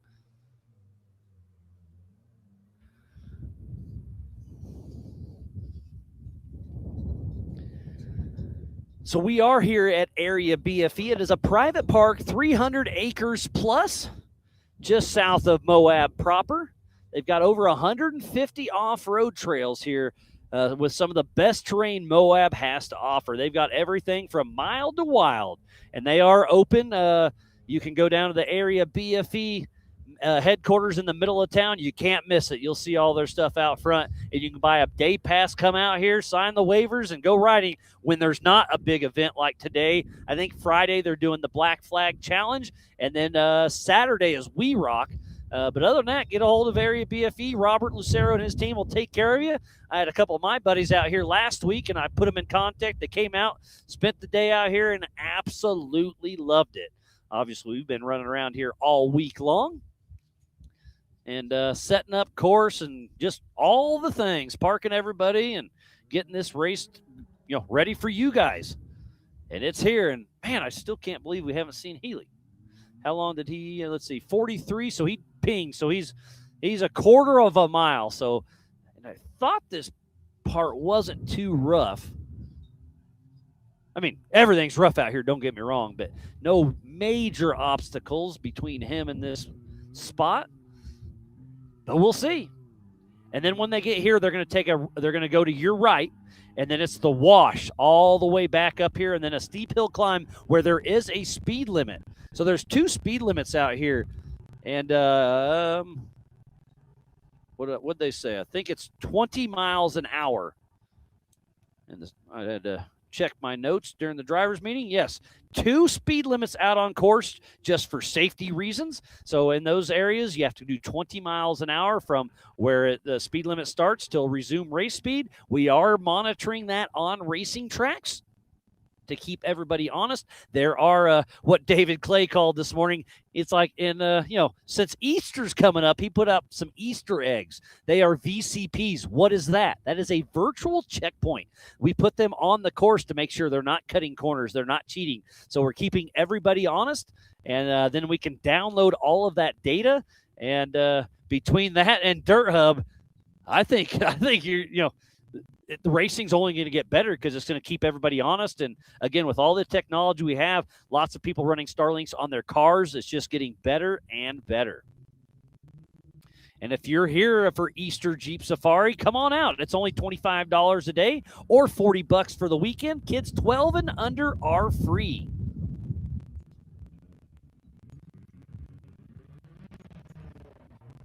This is our round number 1 of the Ultra 4 USA Western Series and the first race of the year. And as I'm looking down, there is Tice Healey, our physical race leader. So thanks, John, for that shot. Next, we should see Mason Dowker and then either Calvin Jarvis or Reese Cooper. So from there, what race mile is that? That's probably 3.5. So they got about another 2 miles to go. So I'm going to say, 10 or 15 minutes. Last year, the Youth 1000 did a 10-minute lap. Oh, last year we had a shorter Youth 1000 lap. I forgot about that. But when Trotter and I were setting up course, I was like, hey, we just did this in our brand new Can-Am Defender. And as long as they go slow, they can do the whole course. Let's give these young guys and gals a taste of what Area BFE is. He agreed, and we're running them the full UTV course. And I've got physical eyes. You guys can't see him, but I see Tice Healey and 2-time King Laurent Healey coming up the wash.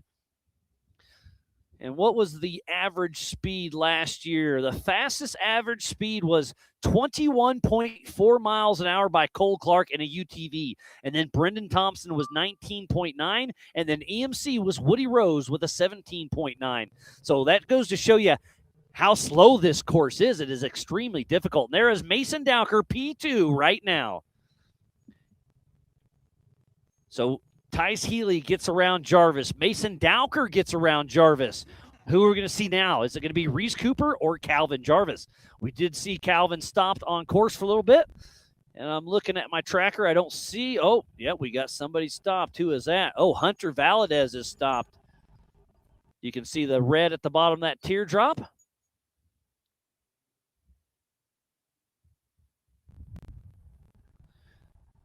So Tyce Healey making his way around.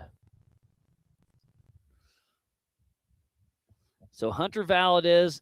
Oh, and just like that, she pinged. She may have been just in a very slow section. They're just past race mile 2, which is a very tricky section. So they must have been just going, 1-2 miles an hour trying to crawl through. So great to see them still moving and in action. And now we have one of our drones up in the air. It looks like, oh, that's Emily Manders, last year's winner. And I just saw Mason Dowker down in the valley. I'm telling you what, I've got the best view right here. Oop, and Calvin Jarvis, we missed him on the camera, but he is really close. So we had an issue, got it solved, and he is chasing down Mason Dowker. So we got a race on our hands, ladies and gentlemen.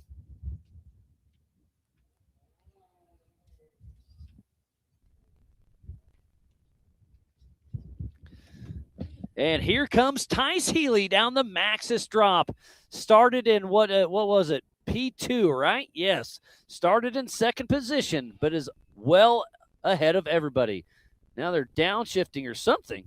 I can physically see Laurent playing with the shifter. They're both goofing with it. So they're going to cycle it. They're stopped in the bottom right there, and I can physically see them both scrambling at this, trying to reset something. So something reset. They killed the car, restarted it, and Tyce Healey grabbing the white flag, finishing lap number 1 of 2.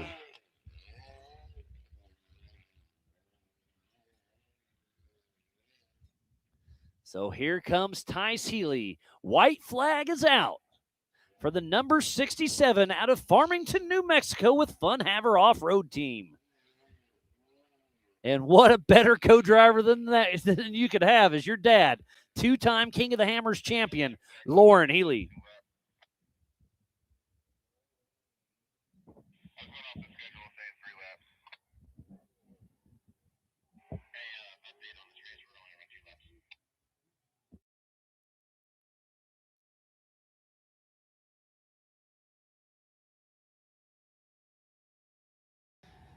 And I hear somebody else. Oh, we have Mason Dowker, and it looks like Calvin Jarvis may be going for a pass. He's got the horn on.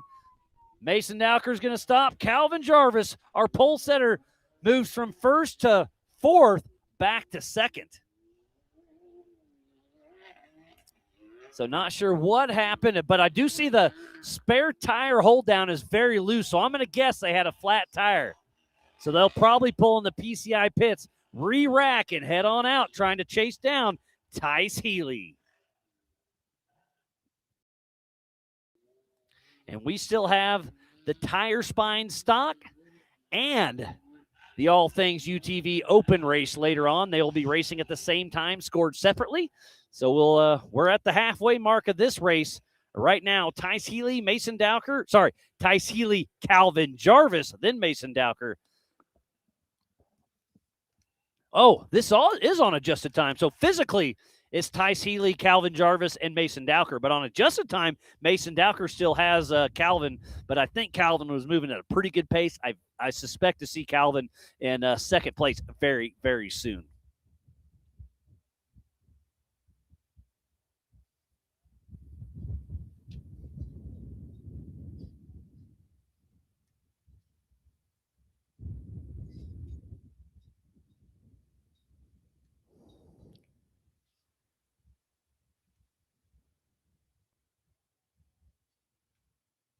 So I see Jake Connors asking, is Cody Willenborg in this race? Nope, he's in the next race. So I'm going to say in about an hour or so, you'll see Cody Willenborg take it. We got some Cash Barrett fans making his Ultra 4 USA debut. Dumford Racing's tuned in, rooting on Reese Cooper. And we got some fans for Spoonie J. That's Spencer, our drone pilot.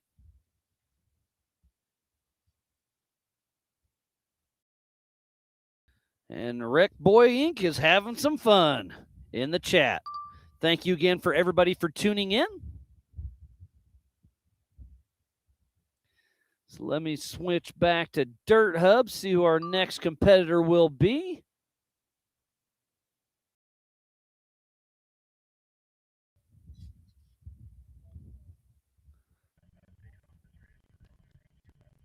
Looks like Reese Cooper.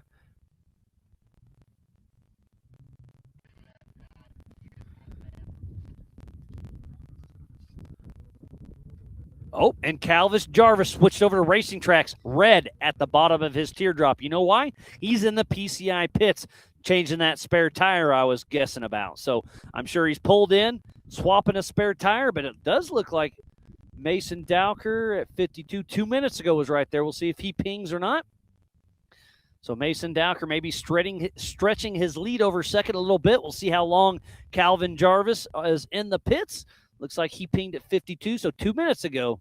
And, man, Tice Healey's almost a race mile 1 on their final lap. And then we still have Reese Cooper, Emily Manders, Cash Barrett, Kaden Gamble, Hunter Valadez, and Hunter Biddle. So everybody on course is still moving except for Calvin Jarvis, who's in the hot pits, but I suspect this will be a very quick swap and be back in action. Oh, I've got physical eyes. I believe that is Reese Cooper. So Racing Tracks is lagging a little bit, which we're in the canyons. It is what it is. Let me switch over to Dirt Hub, and it does show. Yep, so it's a great tool. Switch between Racing Tracks and Dirt Hub. They kind of ping at different times, and just the live tracking is next level. Again, I am learning Dirt Hub just like you guys are. DirtHub.tech. They've got live tracking. They'll have onboard cameras. They've got the live show on there as well. So some really cool features coming as the wind picks up. Can't see. So I'm excited to see where this goes in the future. That's a pink car. So is that pink or red? Just far enough I can't tell. So if it's a red car, it is Kaden Gamble. If it's pink, it is going to be Reese Cooper. And there is ledges all over this race course. And we're bouncing between the Dirt Hub drone and Spencer, our local drone here.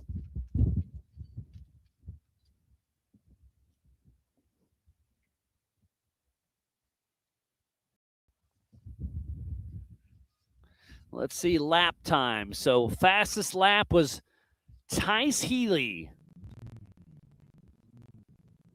with a 25:51. Then it was Mason Dowker with a 26:10. Then Calvin Jarvis with a 28:02. So again, last year they cut off a major part of the course, so it was a lot quicker lap times. But I really like giving them the full course and giving them 2 full laps. I think they're going to enjoy it and have some fun when it's over. But it's just so cool seeing these young guys and gals stepping up, and it's just a great stepping stone here with Ultra 4. And, most of them have their parents as co-drivers, and I just absolutely love when that happens. All right, and I have a physical eye coming towards the start-finish of Reese Cooper, P number 4. She'll be dropping down the Maxxis leap here in just a moment. Drops ledge 1. Now she's got one more ledge. Then she'll be heading up around the Brannock Bowl. Just smooth and consistent. Comfortably in that 4th position. But hey, to finish first you must finish. Out front's Tice Healey, Mason Dowker, Calvin Jarvis, and about to be Reese Cooper on her 2nd and final lap.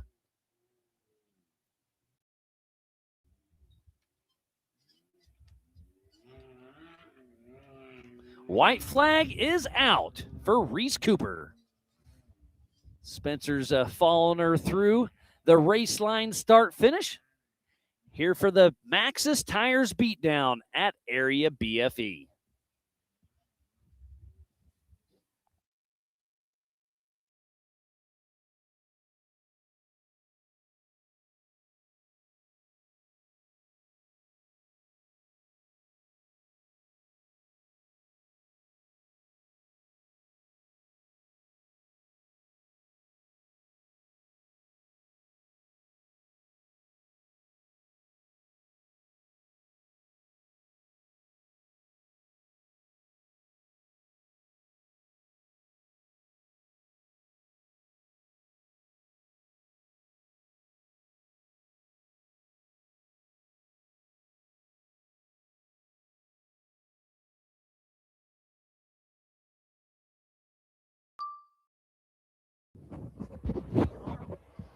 We are watching the Youth 1000s. Out front's Tice Healey, then Mason Dowker, Calvin Jarvis, and Reese Cooper. We're still waiting on Emily Manders, last year's winner. Hunter Biddle, Hunter Valadez, Cash Barrett, and Kaden Gamble. And we are live here in the Big B studio, and joining me is one of my good buddies, Brandon Haynes with Brannick Motorsports. How we doing, buddy? Oh, we're having a great time. Yeah, you guys have been out here for 3 or 4 days, just kind of hanging out with us, going, wheeling, just living the life. And we're always going to sucker you in to come have some fun with us, aren't we? Absolutely. We're having a blast out here. We're out here on our daughter's spring break and decided to come out here and do some wheeling and join the Ultra 4 crew and Area BFE. And out here to have a good time. It's always a good time. And so you came all the way out here in a Cadillac. What are you thinking, buddy? It's a Lexus. Oh, it's a Lexus. Same thing. Just one of them fancy cars. But you had your buddy Chad bring out the Jeep, right? Yep, he hauled all our junk out here and hauled 3 Jeeps out, and the wife and kids and I took the car and cruised through the mountains. And I love it. So here comes Emily Manders, last year's winner in the Youth 1K. She's sitting in that 5th position, but this race is far from over. So she just made it around the Brannick Bowl right there. And speaking about Brannick, Brandon, give us a little lowdown on what's going on with Brannick Motorsports, who is one of Ultra 4 USA sponsors. We're a full-service machine shop, CNC machine shop. We primarily machine heavy-duty off-road parts for race cars like you're seeing out here. Yeah, a lot on my list. I'm gonna say 40% has Brannick Motorsports listed as a sponsor. So that's pretty cool that you guys have been involved in the sport for that long and evolved with the sport. Yes, I mean, your dad, Stan the Man Haynes, has been around before King of the Hammers. I ran around him with XRA and you guys. Yes, sir. Just to see where you guys started and where you are now, it's pretty impressive. And now seeing your dad kind of step back a little bit, he's still involved. Oh, but yeah. Seeing you step up to being president. And what you guys are doing is pretty incredible because you build Ultra 4 parts, you build axles, U-joints, and some of that tractor pulling stuff, right? Oh, yeah. And lots of drag racing in Indiana. We've tried to be diverse. We provide parts for motorsports in general, from pulling trucks to off-road race cars, trophy truck stuff, Ultra 4 cars. They're unlimited trucks. Unlimited. You're going to give me trouble. Unlimited trucks. There we go. So here comes Cash Barrett, who started dead last but has moved into 6th position.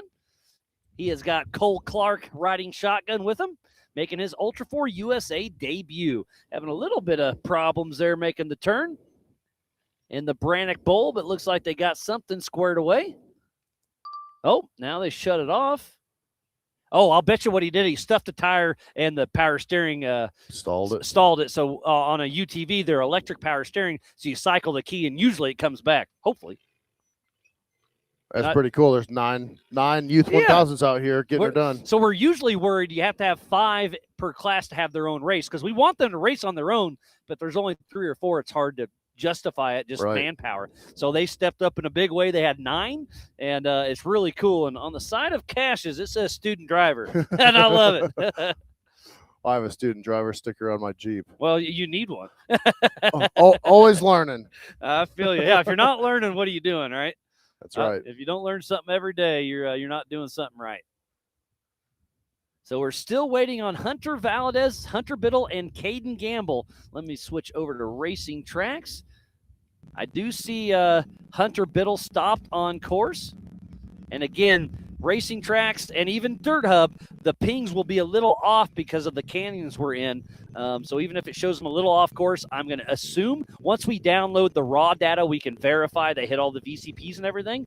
But the only person stopped, oh, Calvin Jarvis, that's a big story, still in the PCI pits. So, man. And then you can see red on the bottom of Cash Barrett as well. And we saw him stop. Oh, but now he's back moving. Trying to get my lay of the land here. If he's going to take a right here. Yeah. So that's probably Cash Barrett. So he was able to get it back going. How many miles did the course end up being? 5.5 for UTV and EMC and 6.5 for 4,400 on big race day. Nice. Here comes somebody coming through. I'm going to guess that's Kaden Gamble. Yeah, red. So you guys can't see it, but I got physical eyes on the wash, and that is Kaden Gamble with somebody behind him. Great. I love to see it. So on tracker, I'm going to guess that's Hunter Valadez and Kaden Gamble. So we're the only one we're missing is Hunter Biddle. Was that Johnny's kid? Yep, Johnny Valadez. He raced his 4,800 with us, and Oh, yeah. his daughter raced 170 for a few years, and I think at the end of last year, she stepped up to Youth 1K, and again, just the stair steps we have here at Ultra 4 is something really special for the kids. And some of your buddies with Team Indiana have some 170s, now some 1000s, and Stan still has the old car, doesn't he? He sold the old car. No, I thought he still had it as just a wheeler. No, he sold the wide open design car. Okay, it's gone. All right, but you guys still have the Jimmy's car that's in 4,800 that your nephew rides, right? Yes, sir. Yeah, it's pretty cool. I just missed something over the PCI radio. So we should see Kaden Gamble and Hunter Valadez coming up our way in the next, I'm going to guess 5 minutes or so. And it looks like per tracker, what time did Tice Healey ping? At 04, so accurate ping, almost at race mile 3. Well, it pinged right now. He is at race mile 3 of 5.5.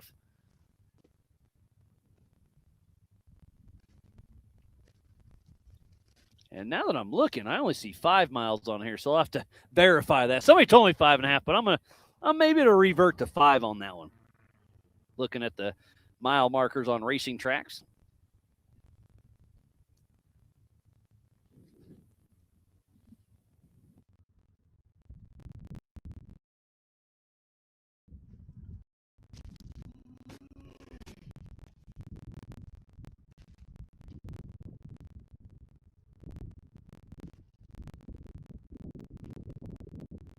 And I hear somebody in the background, and it is Kaden Gamble. So we'll try to switch cameras here and watch him come down the Maxxis Leap.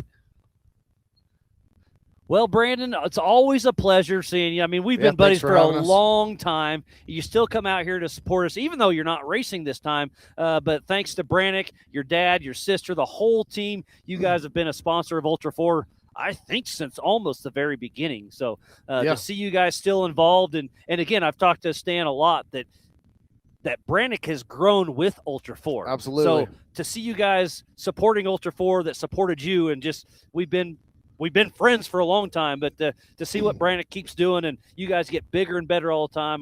We plan on continuing to be involved in many different ways in the future, and the sport's evolved, and our business has evolved to keep growing with the sport as well. Sure. We've enjoyed being a part of it, and we're having a great time doing it. And obviously you're not going anywhere, huh? Absolutely not. All right. Well, buddy, always good time seeing you. Thanks for helping out and everything else you do. So I'll let you go enjoy, and we may put you to work. All right. Sounds good. All right. Brandon Haynes with Brannick Motorsports. So as Brandon and I were chatting, we do see Kaden Gamble came through, and Hunter Valadez is in the Brannick Bowl as we speak.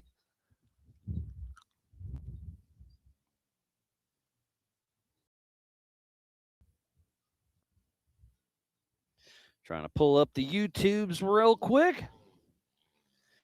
Dunford Racing, Jarrell is excited that the Youth 1K ran the full course. And Driver Tech is rooting on Kaden Gamble.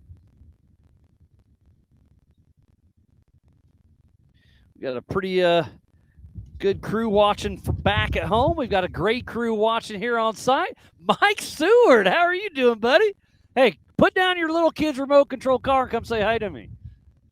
He's a part of the Jimmy's crew, and I've heard he's been here working on the new Jimmy's 4x4 VIP area. Yeah, looking good. Hey, get a headset on. So, well, you can't say that.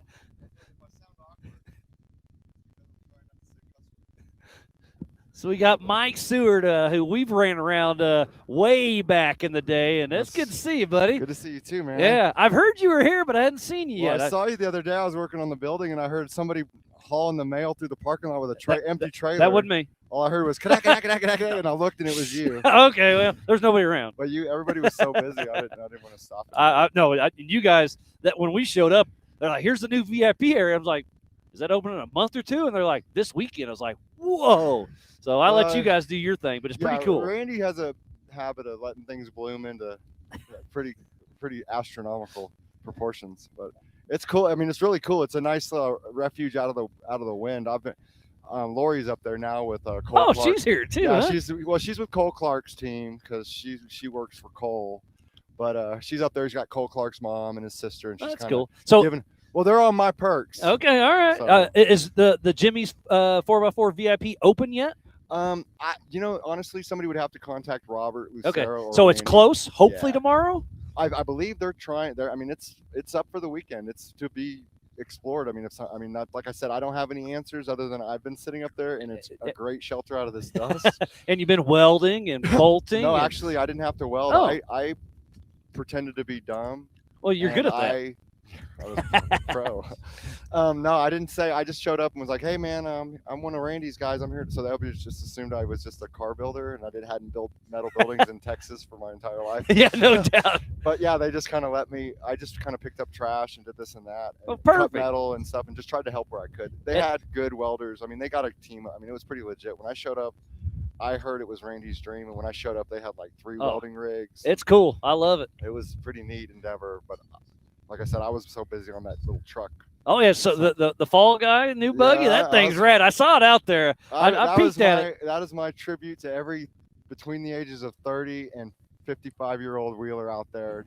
Childhood television show. 100%. When Randy gave me the opportunity to build my own car, just say, "You just creative freedom. It's for me. Just do something cool." I mean, so is it yours or Randy's? It's Randy's. But you get to borrow it?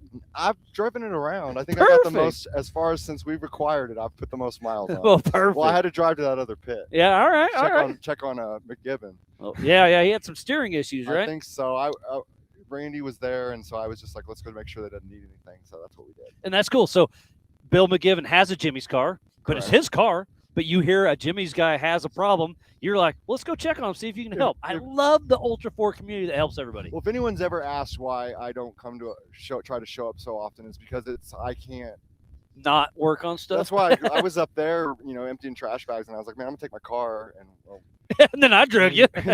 Well, no, it's always a pleasure to talk. I mean, it's neat. I mean, we're old friends. I mean, back in 09, 010, we used to party pretty hard. I just can't tell any stories. Well, you can tell a few of them, but not without cussing. Yeah, I told you before, there are no peep words, huh? Oh, and there was our race leader, I believe. Nope, that was going to be we were chatting. That is Hunter Biddle, so I'm glad to see he is still moving. Our race leader should be coming through here very soon. So this is a Grand Prix finish. So once the checkered flag comes out for the leader, doesn't matter what lap you're on, you're done. We'll see. Hopefully Hunter Biddle can get out there and make his second lap of 2. This is a 2-lap race, roughly 5 miles per. This is the Youth 1000, ages 12 to 16. Must have an adult co-driver. They're supposed to be responsible, so that's why we won't let you get in there. Well, no, my little man's riding with Cole Clark right now. Yeah. So he's probably having no. Cash Barrett. Oh yeah. Cole Clark's riding with Cash. Yeah, Cole is Cash's adult. So he's probably not near as well off as he would be with me. Cole's probably telling him to go faster. Oh, man. I would be telling him, please let me out. Yeah, exactly. Yeah. All right, buddy. Well, I didn't want to stop for too long, but I saw you. I was like, you gotta say hey, and we'll try to catch up later, buddy. See you off camera so I can say cuss words. There we go. All right. Good to see you, Miles. Likewise, buddy. Mike Seward, been around the sport for a very long time, and I do have physical eyes on Hunter Biddle. As he's coming through the wash, he is a little slow. I think that's a faster section, so he must be having some kind of car issues. Obviously, we're just speculating, not sure what's going on. But he's moving, and let's check on Healey. Right now, I show him stop. But again, these valleys can do weird things to these trackers. But once we download the raw data, we'll have it after the race to make sure everybody is A-OK on course compliance. So hopping in here in the Big B studio with me is Chad Hunt. How we doing, buddy? How's it going, Miles? Oh, I'm doing great. You guys have been out here longer than we have and just running around having some fun. You kept checking on us, see if we need help. And hey, we need help. I see So that. you're here. So you got the vest. We got you in here. Thanks for everything you do. And I'm sure we'll see you in a couple weeks in Badlands, right? Hoping so. Is that why you're not here? Because you're prepping for Badlands? Or I'm still working on an engine. Oh. So I No, you've been working on your wife's Jeep, putting an engine in it. well, yeah, that's because my race engine's been at a shop getting balanced, and I'm hoping it'll be done when I get back. If not, I'm gonna have to switch to an alternative and do something. But Still your wife's engine out? Yeah. Oh, and here comes our physical race leader, Tice Healey. I've got physical eyes on him. Tice and his dad, Laurent Healey, coming towards the end. He's about a mile away before the checkered flag flies. And Chad Hunt's daughter races the Youth 1K and some of the Central and Eastern stuff, right? No, Rick Murray's daughter. What'd I say? My daughter. Oh, in my head I said Rick Murray. Your co-driver. My co-driver, Sorry. yes. That's what I meant to say. Yeah. When you asked me, I was like, that's what I said, but apparently I did. But yeah, Rick Murray, your co-driver, his daughter races the Youth 1K. And just from your outside looking in, how cool is the Youth 1K as that stepping platform? It's awesome. It gives her a place to go to try without getting in a big car or running multiple laps, and it just gives them a taste of it. Yeah, for sure. It's just, like I said, Youth 170 used to go straight to stock Pro Motor Open, and it's just like, it's scary to go out as a 15-year-old, 16-year-old kid racing against Paul Wolf. Right. That's not fair, and it's scary. It's 13's the cutoff. Yeah. So then you've got a couple, either you start right at 13 racing Paul and all those guys, or you give them something in between. I think you guys did the right choice by doing that. Yeah, Dave and Goodby and the team, they put the plan together, and we executed it, and I love it. It's great. My wife is still trying to get a powder puff class. Hey, I like it. I think we got enough racing this weekend. But yeah, it's been a wonderful. The weather has been beautiful up until today. It's still nice out. That wind's kicking, and there's that chance of rain overnight in the morning. We'll see. We got it says 3/4 of an inch. Ugh. But I was talking about that earlier, that it could be raining in Moab and dry here. It could be raining here and dry in Moab. So we still don't know. Right. And all I can do is hope it doesn't rain. All right, here comes Hunter Biddle. Oh, and Tice Healey is hot on his heels. Remember, Grand Prix finish. If Tice Healey finishes before Hunter Biddle will only do the one lap, and Hunter Biddle takes the easy wide line. And Tice Healey is going to drop down. Ooh, stuffs the wheel a little bit. Yeah. Down the Maxxis drop. So I do believe Tice Healey will pass Hunter Biddle. Right now he does. So Hunter Biddle will only get one lap. You think Lauren's in there pushing him pretty good? Oh, yeah. Well, I heard the horn on there. So we are seconds away from the checkered flag for Tice and Laurent Healey, number 67 out of Farmington, New Mexico with Fun Haver Off-Road Team. And Tice just wants to thank his mom and dad for giving them the opportunity. Checkered flag is out and flies. Our unofficial winner is Tice and Laurent Healey. And we got some fans in the we got some fans in the crowd getting pretty excited.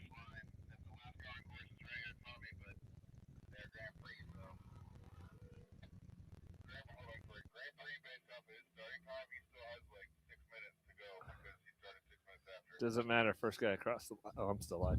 Yeah, you're still alive. So we're listening to the radio, and they're talking, is this white flag or green flag? So I'll wait to see what they fly. Because Grand Prix, is it plus adjusted time? That's what I'm waiting to see. I was always told no. So whenever the finish line finishes, it's Yeah, done. okay. I like that, because the plus adjusted time, I understand it, but it's confusing. It is so very confusing. So Grand Prix, checker's out, it's done. Yeah. So, and that way we can keep racing, because if we have Hunter Biddle out there for another hour, something happens and he breaks. Yeah. He may have had a good race. Maybe he had a bad. I've had that happen before. Haven't we all? I was winning. Yeah. Until I wasn't. It happens every time.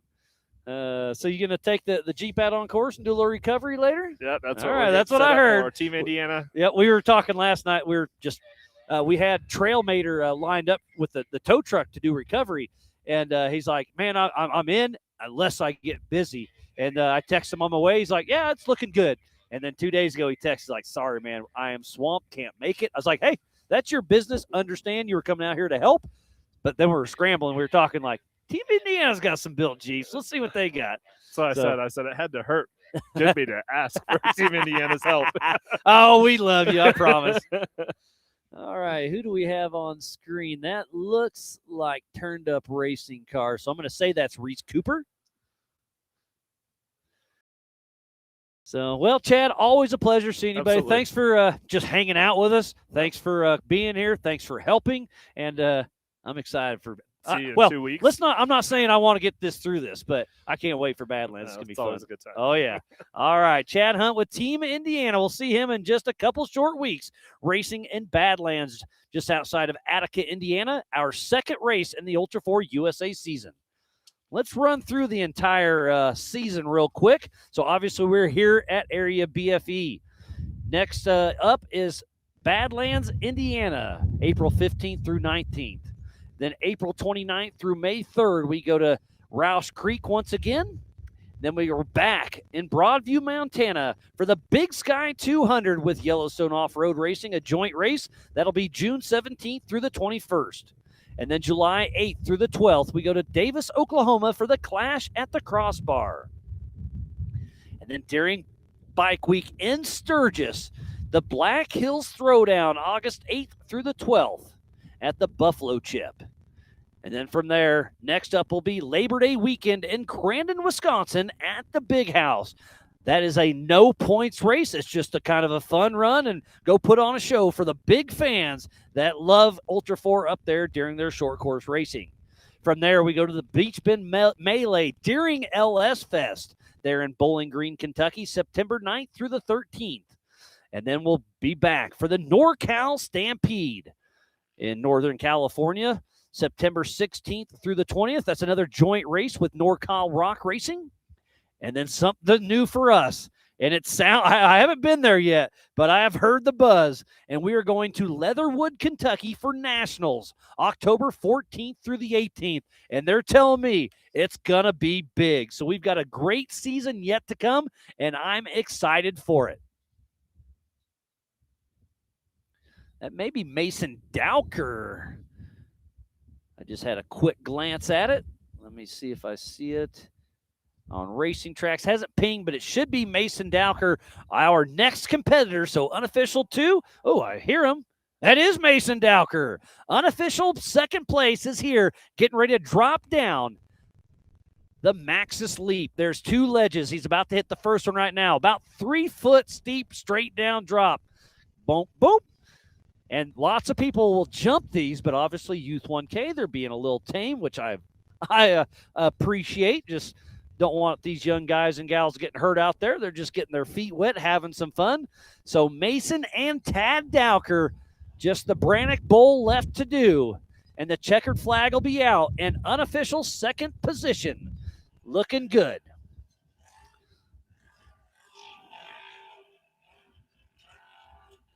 So Tad will be racing tomorrow in the 4,400 class. So he saw most of the course. We do a 4,400 extended lap, so he didn't see that at race pace, but he saw it. So the number 12 of Mason and Tad Dowker out of Elk Rapids, Michigan with North Shore Raceworks and that Polaris Turbo Razor. MRT tires, Raceline wheels, Warren Racing, and Baja Designs, unofficial P2. We'll see how it shakes out. We still got to check Dirt Hub. We got to check Racing Tracks, make sure everything's good to go. But these the course is marked extremely well. These guys and gals don't want to cheat. I don't suspect any of that. So I assume 1 and 2 should be pretty dialed in for Tice Healey and then Mason Dowker. Who's going to be next? Let me look at Racing. Oh, I hear somebody. Oh, that's Mason heading up the hill. Let me go back to Racing Tracks. Who's our next one? Ooh, we got a bit. So I see Emily Manders stopped on course. I see Cash Barrett still moving. Where's Calvin Jarvis? Calvin Jarvis, who was our pole setter, sitting in that second position, never left the hot pits. How long ago was that ping? 22. Accurate. Hate to see that. He was our pole setter. Running a good race, stopped, got back going. Tough break. And I see Kaden Gamble, who had a broken upper A-arm.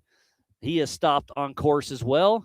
And if I'm looking at Emily Manders, I think there's 2 cars there, but they're so zoned in. Let me go over to Dirt Hub, see if I can zoom in a little bit. Yes, if you go to Dirt Hub, oh, it says it's Chip McLaughlin, but he's not here. So Emily Manders, who would have his tracker? Must still be some info from Hammers.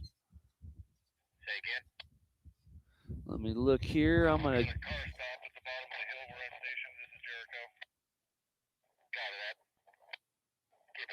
Yep, can't tell who it is.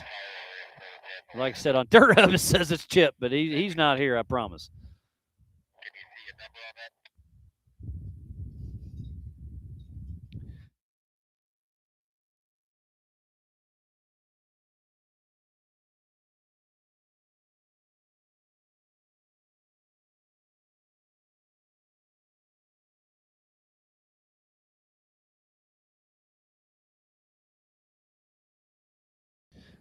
All right, I've got physical eyes on a race car. Looks like a MAV R. I'm going to guess that's Reese Cooper.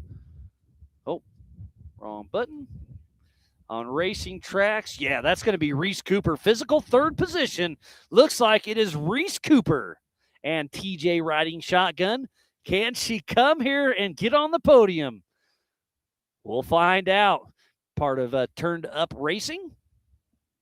Mark McClary sometimes rides with her, but he decided to stick his co-driver in there. Mark McClary is going to race in the open class, the All Things UTV open class here, hopefully in the next hour or so.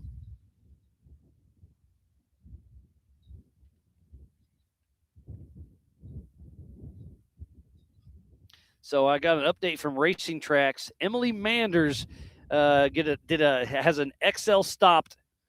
So I think that's just like they stopped quick or hard at race mile 3.2.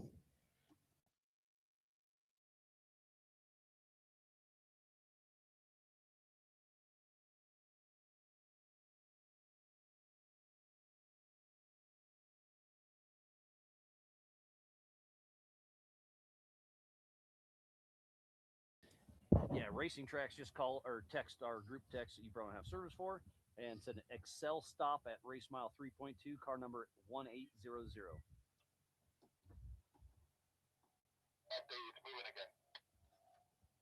Disregard, moving again. I think you're talking about 2 different cars. Yeah, on Racing Tracks, I'm watching the computer.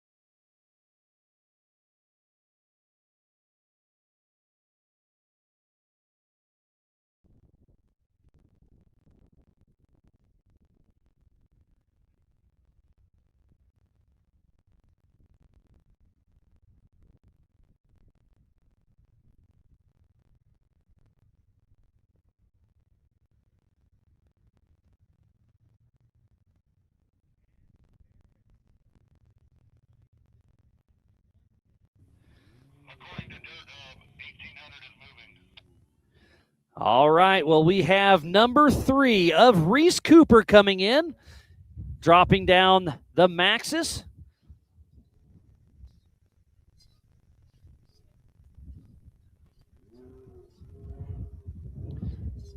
So number 550 coming down the Maxxis Leap has the Brannick Bowl yet to go, and the checkered flag will be out and ready for unofficial 3rd place.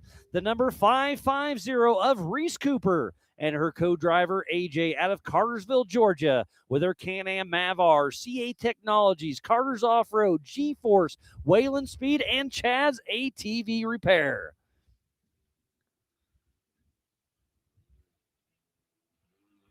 And John Goodby waves the checkered flag at the race line start-finish. Reese Cooper, unofficial 3rd.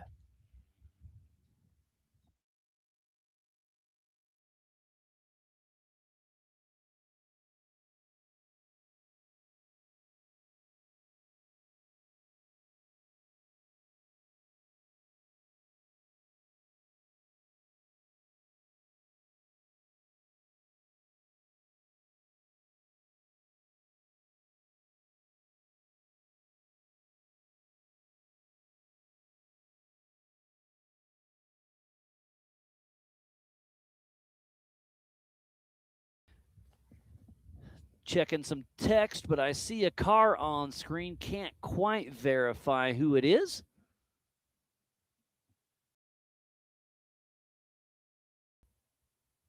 Looks like a Can-Am. Ow.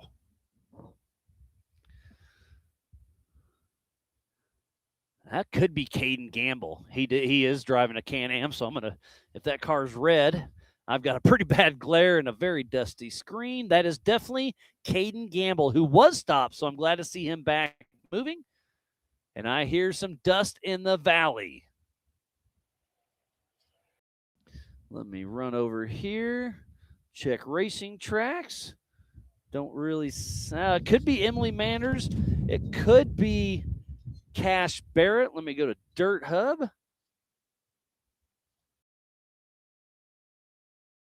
Okay, I think it's going to be Barrett. So I think on Dirt Hub, if you see Chip McLaughlin, that is going to be Barrett Cash is my best guess.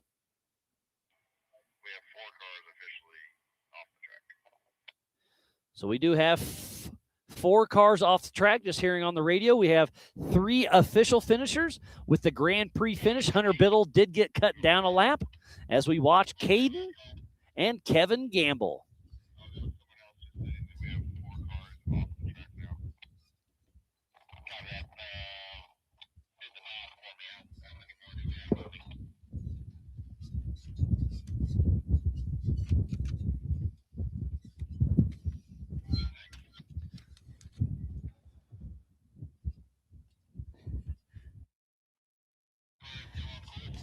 Chip just texted in,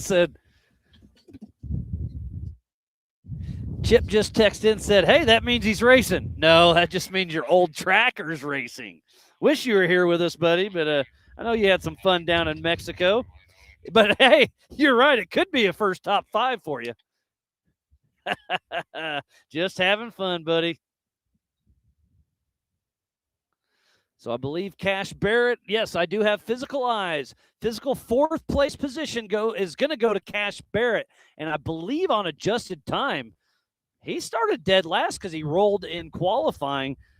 So, woo, this could turn things up a little bit. We'll see.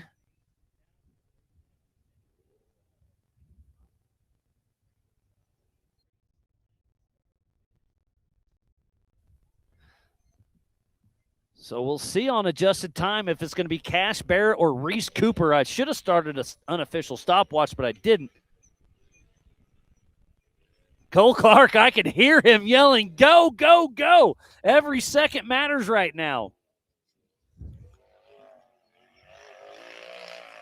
Making his Ultra 4 USA rookie debut, Cash Barrett with Cole Clark riding shotgun. Number 833 out of Cortez, Colorado with 2-4 Racing. With 24-hour powerhouse helping him get to the finish line. And the checkered flag is out and flies. And he crosses the race line, start, finish, and does bump out Reese Cooper from 3rd to 4th on adjusted time. Remember, they took off 1 at a time every 1 minute. So usually... Sorry, my bad. I should have started a stopwatch. I didn't, but I was curious on how close it was. And it looks like it's going to be 23-second difference between Cash Barrett and Reese Cooper. So I know Reese Cooper and her family back home are super excited. She gets bumped from 3rd to 4th by 23 seconds. What a bummer, but good on Cash Barrett. How cool is that? And now I do see Emily Manders.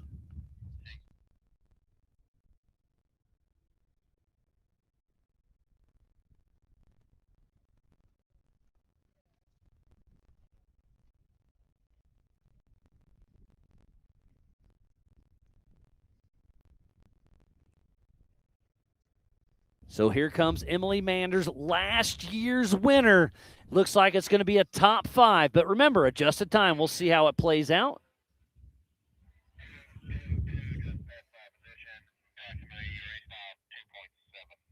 So halfway through the course, I just got an update. Hunter Valadez, 2-2-2-2, is at race mile 2.5. So at the halfway mark.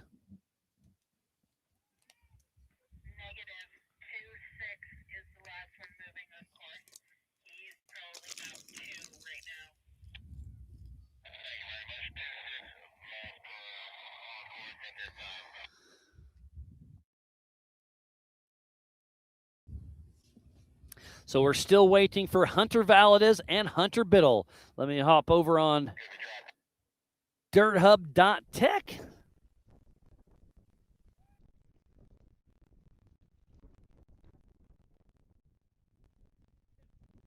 And if you zoom in on the top of Strike Ravine, you can see a whole bunch of them. They must have the trackers in one of their UTVs out there. They're not racing yet. So Hunter Valadez, she's still moving. And I do see Kaden Gamble still moving. So Kaden Gamble is roughly race mile 1.5, almost 2, and Hunter Valadez is almost race mile 3.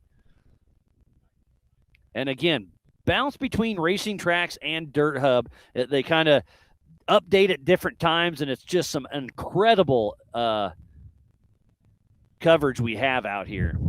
And then also go to ultra4racing.livemotorsports.com for our live timing. Let me hop over onto the YouTubes. Looks like Cole Buckland is rooting on Cash and Cole. So thanks, Crick Bander and Moscow Off-Road. Thanks for tuning in, buddy, all the way from Australia. He comes over to King of the Hammers and helps us quite a bit and does some cool stuff over there.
And we have our unofficial winner from the Youth 170. We have Kyson Christensen here in the Big B studio. How you doing, buddy? Good. How are you? Oh, I'm doing great. And I'll tell you, you put a schooling out there. You beat everybody by a couple laps. You were out there ripping, having some fun. Yeah, it was way fun. It was really rough. Oh, it's rough. So obviously at Area BFE, it's all rough. So we tried to find something kind of smooth, but I'm sure it still beat you up a little bit because you had about this much suspension on your car, right? Yeah, not that much at all. So what's your background of racing? Just because this is your first time with Ultra 4, if I remember right. Yeah. Do you race up in NorCal or? I raced the Best in the Desert Unlimited. Okay, yeah. I've been racing that. That's fun. I don't know what it's called anymore since they combined. Yeah. There's I don't know either. Yeah. But it's hey, if you can get in a race car and get behind a steering wheel, you're having fun, right? Yes. And how old are you? I'm going to guess 12. I'm 11. 11. All right, that's not too far off. My daughter turns 11 in like 5 days, so I got to get home. I'll be in trouble. Yeah. But yeah, out there having some fun and just doing your thing. And how cool is it to come here for your first time at Ultra 4 USA, and it's looking like you're taking home first place? It's crazy. Are you going to take that to show and tell at school? Yeah. You're going to put it in the living room right on the mantle right in front of the TV? Yeah. All right, I like it, buddy. Yeah. So it's obviously your dad's out here supporting you and having fun, and you got your brother here, or is that just a buddy? That's my friend. All right. Everybody's out here having fun. And have you been able to do any wheeling out here at Easter Jeep, or just came here for the race? Just came here for the All race. right. You going to stick around and watch some racing tomorrow? No, we're leaving tonight. Okay. Since tomorrow's my mom's birthday. Oh, hey, I understand that. You better make Mama happy. And I guess, is this spring break for you, or are you missing school? It's about spring break. So you're skipping school to come racing. I Yeah. love it. I mean, I didn't mean that, but yeah. Yeah. You had a doctor's appointment, right? Oh, yeah. I We'll can just get you a say that. note. All right, Yeah. perfect. All right, buddy. Well, it was a lot of fun having you out here, and congrats. Unofficial win. That's pretty cool, Kyson. Yeah. Good job, and thanks for coming, and we hope to see you at more. Oh, I'll be here. All right, I like it. Okay. So Kyson Christensen, number 1, unofficially in 170. Thanks for coming and say hey, buddy. Oh, hey, I found a little race car. You want it? All right, take it. All good. So we're still waiting for a couple more competitors to come through. I believe Calvin Jarvis never left the hot pits. We're still waiting on so Hunter Biddle came through. So it's just Kaden Gamble and Hunter Valadez out there. So I'll help on tracking. Looks like Kaden Gamble is at race mile 2 and Hunter Valadez is at 3.5. So, and obviously they're probably having some sort of issues. Kaden Gamble went out with a hurt upper trailing or A-arm. So at least they're still moving. Let me get better at this. Let me click on, see how fast they're going. They're doing a whopping 7 miles an hour and 6 miles an hour. Now we'll go to Dirt Hub. There we go. We got Kaden Gamble. And like I said, I'm learning this just like you guys are. DirtHub.tech. I don't see a speed. Well, I see a speed, but I don't think it's correct. But again, all these satellites with the cannons here are struggling. So just to have anything out here with DirtHub.tech and racing tracks is absolutely amazing. And once we get into bigger classes, we'll have more onboard cameras with Dirt Hub and with Take It Live here on the YouTube. So, and I see Eric Gilbert, our fastest UTV of the day in the tire spine stock class, heading down for staging. So this is going to be a great, great race. I just love it. A lot of fun.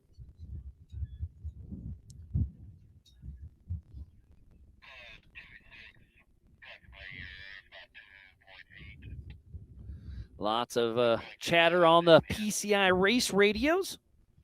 Let me hop on the YouTubes real quick, see what everybody's thinking. Looks like Derek Ausler is checking it off. Oh, it's not hot here, buddy. It's windy and a little brisk.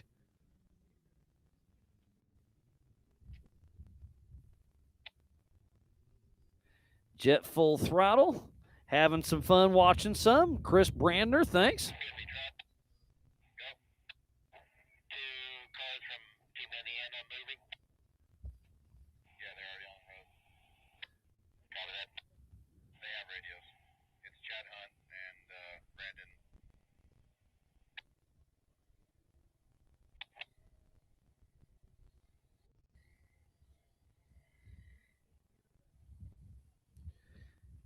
Doing a little homework here. Relaying some information. Looks like Nathan Anderson is tuned in. Thanks for checking us out. Hopefully we see you in Badlands here in just a few weeks.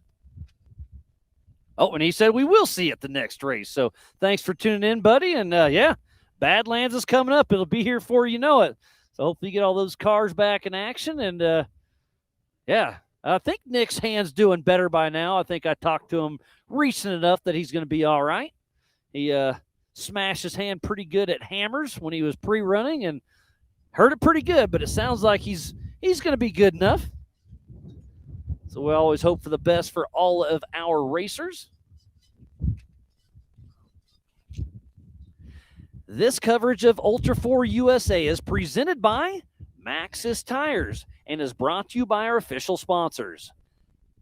Big B Motorsports, Off the Grid, Holly Off-Road, Warren Racing, King Shocks, Raceline Wheels, Freight Factory, Monster Energy, Factor 55, Metal Cloak, Spider Tracks, Rock Crawler Suspension, Brannick Motorsports, NorCal Rock Racing, Pro Eagle, Tire Spine, Can-Am, PCI Race Radios, All Things UTV, Maxxis Tires, and by G-Force Suspension Technology. So please support who supports the sport with all these wonderful marketing partners who would not be racing here today for the 2026 Ultra 4 USA Maxxis Tires Beatdown at Area BFE. We are waiting for 2 more competitors to finish up the Youth 1K before we kick off the stock and the open UTV classes. There'll be 2 races going on at the same time, scored separately. So very important is going to be ultra4racing.livemotorsports.com. So I see Eric Gilbert, Josh Smith, Cody Willenborg, Kurt Mackey, Travis Zollinger, Jacob Smith, Paul Wolf. There's Mark McCleary. That's all I can see in visual eye, but we got a pretty good group coming up next.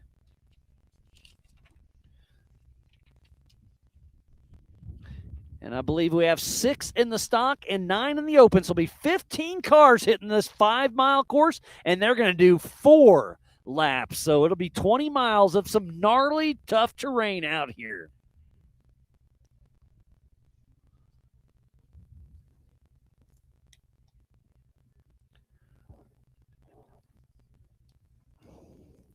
Just looking at the screen, I want to give Josh Blyler with Big B a big shout out. He built us this table last year. We've kept it in the works, and I hit him up a few weeks ago. I said, hey, well, a week ago, my bad. But I said, hey, I kind of forgot we don't have a center plate for our desk. Could you make us some for the season again like you did last year? He said, no promise on this race, little short notice, because it was my bad for not thinking about it. I didn't have the trailer or the table in my possession, but I hit him up. He said, next race for sure. We'll see what we can get done. Send this guy an email with the right, GPX files or whatever they are. Not my lane. We sent them over. Boom, here it is right in front of us. So thanks again to Josh Blyler and Big B Motorsports. We'll see them in Roush, Pennsylvania here in a month or 2. Can't wait to see it.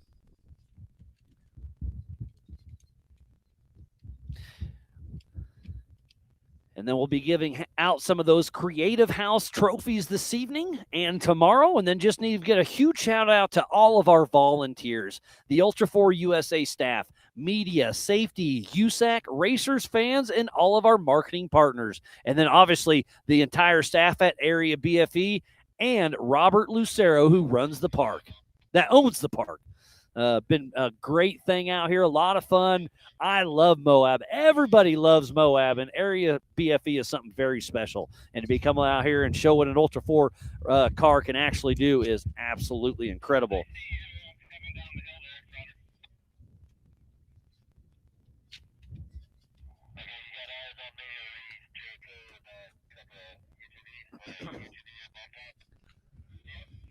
Let me hop back on racing tracks. Now let me go to Dirt Hub. I do see.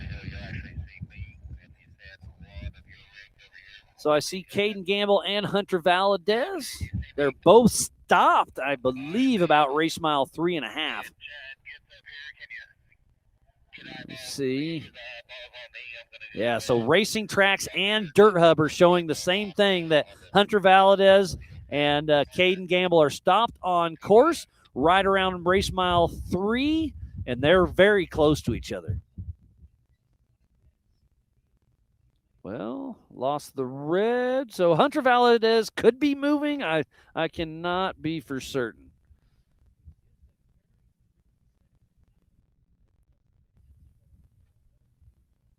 Well, Kaden Gamble. I'm zooming in as far as I can on Dirt Hub, and Kaden Gamble looks like it's about to be right on top of Hunter Valadez. So we'll see what's going on there, see if they stop and chat, or because now it looks like they are stopped again. So I assume Kaden Gamble's going to stop and check on Hunter Valadez. And it sure looks like they do. So sportsman act right there. Kaden and Kevin Gamble stop to check on Hunter and Johnny Valadez, and just make sure everybody's okay. And again, they are roughly race mile 3.5. So we'll see. We are patiently awaiting to kick off the tire spine stock and the all things UTV open class.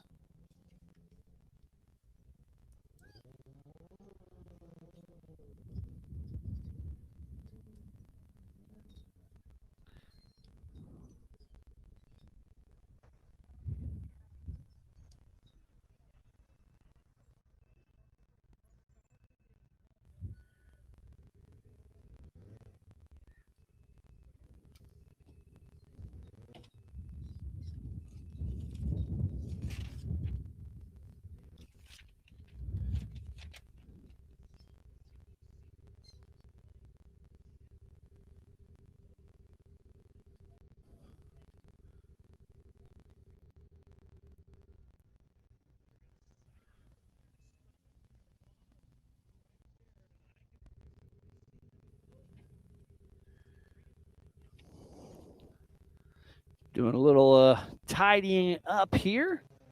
And actually, we'll throw it to a quick commercial break while we wait to see what happens with Kaden Gamble and Hunter Valadez. So we'll see if they can make it to the finish line before we kick off the next race. So if you need a snack, you need a drink, go do it now. We have more racing yet to come. Over 25 years of off-road racing dominance. Proprietary patented race technology. Proudly made in the USA. Unparalleled customer service and support.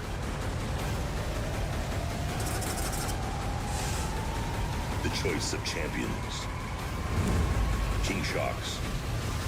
The leader in off-road shock technology. We don't take these lightly. They're not practiced or anything like that. We're here to try to win. You know, we're getting bigger car counts. It's a new track. It's a cool venue, and it's a different change of scenery. That's what Ultra 4 is. But then when the green flag drops, it's all out battle. Mad Max and Thunderdome.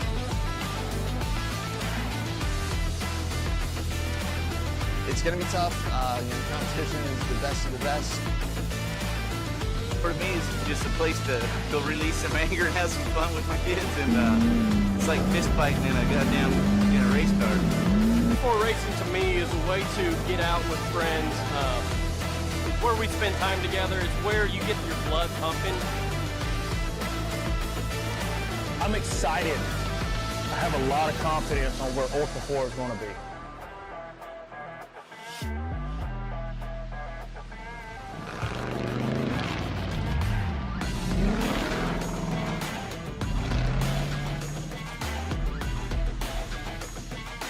Ultra 4 is awesome. It's so much fun because you're just wheel to wheel with the guy next to you, and especially in short course. And what an opportunity to be able to race side by side with like pro level drivers, drivers that have won K8 previously, OG drivers that have been in this for 10 plus years.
PCI Race Radio is the leader in off-road communication since 1972.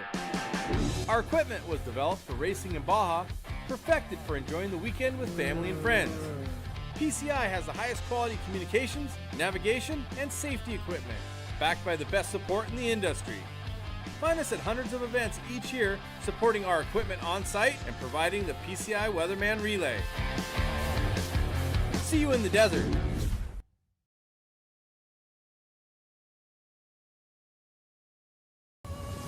Tested and proven in some of the world's most rugged environments, the all-new Warn Xeon XD and XP line of vehicle recovery winches have arrived, redesigned from the ground up. Warn Xeon XD and XP represent the ultimate in performance and durability on the market today.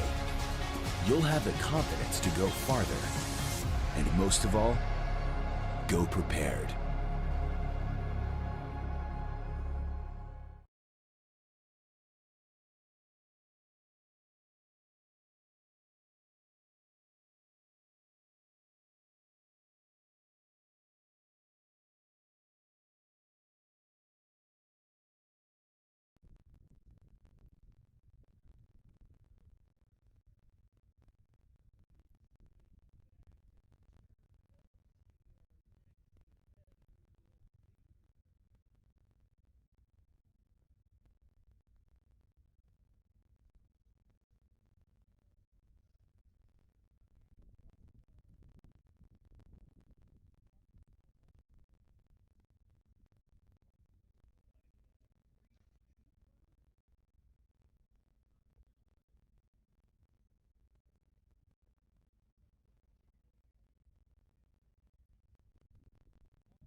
Just want to give you a quick heads up. We still have 2 Youth 1000s out on course, and it is Hunter Valadez and Kaden Gamble. We want to make sure they are safe and sound before we kick out the tire spine stock class and the all things UTV open class.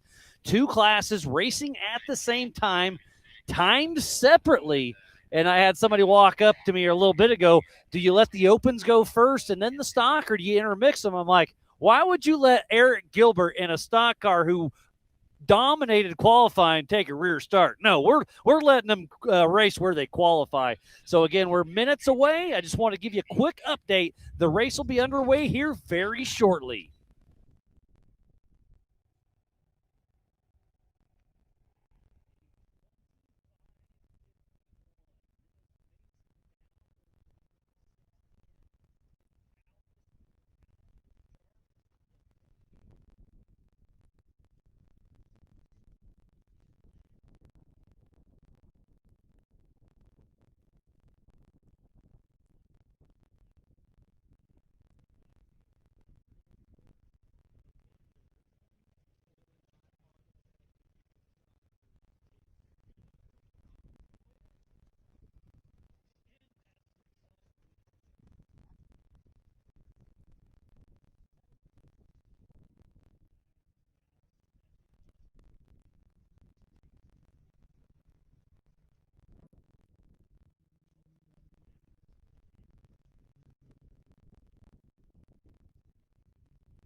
And here comes Kaden Gamble, number 26, with his dad, Kevin Gamble, out of Tierras, New Mexico, with Bomb Tech Racing in that Can-Am X3 with Apex Power Sports, Ultimax belts, Brannick Motorsports, anti-gravity batteries, and Method race wheels.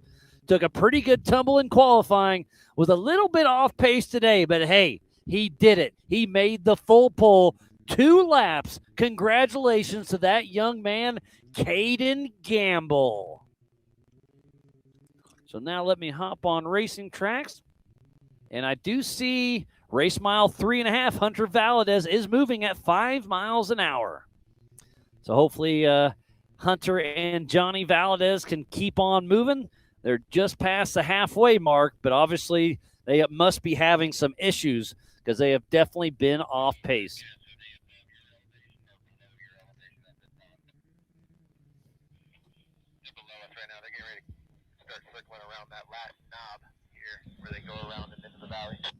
Yeah, they're almost to where John is on Strike Ravine. So Hunter Valadez may be coming into our remote camera out back if we can flip to that one. Oh, wind blowing some stuff over.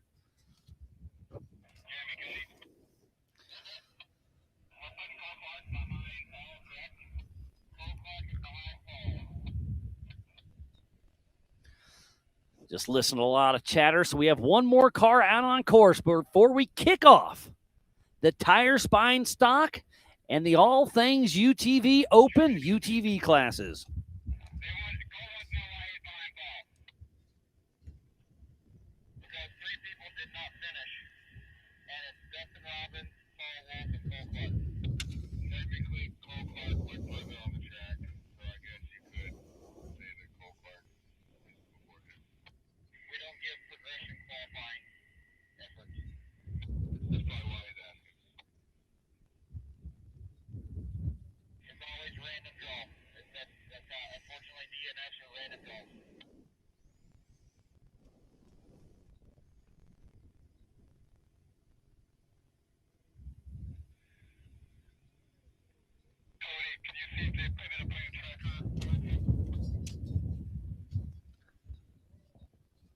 Just listen to the PCI Race Radio. Sounds like getting everything lined up for this next race.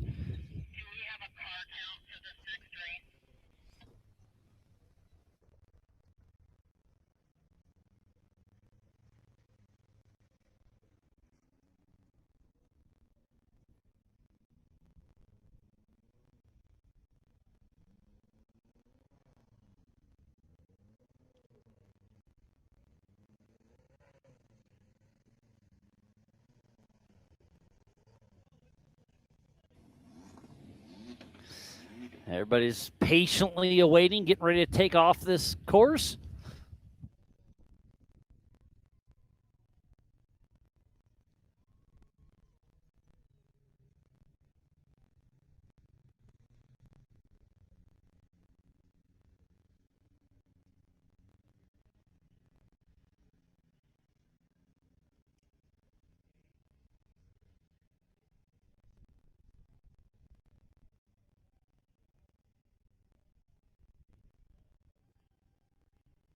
This next race will be 30-second increments.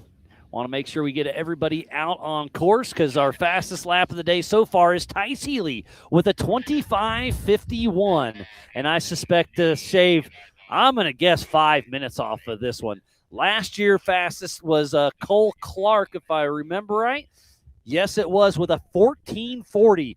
We did change the course a little bit. I don't know. We'll see.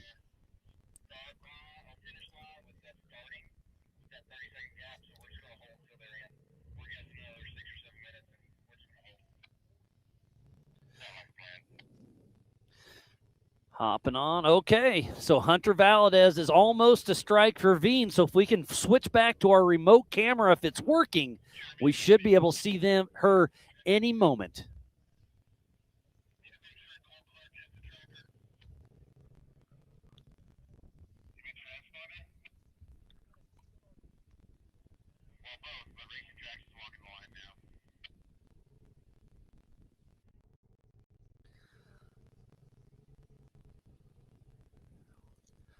I'm going to hop off real quick, go check the generator, make sure we got plenty of fuel for this next race. I'll be right back. We're hoping about 5 to 10 minutes before this next race kicks off.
And we are back. I am Miles Hasselquist, and this is the 2026 Ultra 4 USA Maxxis Tires Beatdown here at Area BFE. As I was fueling up the generator just below us, I had physical eyes on Hunter Valadez. She is minutes away from us here at the main park here at BFE. We should see her coming into screen just behind me in the Big B studio, presented by Take It Live.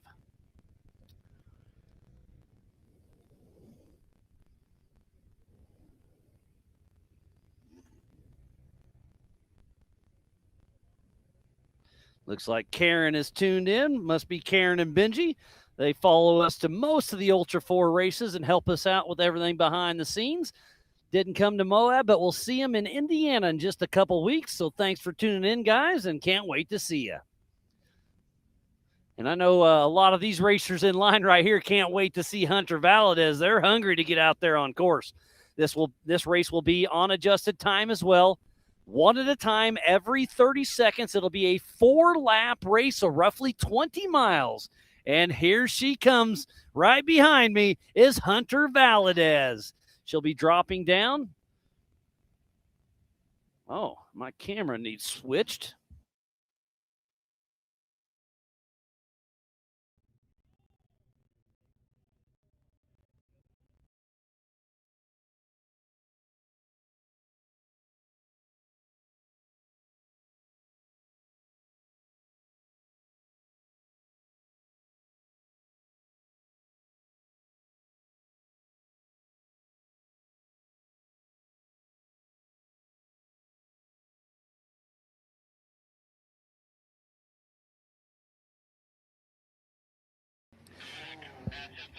Hunter Valadez is heading up the Brannock Bowl.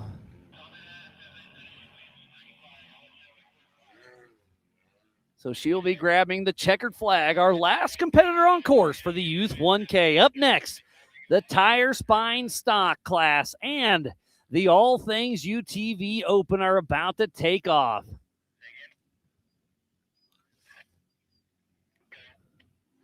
So Hunter Valadez, number 2222, with her dad Johnny riding shotgun out of Alga Dulce, California, with Telemetry Motorsports. And that Can-Am Mavar, North-South Machinery, Mickey Thompson Tires, S3 Power Sports, Radflow, and All Terrain Concepts. So unofficial, it's Tice Healey, Mason Dowker, Cash Barrett, Reese Cooper, Emily Manders, Calvin Jarvis. Emily Manders, then Hunter Valadez, Kaden Gamble, and I got to refresh. That doesn't make sense to me. There we go. So in fifth, it was Emily Manders, then Kaden Gamble, then Hunter Valadez. And now we just switched over. We are ready to rip.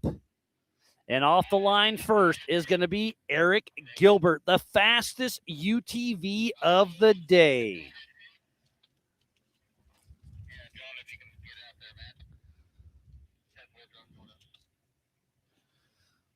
Need to pick up a couple more rocks. This wind is ripping. Good thing there's plenty of rocks out here in Area BFE. So up next, getting ready to take off momentarily, is going to be the 1133 of Eric Gilbert and Joe Fabrizio out of Wichita, Kansas, with Gilbert Racing in the Tire Spine Stock class with a Can-Am Mavar, OBOR Tires, Raceline Wheels, JW Performance, CT Raceworks, and Artistic Builders. He's been racing with us for 2 years now. He's already got a couple podiums. He's racing stock, Pro Mod, and 4400, all in UTVs.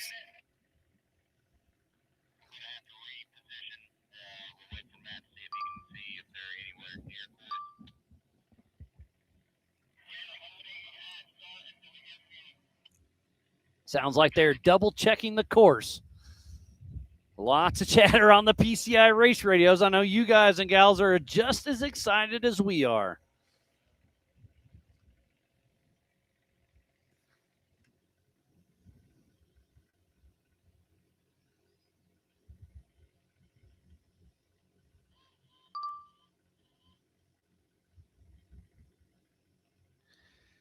Looks like Chris Brandner is tuned in. Moscow, having some fun.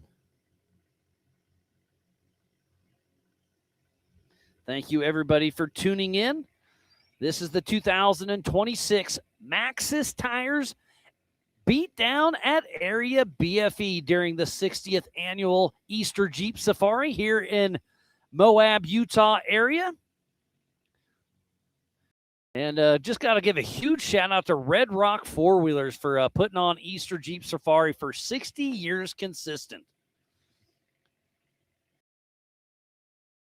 MOAB is usually roughly 5,500 population, but I'll bet you there's 25, maybe even 30,000 people in the area out here for this week, and we hope to draw a lot of them in here for the Ultra 4 USA race.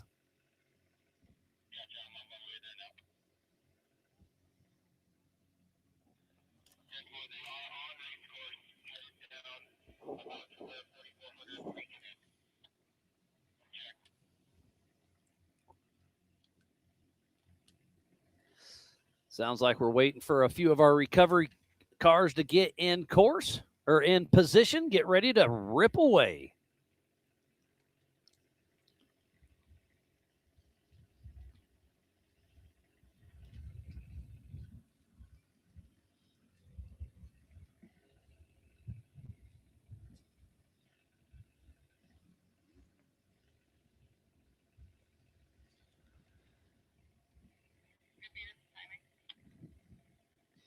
This coverage of Ultra 4 USA is presented by Maxxis Tires and is brought to you by our official sponsors.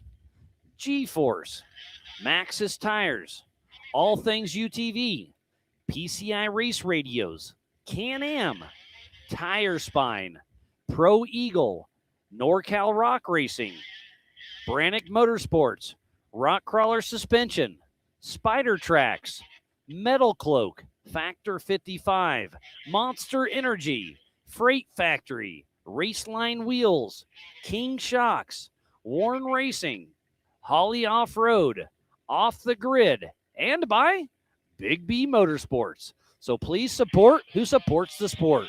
We would not be racing here today without each and every one of them.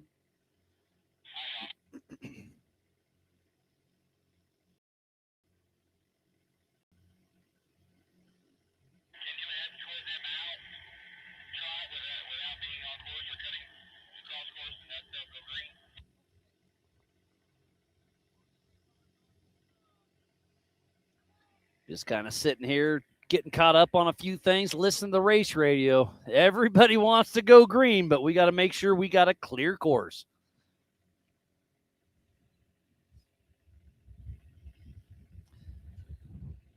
And you can't see it on screen, but that wind is ripping, which is good for the racers, not so much for us.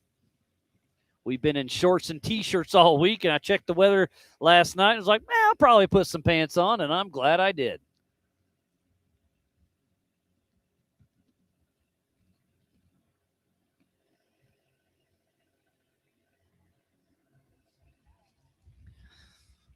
So if you're anywhere in the MOAB area, come on out. We still got time. It's $25 a day, or it's $40 for the weekend. Kids 12 and under are free. It's a great spectating area. Absolutely love it. And as you're coming up to Area BFE, just off the highway, you'll see Roxy with Mega Merch. She's selling all the things, has all the King of the Hammers and Ultra 4 USA swag. Go there, say hey. And I've heard if you buy $50 in swag, there's a raffle for a worn winch. I got to verify that, but I'm pretty sure that's what we said.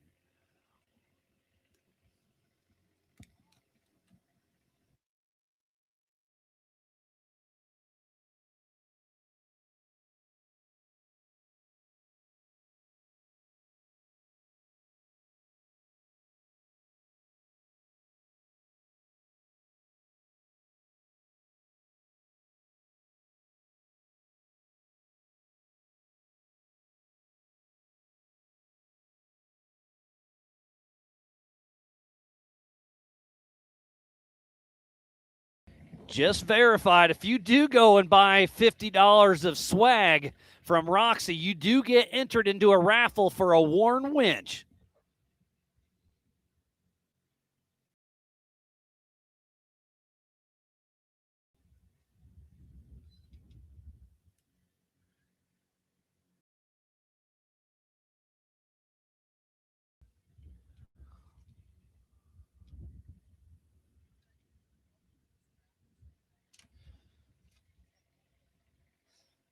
Looks like we have some trail rigs out there.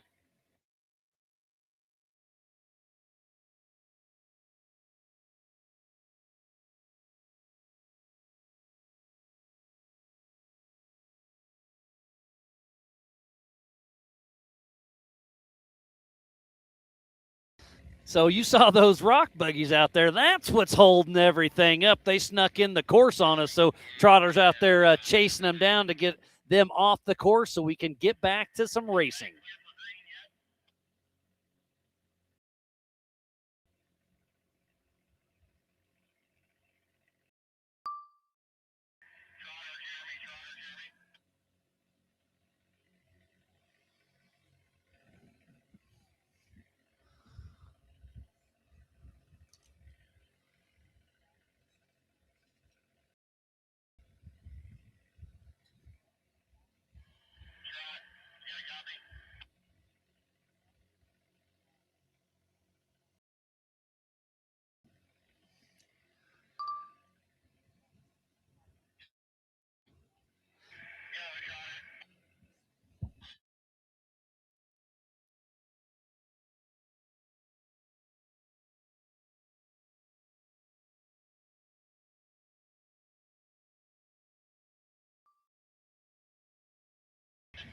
Just got the y'all call over the PCI race radios. Course is clear. We are about to go down, and it is the 11:33 of Eric Gilbert and Joe Fabrizio out of good old Wichita, Kansas, with Gilbert Racing in the tire spine stock class in that Can-Am Mavar with OBOR tires, Raceline wheels, JW Performance, CT Raceworks, and Artistic Builders. Been racing with us for 2 years, already has a couple podiums, and I just want to brag on him a little bit.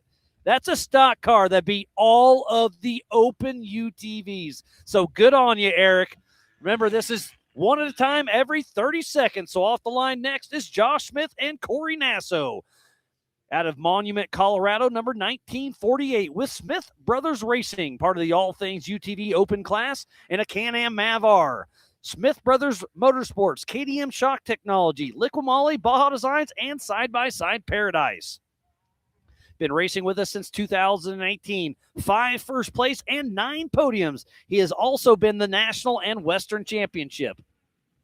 So off the line next is the number 529 of Cody Willenborg and Randy Dassenbach out of Effingham, Illinois, with CW Motorsports, part of the All Things UTV Open class, and that Polaris Pro R with 235 horsepower.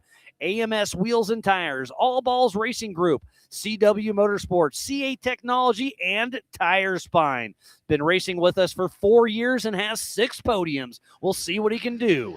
Off the line next is Kurt the Rocket Mackey out of Omaha, Nebraska, with Mackey Racing, part of the Tire Spine stock class with his Can-Am Mavar, Mackey Construction, Raceline Wheels, and CT Raceworks. Been racing with us for 3 years now. He was first in class at this year's Griffin Radiators King of the Hammers. He's got a couple other podiums with Ultra 4. So off the line next is the number 20 of Travis Zollinger, Mr. Zollinger Racing Products himself, out of Logan, Utah, part of the All Things UTV Open class, and a single-seat Can-Am with ZRP, FK Rod Ends, K&T Performance, Logan Coach, and Climb. He's been racing with us for about, 9 years now. He's got 8 first places, 22 podiums. He was the Ultra 4 Western and National Champion. He's won at the Mint. He's won at the World Championships. We'll see what he can do. Off the line next is number 900 of Jake Smith and Dylan Trent out of Shepherd, Montana, with AJ Racing, part of the Tire Spine stock class in that Can-Am Mavar with MD Tools, KDM Shock Technology, Method Wheels, Evolution Power Sports, and Lone Star Racing. Been racing with us for about a year now. He got first place at Nationals here recently. Off the line next is the 44-17 of Mark McClary out of Reddick, Florida, with Turned Up Racing, part of the All Things UTV Open class, and that Can-Am with C8 Technology, Wayland Speed, Oracle Lights, Yokohama Raceline, and AGM. Been racing with us for 3 years and has 9 podiums. Make sure you go to ultra4racing.livemotorsports.com. Go to Racing Tracks, going to Dirt Hub. Check it all out. Off the line next is the 223 of Shane Smith and Ryan Rupick out of Lotus, California with Chupacabra Racing in the All Things UTV Open class, and that Polaris Pro R with Elite Power Incorporated. Been racing with us since 2016. And our next few rolled in qualifying, so we got some hungry coming from the back. We have the number 311 of Dustin Robbins out of Decatur, Alabama with All Things UTV in the All Things UTV Open class, and that Can-Am Mavar, OBR tires, Super ATV, All Geared Up UTV, Optima batteries, Wayland Speed, and PPEI tuning. Been racing with us since 2017. 4 first places and 8 podiums with Ultra 4. Off the line next is none other than the 1018 of Paul Wolf out of Alton, Illinois with Wolf Racing, part of the All Things UTV Open class. Can-Am Mavar, Badlands Off-Road, C8 Technologies, ADS, VP, Nitto, and Raceline, our winningest racer in Ultra 4 history with 30 first-place wins and 47 podiums in total. And another super fast one from the back of the pack, number 24 of Cole Clark out of Cortez, Colorado with 2-4 Racing in the All Things UTV Open class. And that Polaris single seat, he's got 8 wins and 20 podiums. He's been racing with us since 2018.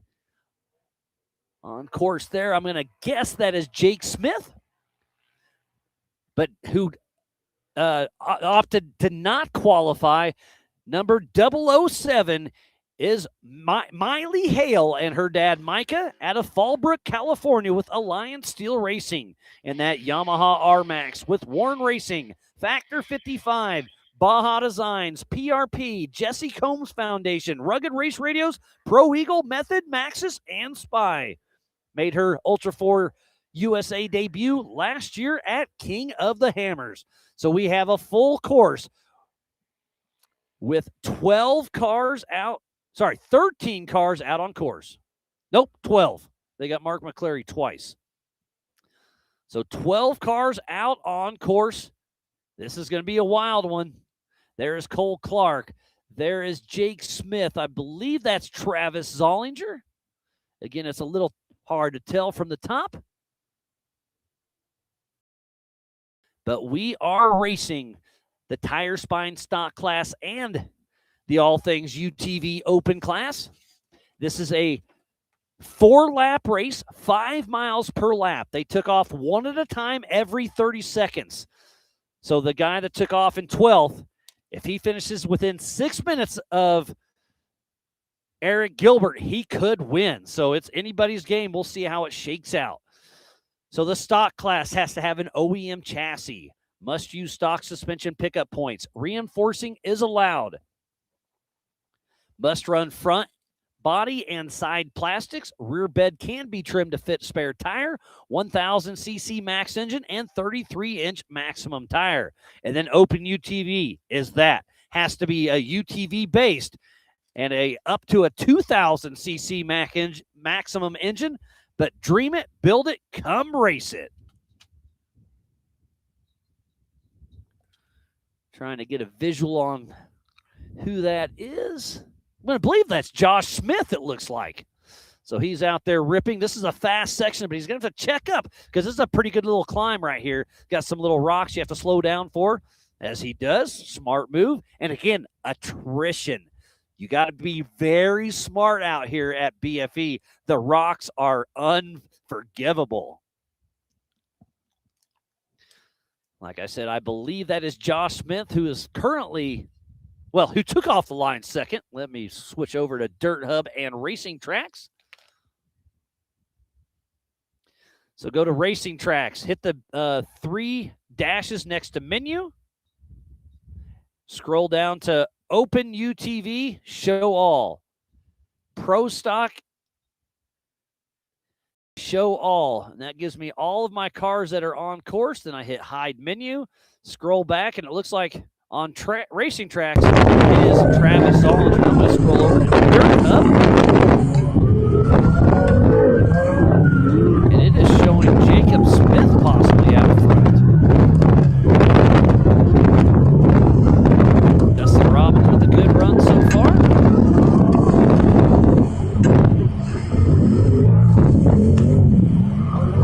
There's the number 24 of Cole Clark out of Cortez, Colorado, running a very smooth race. He was the fastest out of everybody last year in a UTV. He averaged 21.4 miles per hour during his race. Absolutely insane.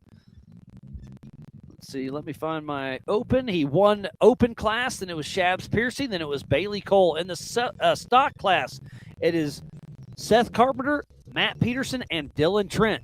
None of those guys are racing this today, so we will have a new stock winner. So that is at where we at. So that camera is at race mile 3.5, I would say. So we're waiting for our next competitors to come through. And hopping in the Big B studio with me is Kaden Gamble. How we doing, buddy? Good. So first of all, we got the car repaired after qualifying. After you did a little stunt show? Yeah. Doing tricks and stuff? Yeah. We found a A-arm, which, first of all, big thanks to Levi Shirley's pit. Awesome. Gave us A-arm off their pre-runner, which I guess we're going to take home with us. Oh, that's awesome. I love the Ultra 4 community. You had an issue. You reached out. Levi's like, yep, I got it. It's on my car. Come get it. Switch it out. And you went out there and raced. You had a pretty good, solid first lap. Looked like you slowed down on the second lap. What happened? I think one of those blew belt. Aha. So your dad hopped out, right? Yeah. Did you hop out and help? No. Okay, well. My dad got out, changed it, kept going, and then I guess after what we did in qualifying, the steering was a little killed. Well, I assume that because I hope that video comes out because your mom showed it to me and you hit, I don't remember if it was left or right first, but you hit one side first, the other side, and I can't believe it held together as well as it did, I'll be honest. So straight is almost actually 90 degrees to the right. Okay, so you got It to used tweak to be pretty good. 45 degrees, but Well, it's all part of it. So you adapted, you figured it out, and then what happened on your second lap?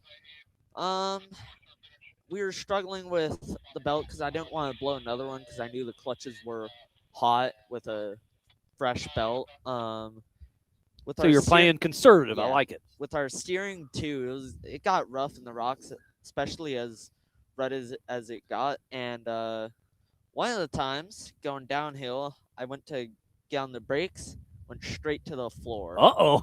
Yeah, no brakes here is scary. Yeah. I went a little bit slower than the first lap, but hey, we still finished. Hey, with a you got freaking here. That's all that matters, yeah. buddy. I love it. 3 different brands of A-arms on the front end. Hey, as long as you make it to the finish line, that's all that matters. You'll get it home, help your dad fix it in the garage, and be back out to battle. I want to recap last year. We kind of cut you guys off and only gave you half course. Yeah. We were out with Trotter. We made the decision to give you the full course. Did you like the full course better? It was interesting. It was difficult, right? Yeah. But as long as you went slow, there was nothing terrible out there. Yeah, the ledges, every time I one-shot up it. The traction here is absolutely amazing. Which our tires, they still look perfect. So I'm awesome. Very impressed with BF Goodrich. Well, perfect. And I was talking to Cody Willenborg earlier, and he said he's going to race right now in low side only the entire time. Were you in low or high? It was a bit back and forth, but on the first lap, it was mostly high. So let's think about that. Being on the high side, you may have slipped that bet a little bit. So I didn't think about it until Cody told me that. He's like, the high speed here is going to be 25, maybe 30. Yeah. He can run 35 in low. So he's like, I'm keeping her low, saving the belt. So I didn't even think of that. Yeah, I guess I didn't either. And your dad. Yeah. But yeah, it was a great time. I assume you're going to stick around tonight. We'll finish this race, and you coming back tomorrow? Yeah. Because The big dogs will take off tomorrow. I definitely want to watch that one. Absolutely. I remember watching you race the little 170s back in, a few years back, and to see you step up to the Youth 1K, and it's just a great stepping stone. And I'm excited to see where you are, and excited to see where you go. Because seat time, buddy. Keep it going. You're doing great. Thank you. I hear some horsepower off in the distance. Let me get racing tracks, but let me go to Dirt Hub also. So yeah, it's they're pretty tight with Jake Smith, Kurt Mackey, Stephen Watson, Eric Gilbert. It's a little bit windy. Yeah, that wind's kicking. So thank you guys for trying to hold it down. Yeah, this could be. I think we're all right. We'll see. We got some big rocks out here, so far so good. Thank you guys, Kevin. That's your co-driver. Your dad came over and helped us. Your mom's over here holding down the tent with us, so thank you guys for helping out. There's Reese Cooper. We'll bring her in here in just a minute. You want to chat here? Perfect. All right, Kaden. Well, always a pleasure, buddy. Congrats on the finish. I know you always want to be on the podium, but still be proud of that finish, dude. Yeah, especially after what we did. Oh, yeah, because like I said, if you're not going to win, you at least made the highlight reel. Yeah. All right, buddy. Well, we'll bump into you tomorrow, I'm sure, Yep. and come back by and say hey. Yeah. All right, Kaden Gamble, Youth 1K racer. So, again, Dirt Hub and racing tracks being so remote out here with these valleys, I'm struggling to get accurate info. Looks like Dirt Hub has it pretty locked in right now, but I'm still trying to figure out who we're going to see first. And some of the names are not labeled correctly. So this says Stephen Watson, but he's in a 4400 car, so that's definitely not him. Eric Gilbert's moving strong. So I'm going to guess Josh Smith maybe, Cody Willenborg. I don't know. Anybody's guess. So joining me in the Big B studio is Reese Cooper. How you doing? Pretty good. Really rough out there. Yeah, it was rough. And there's been a lot of racing going on. I'm trying to think. You finished, where'd you finish at just now? We just had it and I can't remember. Okay, third. Unofficial third. I think you got bumped on adjusted time. So you came across the line third. I was like, woo. And then I was like, adjusted time, 1 minute increments. Again, unofficial, you're third or fourth. But regardless, great effort out there. Thank you. And you had AJ in the passenger seat with you. You guys have some fun out there? Yeah, it was really fun. We had some interesting conversations. I'll bet, yeah. And you're 15, 16, I'm going to guess? 14. I was close. Close enough. But, yeah, just seeing the young women of our sport coming up and having some fun. And you've joined with Mark McCleary's team, and you guys are out here doing the thing. And to be that close, maybe podium, maybe not, but regardless, within unofficially 23 seconds, not sure. But to be that close racing, it's pretty exciting. And I was texting with your dad the other day, and it's his first race he hasn't came out to, so I'm sure he tuned in and watched. And we'll see how it pans out. Not my deal, but regardless, great efforts. And to be able to have your folks back at home still watching is pretty cool, isn't it? Mm-hmm. I've never came to a race without my parents, so it's definitely a change. Really a big change. Yeah, for sure. But like I said, you've got a great group around you, and obviously the Ultra 4 community takes care of each other. So I'm sure if you need anything, we're all here to help. I couldn't ask for a better team. Oh, I love it. Yeah. They do so much for me. I literally wouldn't be here without them. Oh, I mean, it takes an army, that's for sure. It really does. Got Miss Texas.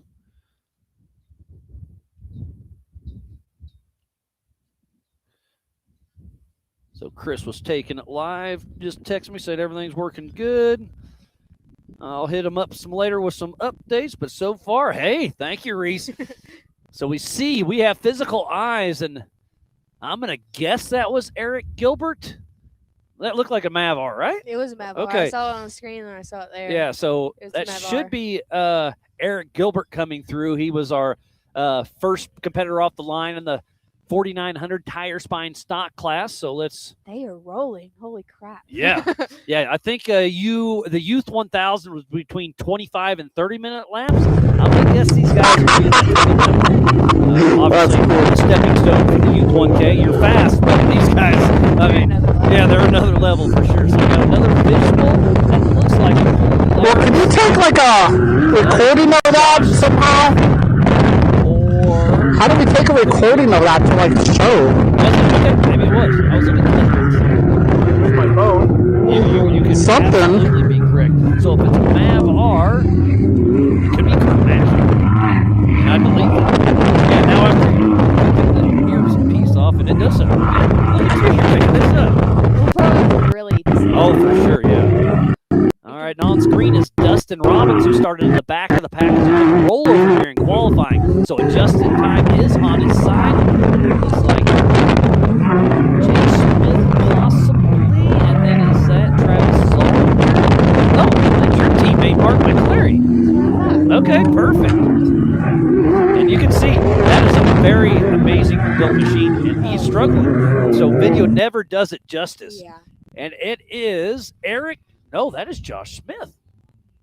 Yes, I forgot Josh Smith is in a MAV-R. So Josh Smith is our physical leader who started in second place. What happened to Eric Gilbert?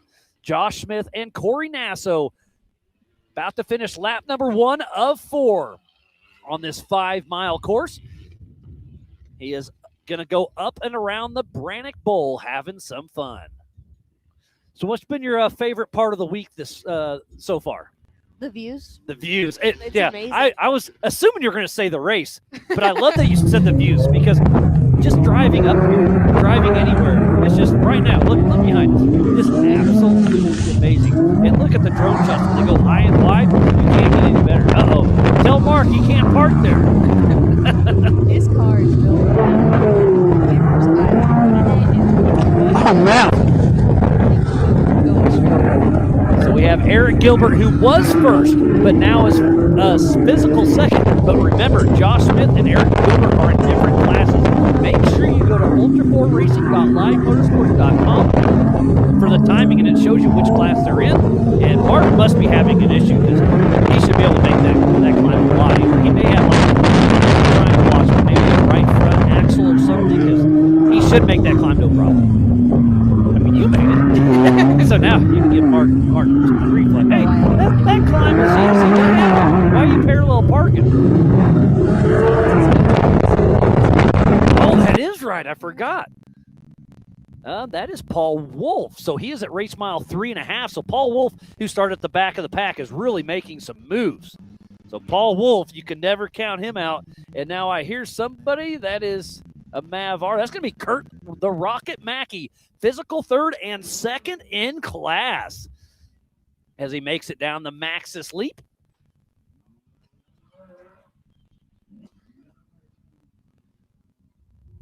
So we got a pretty good battle. Remember, this is a 4-lap race, 5 miles per. The leaders are out on lap number 2, but we had 12 competitors take the green flag. And we got another one. Here comes Cody Willenborg. So that's 4th overall, 2nd in class. These races are so different from like the short courses. Like it's kind of an endurance race with the youth. It is an endurance race, no doubt about it. I mean, I'm sure you could have drove faster, but you backed it off because this place is a tire killer. Oh yeah, my tires is bubbled up. I'm really surprised I don't have it flat because I ran those tires with hammers. Really? I ran them pre-running here. I ran them in another race in Durhamtown, an endurance race, and then now pre-running here and racing. Are you ready for a fresh set yet, or are you going to keep going? I think I need a All fresh right. set. Hey, Mark, give her your tires. You're stuck anyways. So I am on the tracker, and we do see Mark, and I can't tell who's parked next to him, but it looks like he is the only – nope, Cole Clark. Should have been on this earlier at 35. So 7 minutes ago, not sure, but Cole Clark was stopped at race mile 2.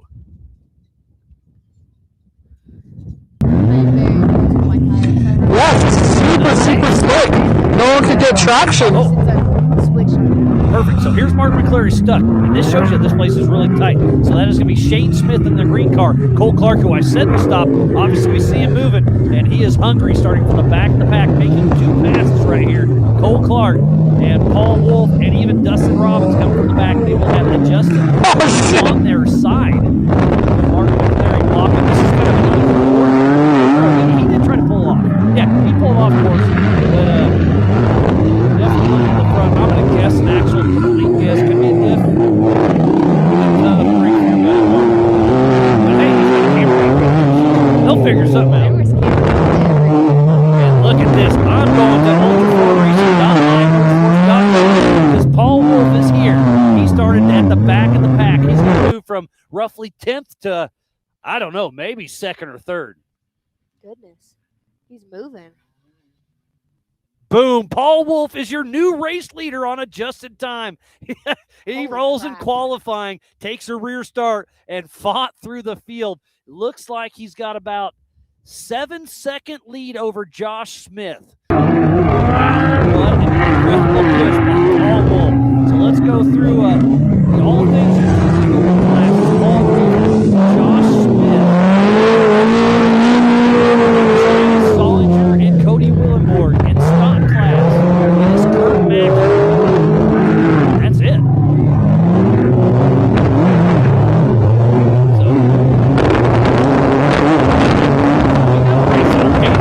See, I love this suggested race. It just gives you the different talking points, some strategies, and it's fun to get into play. So we got another one. Here comes Dustin Robbins. He'll be in the mix too. He's in the All Things UTV Open class, and he's going to move up quite a bit. He's driving solo in that MAV-R. So 3 of our top competitors of Paul Wolf, Dustin Robbins, and Cole Clark all tumbled in qualifying, so took a rear start, but they are on the move. Cole Clark did have an issue earlier, not sure what it was, but he is back and moving. And I'm, again, ultra4racing.livemotorsports.com. How far up is Dustin Robbins going to move?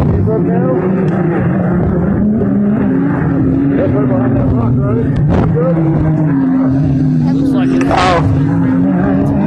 Yeah, the Brannick Bowl is kind of tough.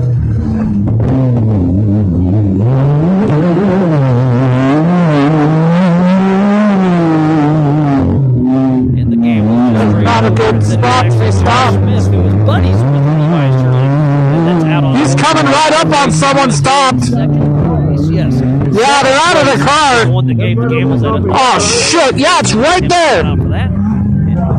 That's Kurt Mackey, who was first place in stock classes out of the car, and now Paul Wolf passes him. So Paul Wolf is on the issue.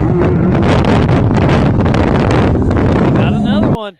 This is going to be Jake Smith. Is he in the stock, I believe? Yes, Jake Smith and Dylan Trent.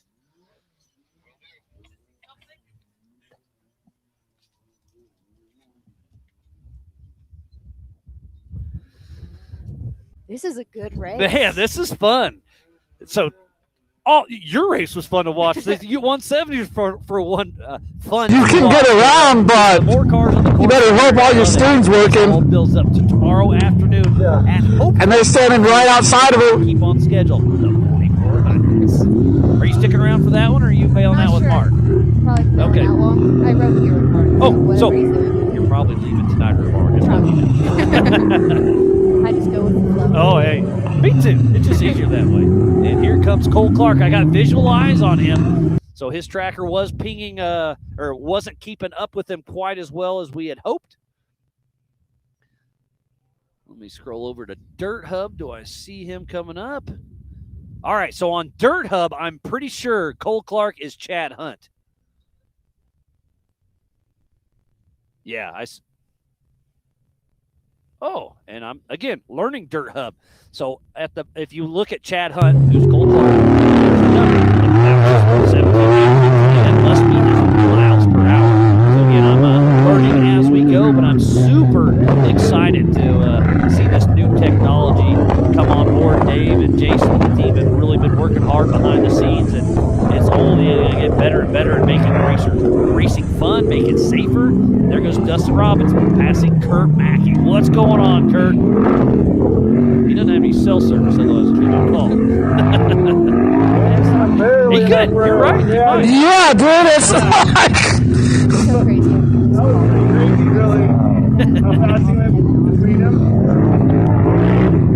Let's see if he answers.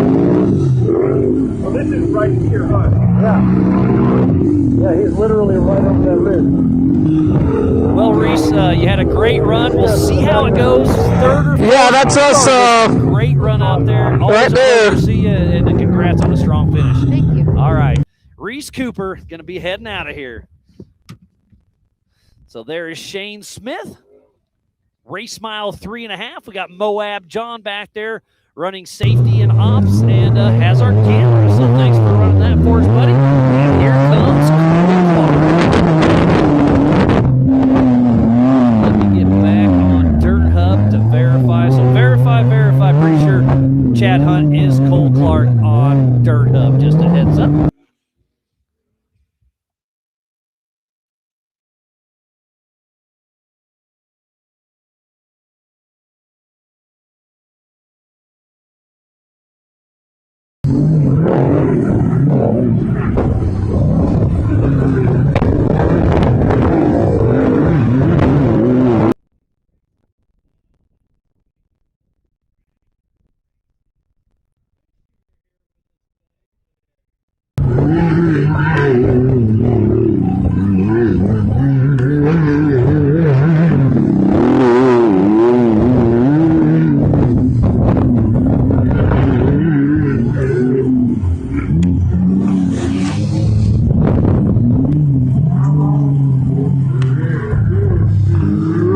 So I had visual eyes on Shane Smith. So he'll be coming up here soon.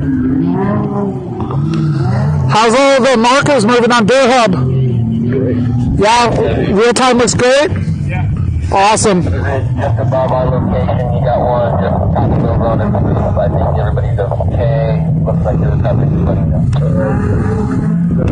So if you go to racing track, orange is first lap, yellow is second lap. If you have a red at the end of your teardrop, that means you're not moving. That's not good news. So again, I keep bouncing between racing tracks and Dirt Hub because they kind of update at different times. But man, how cool is this to see how fast they're going, where they're at. Let's see if I see any live videos. So I'm on Dirt Hub. They have onboard cameras, but none in this race it looks like. But again, it's a work in progress. It's only going to get better. Right there, too. That way. And just letting you guys know, the wind's still here. No, it's up here. There's a rollover up here. Gonna scroll over to the YouTubes. Looks like Chris Brandner is still tuned in. D-Baked, Cole Buckland, and Kelly Maddox. Thank you guys for tuning in.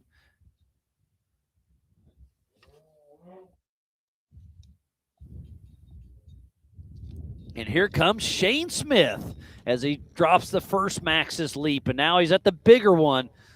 Just slow and steady. He's finishing lap number 1 of 4.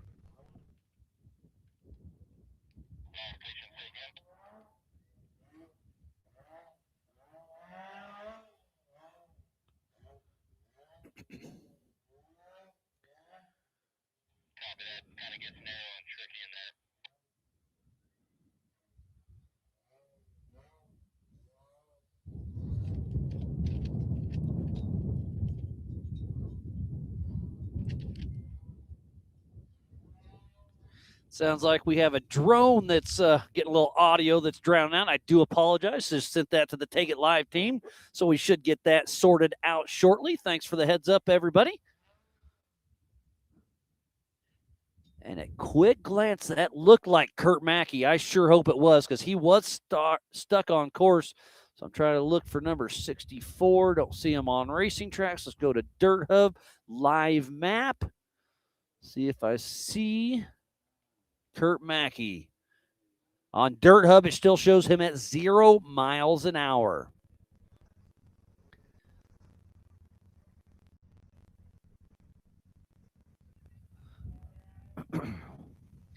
If you are just tuning in, we thoroughly appreciate each and every one of you. This is the 2026 Ultra 4 USA Maxxis Tires Beatdown here at Area BFE. I am Miles Hasselquist, and this is the tire spine stock and the all things UTV open class races. 2 races at the same time, scored separately. You can go to ultra4racing.livemotorsports.com and keep everything up to date. But overall, it's Paul Wolf, Josh Smith, Kurt Mackey, Eric Gilbert, Travis Sullinger, Cody Willenborg, Dustin Robbins, Cole Clark, Jacob Smith, Shane Smith. And we know Mark McCleary is having issues out on course and haven't seen Miley Hale. Let me get on here. Oh, I've got her. Sweet. Looks like she's at race mile, I'm going to say 3-ish at 6 miles an hour.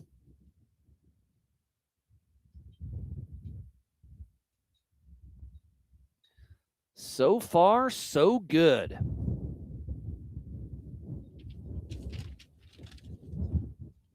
This is our first round in the Western Series for Ultra 4 USA and our first race of the season other than King of the Hammers.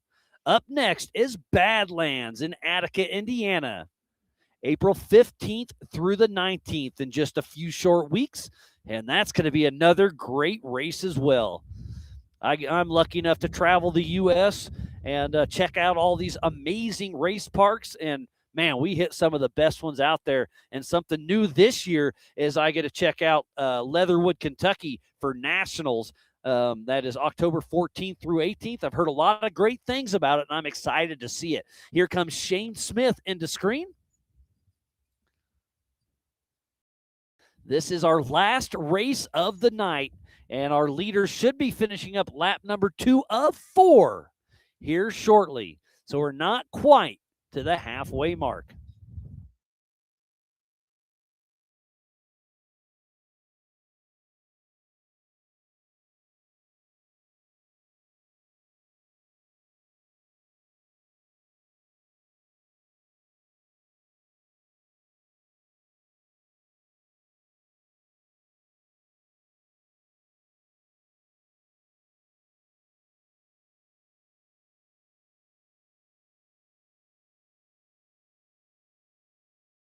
So my good buddy RDP just came over. He was roaming the pits, and he said Cole Clark went into the PCI pits and was pretty frantic. They were dumping power steering fluid in and lost comms with the racer. So we can only guess that he took a tumble out there, knocked off his antenna, and had some issues. And that was Josh Smith, our physical race leader. But on adjusted time, it's between him and Paul Wolf. So lots of drama out on course. Area BFE will bite you every time if you give it the chance. It looks like a MAV R, and there's a few of them out on course. I'm trying to see if that's Kurt Mackey. Let's see if he is moving yet.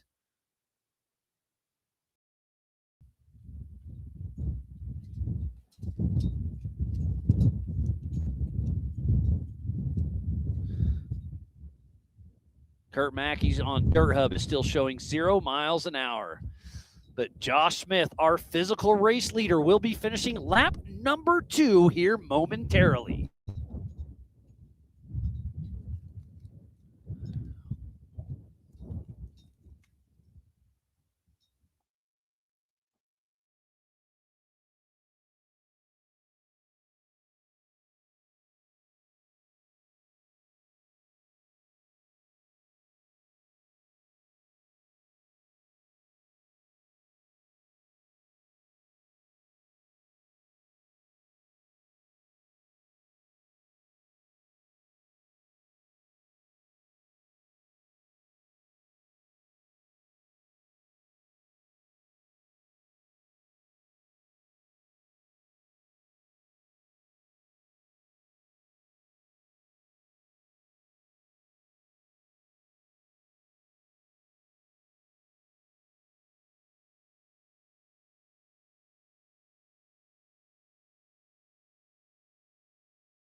And that is your physical race leader of Josh Smith and Corey Nasso. Had to run over and put on another layer. It's starting to chill off up here. It says it's 62, but I'm telling you, it feels colder than that. But Josh Smith is at the halfway mark, physically leading this race. But on adjusted time, last time around, it was Paul Wolf.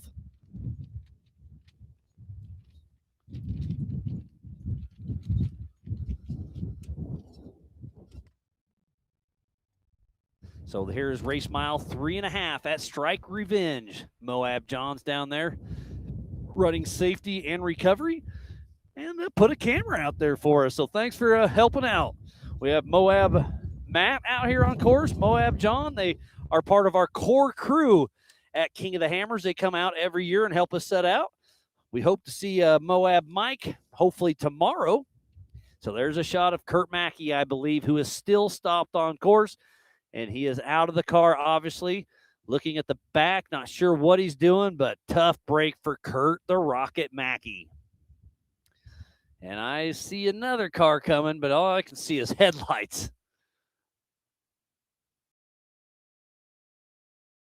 So we just had Josh Smith. Let me hop on Racing Tracks. Let me hop on Dirt Hub. That's Mark McCleary, hopefully. He was stuck on course having some issues, so I hope to see him back on course. Again, it's great to have two separate tracking devices out here. Just, you know, when one isn't working, you bounce to the other and vice versa. Because remember, we're running off Starlink. We're running off satellite, so they ping at different times. And this Dirt Hub technology is pretty amazing what it's doing. So if it is Mark McCleary coming into town next, that means he is just finishing lap number 1, I believe. Let me scroll through this. Yes. And we still haven't seen Miley Hale. Let me scroll out.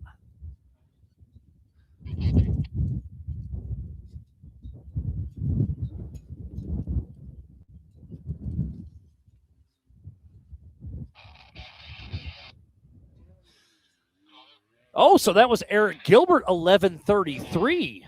So our physical race leader in the tire spine stock class is 11:33 of Eric Gilbert and Joe Fabrizio at the halfway mark. 2 more to go.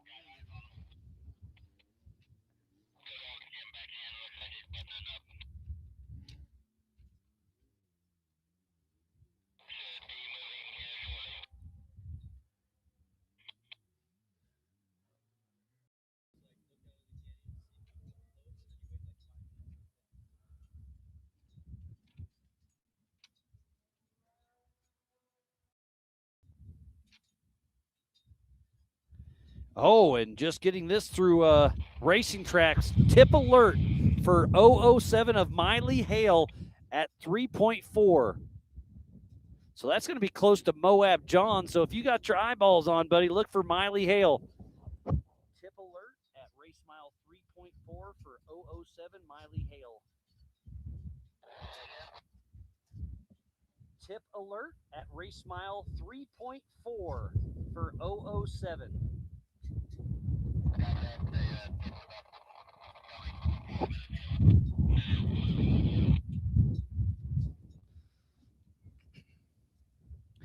And here comes Travis Zollinger, number 20 out of Logan, Utah. Mr. Zollinger Racing Products himself.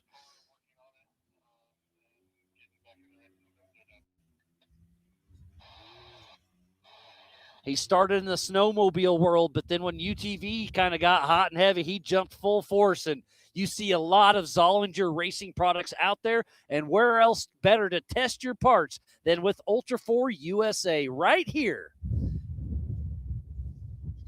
for the Maxxis Tires Beatdown at Area BFE. Spencer flies over this race line start finish. So fast lap of the day goes to Josh Smith with an 18:44. Paul Wolf had an 18:45. So Josh Smith and Paul Wolf are really pushing hard. And here comes Cody Willenborg. That's going to move him into 3rd position in the All Things UTV Open class at the halfway mark. And if you go over to Racing Tracks, well, got to refresh. Because so racingtracks.com, racingtracks.com, find the Area BFE Beatdown live map, go next to menu, 3 dashes, scroll down to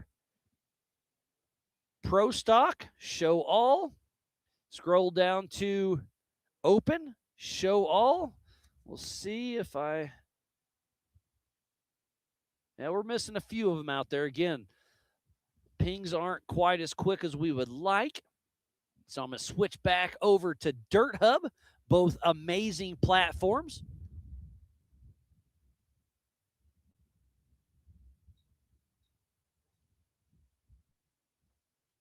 And I hear somebody in the valley, but it's just getting dark enough. It's getting harder to tell who is who out here in these valleys.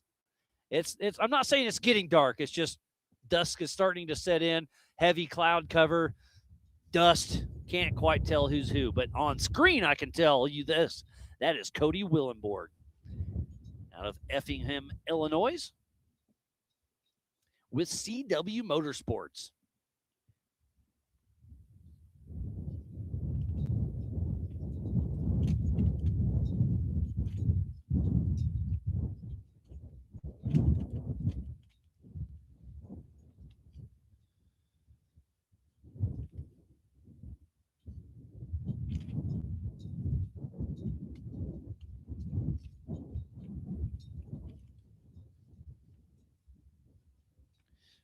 Trying to scroll over. There we go. Got the YouTubes pulled up.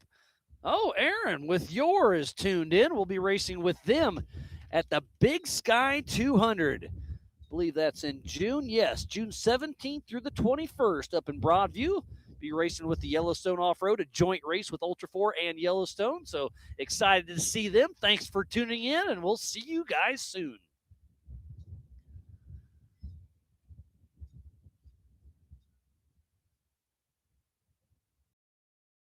And at the bottom right, that is Kurt Mackey, still stopped on course. Believe that is Cody Willenborg. And we got another one coming. That is Dustin Robbins, number 311, out of Decatur, Alabama, with all things UTV. And yes, that is definitely Cody Willenborg on screen. But here, getting ready to cross the finish line, it is going to be Dustin Robbins taking off on lap number 3 of 4. 2 more laps to go for our leaders.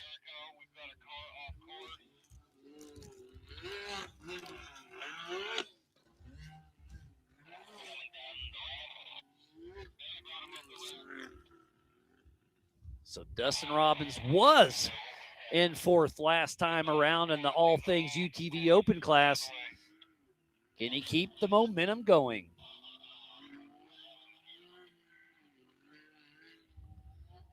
Yes, so Cody Willenborg is in 3rd. Then it's Dustin Robbins in 4th.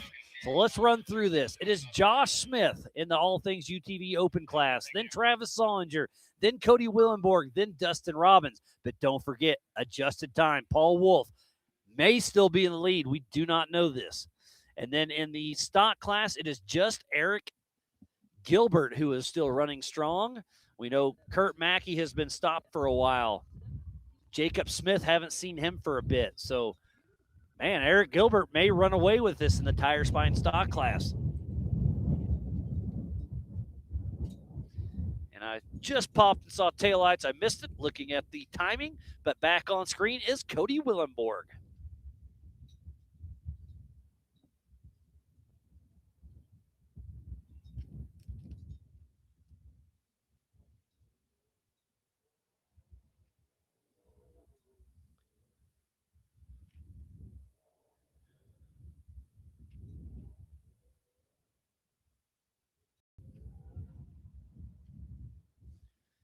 And I see headlights off in the valley. We have more racers coming towards us, and I'm going to assume one of those is Paul Wolf. Hearing some updates over the PCI Race Radio. McCleary having some issues. Back on screen with Cody Willenborg.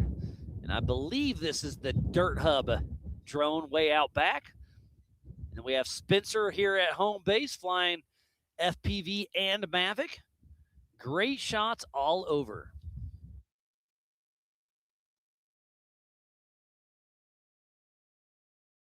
So here's a great battle. That looks like Shane Smith and Cody Willenborg, and that shows you how, even with the wind, that dust is still hanging there in certain little spots. But Cody Willenborg is all over the tail of Shane Smith. I'm sure he's hitting the push to pass. He does. Shane Smith, class act, pulls over. Cody Willenborg around and back to racing.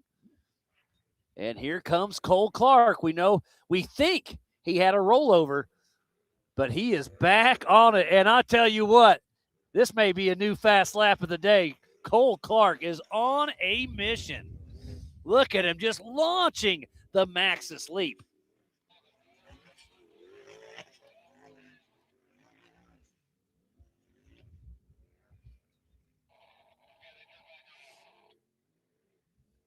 Cole Clark around the Brannock Bowl, had to slow down so he didn't repeat his qualifying mistake.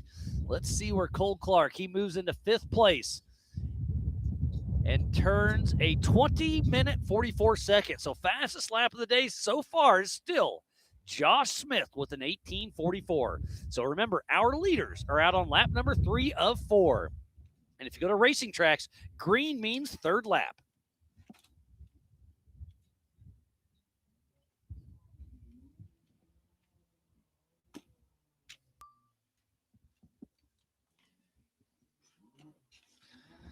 And I hear another one. This is Jake Smith. Haven't seen him for a bit. Glad to see him still moving. Looks like he's at a pretty good pace. But if I remember right, he may be a lap down. Nope, he's on lead lap, so that could put him into 2nd place in the tire spine stock class. We know Kurt Mackey dropped out, so Jacob Smith is actually running a great race.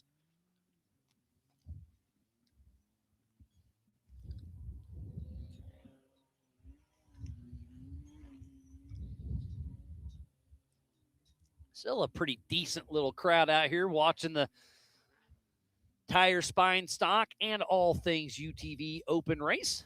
And then tomorrow morning, I hate to say it, but it is 7 a.m. We'll race the Pro Modified. Following that will be the 4600 Spider Track stock class.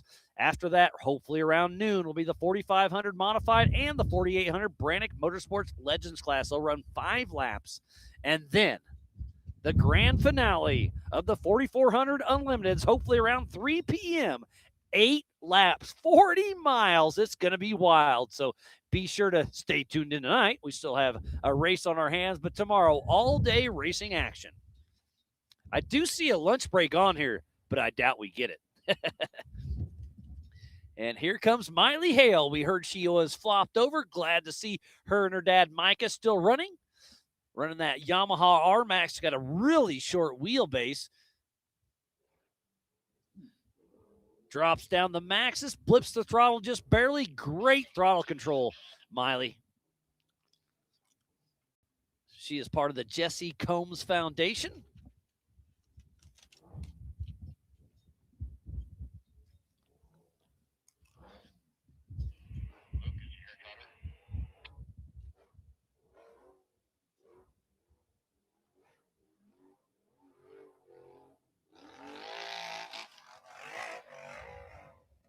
Surprised I haven't seen Paul Wolf in a bit. Oh, that's because he has stopped on course. No. So Josh Smith is going to start running away with this one. I had to refresh my racing tracks. Let's see where Dirt Hub shows him.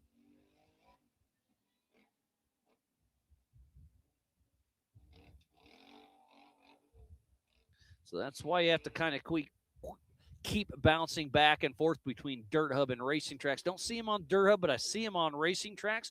How long ago was his ping? 08, 5 minutes ago. Pretty accurate. So far, so good. So where's that going to put Miley Hale? It's going to put her 4th in stock class, but we know Kurt Mackey is not running. So Miley Hale is probably going to move into a podium position in the tire spine stock class. She'll be extremely excited about that. I'm going to guess that was Eric Gilbert.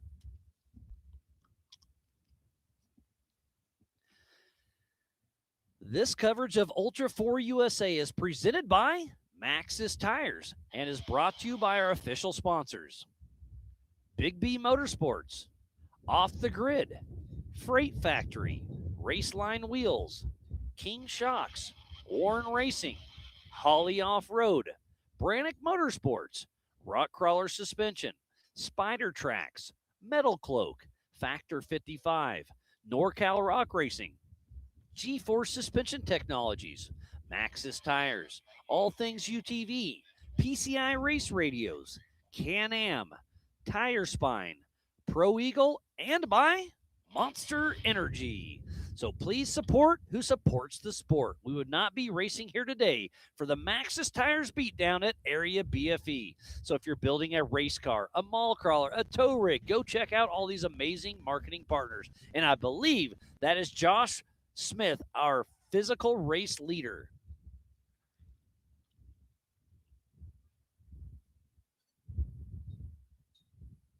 Yes, both racing tracks and Dirt Hub are a little lagging on, but yeah, that had to be Josh Smith. So great, Josh Smith getting ready.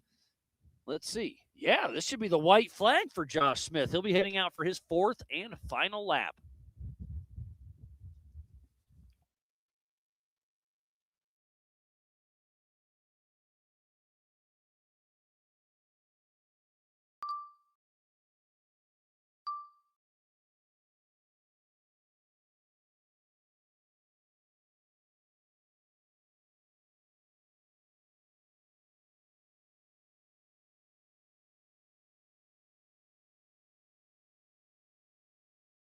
So if I'm doing my math right, I believe Josh Smith will be getting the white flag, but I just buzzed over to timing. We're getting a confirmation on that.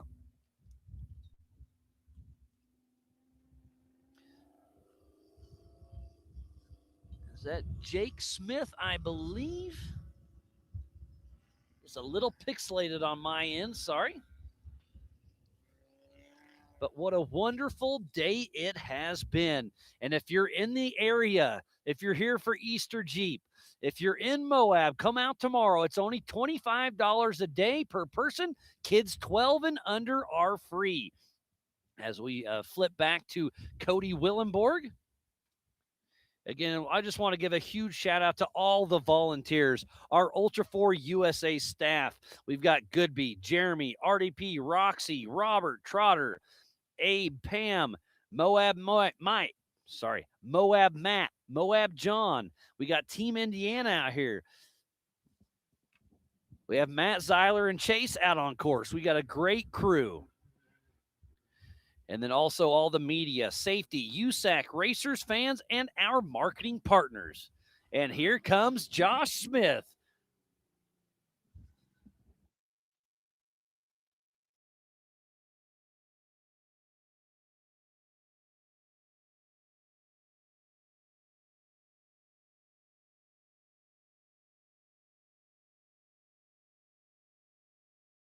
And the white flag is in hand. Cody is here and ready. Josh Smith, white flag, 1 lap to go, 5 more miles. Can him and Corey Nasso keep it together? He's had an amazing day. That Can-Am Mavar is running strong, looking good.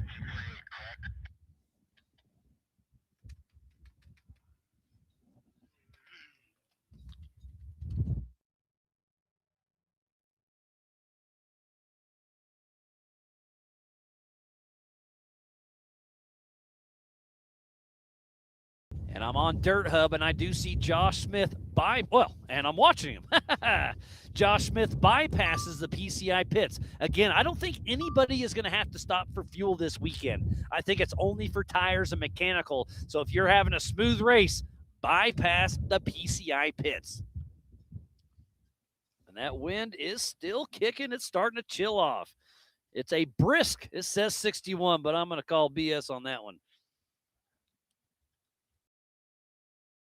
I guess that's probably in Moab proper, and we're, quite a bit up the mountain on them. Some great aerial drone shots. Take it live behind the scenes, making all the magic happen. We set a few things up, and they come in, remote, log in, and make the magic.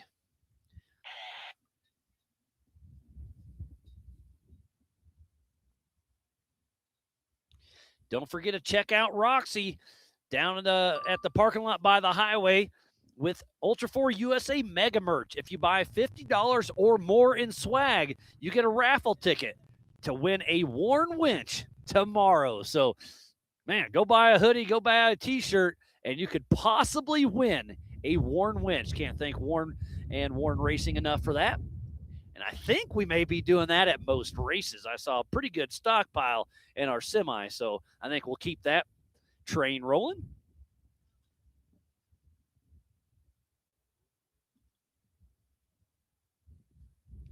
I believe that is our physical race leader of Josh Smith and Corey Nasso. Out of Monument, Colorado with Smith Brothers Racing, our physical race leader and on adjusted time. And let's see, I still see Paul Wolf stopped. When he pinged 17, pretty accurate. Mark McCleary stopped at 17, pretty accurate. Hate to see these top dogs dropping out. How far back is Travis Zollinger, Cody Willenborg, and Dustin Robbins? And then Cole Clark, can't count him out for the All Things UTV Open class. And the Tire Spine Stock class, it is Eric Gilbert, Jacob Smith, and then I think it's going to be Miley Hale. And then it's our physical race leader and on adjusted time.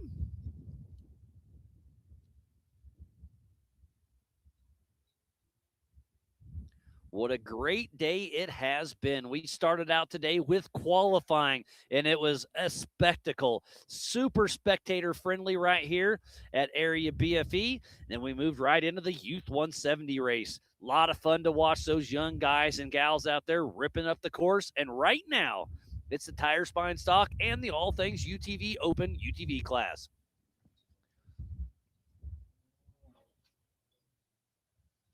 Looks like Wreck Boy Inc. is still tuned in, having some fun.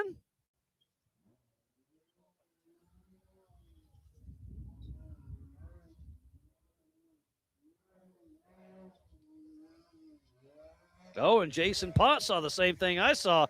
Wolf is stopped on course. So if you are on the Ultra 4 USA YouTubes, where are you guys tuning in from?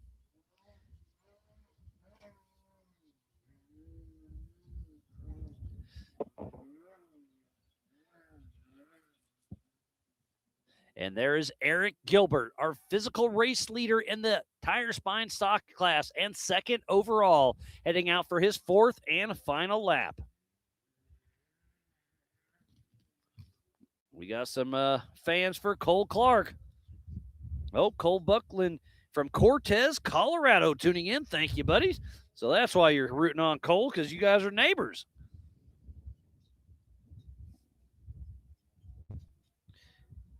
Crafty Sasquatch is tuned in right here in Moab. Are you at the park, or are you just in town enjoying Easter Jeep Safari? Here comes Travis Zollinger. That's P2 in the All Things UTV Open class. Does Josh Smith have what it takes to fight off Travis Zollinger? White flag is out and flies. One more lap to go for ZRP.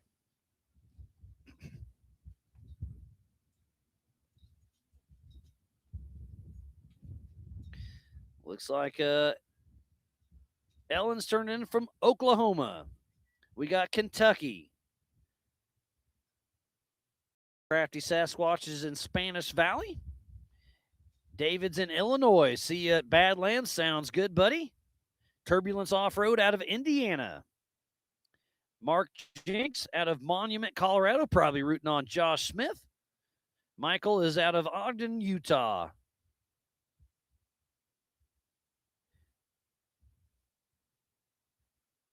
Hollis is tuned in from Spokane, Washington.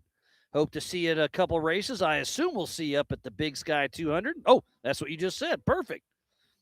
D-Bake from Morgan, Colorado. Crafty Sasquatch said, I'd come up there. It's too windy. Hey, you're right, but it's still fun. Turbulence Off-Road is excited for Badlands, Indiana here in just a couple weeks. We got Rakem from Lakewood, Colorado. I've been through there. Beautiful part of the country. Oh, thanks for the update, Gary. Wolf broke a steering rack, so that is not there. So that is why he is not moving. So thanks, Gary, for the update. Tough break for Paul Wolf. And here comes Cody Willenborg, P3 in the All Things UTV Open class. And again, thanks to Robert Lucero for letting this all happen here at Area BFE.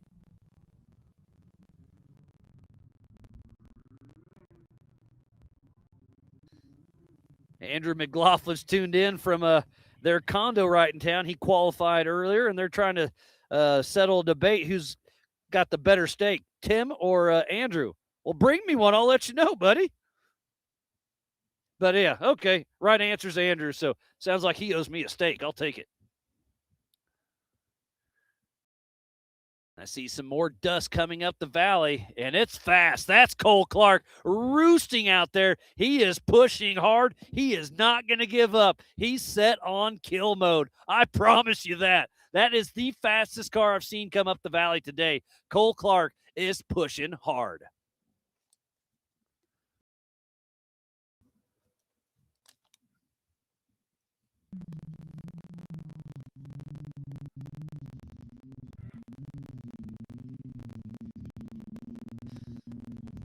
So again, on Dirt Hub, it says Chad Hunt, but that is actually Cole Clark. Again, everything's a work in progress. Technology is an amazing thing, and I have to admit, I'm not very technical, but we do our best. Oh, look at this. Kurt Mackey is back in action. He was parked for a long time. Obviously, no clue what happened. I tried calling him. He didn't answer. Great to see him back in action.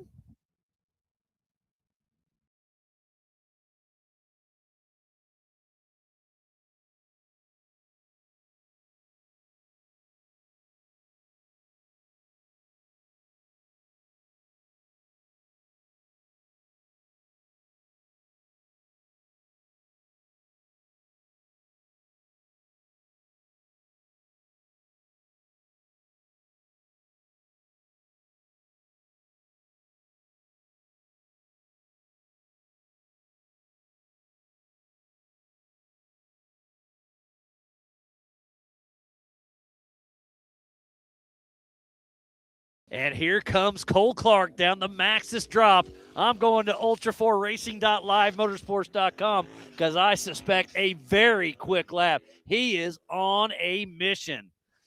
It's going to put him physically in that fourth position. Does he have enough time to chase down Cody Willenborg, Travis Zollinger, or Josh Smith? And look at this. On adjusted time, Cole Clark moves into third over Cody Willenborg and just threw down a 17:08. That is a minute and a half faster than anybody else today. So Cole Clark, I told you when he's coming up that valley, kill mode's on.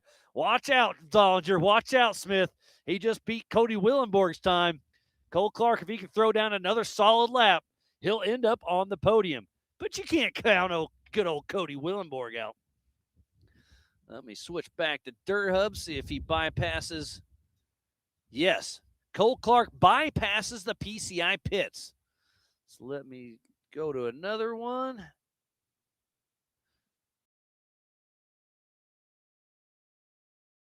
Where is Cody? Okay, Cody Willenborg's, 3/4 of a mile ahead of Cole Clark, but on adjusted time, doesn't matter. Eric Gilbert still moving pretty good. Jake Smith and Josh Smith. Let me swing over to the other one. Josh Smith, I'm going to guess is about race mile 3.5. Yeah, at race mile 3, Josh Smith. So 2 miles to go, and the checkered flag will fly.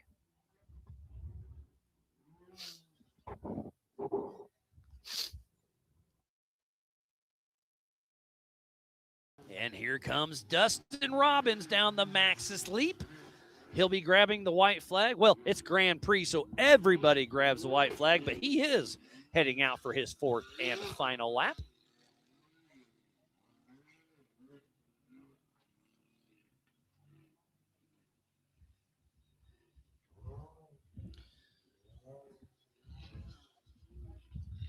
And here's Josh Smith. Sorry, Shane Smith coming through, grabbing another lap. We're just going to put him. Shane Smith is a lap down. A couple laps down. He must have had some issues out there, but white flag is out.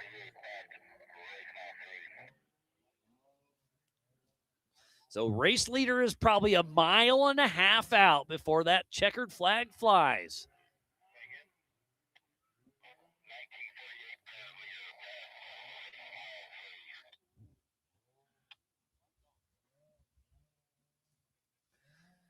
What a wonderful day it has been. The weather hasn't been perfect. It's been windy, a little chilly. Tomorrow, let me check the weather. They've been calling for rain. Yep, it's going to start raining at 3 a.m. and not quit till possibly noon. But again, that's MOAB. We're at Area BFE. I'm going to hope for the best.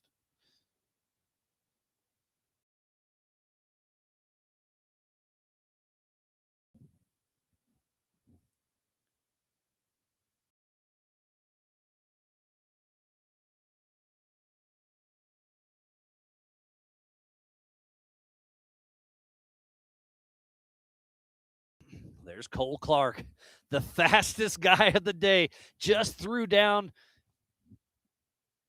a 17:08, which is a minute 30 faster than Josh Smith. So if he can throw down another solid lap, it'll be absolutely amazing.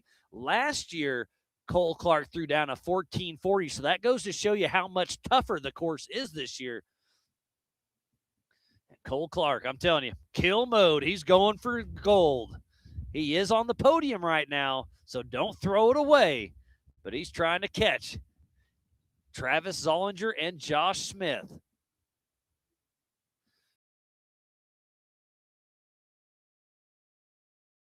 Looks like that could be Dustin Robbins. Yes, it is. All things UTV, Dustin Robbins out of Decatur, Alabama.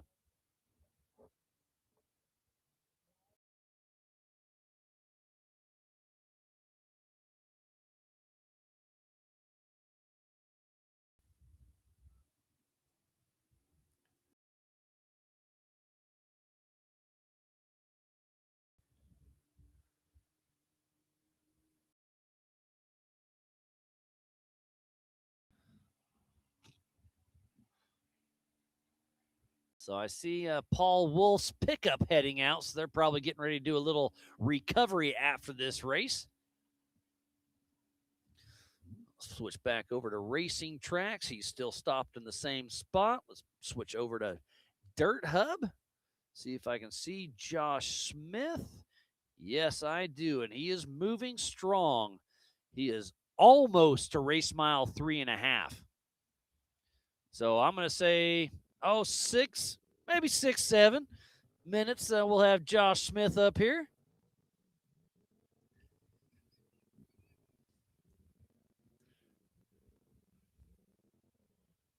So Josh Smith has had a smooth race all day long.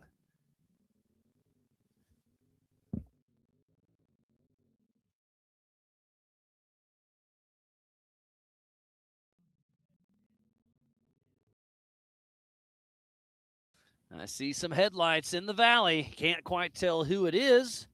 Let me switch over to Dirt Hub. That could be, let's see, where am I at? I'll bet you that's Mark McCleary. Those headlights look familiar. It's either Mark McCleary or Jacob Smith is who I see on the tracker.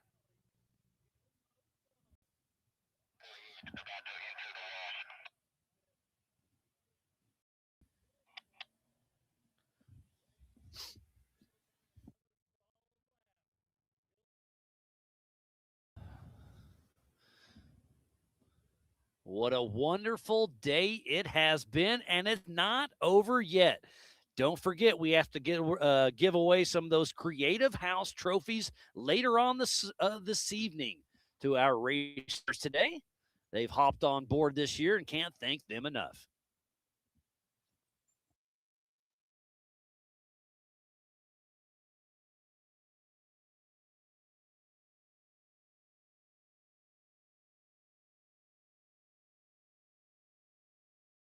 So we are in MOAB, Utah, just west of Colorado in eastern Utah. It's the gateway to the massive red rock formations in Arches National Park. Elevation is 4,000 feet, and normally population is 5,500, but I'll guarantee you there's 20, 30,000 here. It's famous for canyoneering, hiking, rafting, biking, and most definitely off-roading. And we are here during the 60th annual Easter Jeep Safari.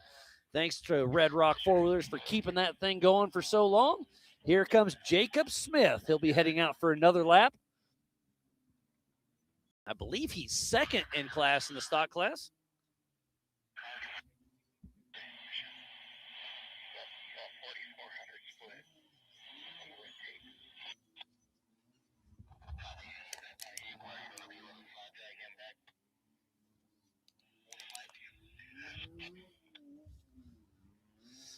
So here comes Jacob Smith, number 900 out of Shepherd, Montana, getting ready to head out for his fourth and final lap, and that puts him P2 right now in the stock class. Remember, this is Grand Prix finish, so once the checkered flag flies for Josh Smith, no one else can go out for another lap.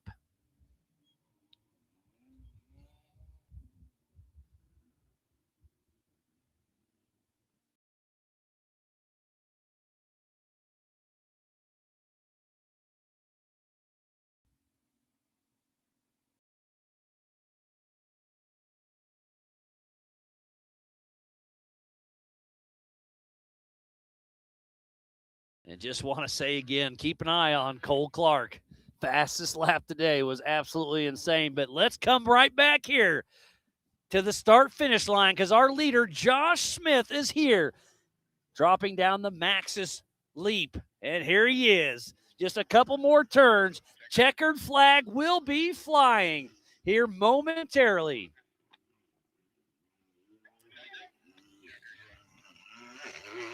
Here comes Josh Smith and Corey Nasso and that Can-Am Mavar through the Brannock Bowl. The VP Racing checkered flag is out and flies as Josh Smith unofficially wins the 2026 Ultra 4 USA Maxxis Tires Beatdown here at Area BFE.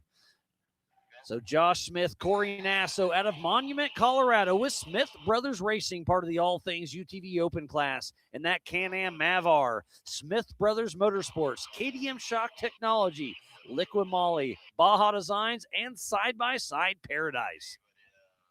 Looks like he'll be able to add another victory to his list. Again, it's unofficial, but with all the technology, I'm pretty sure it is going to stick.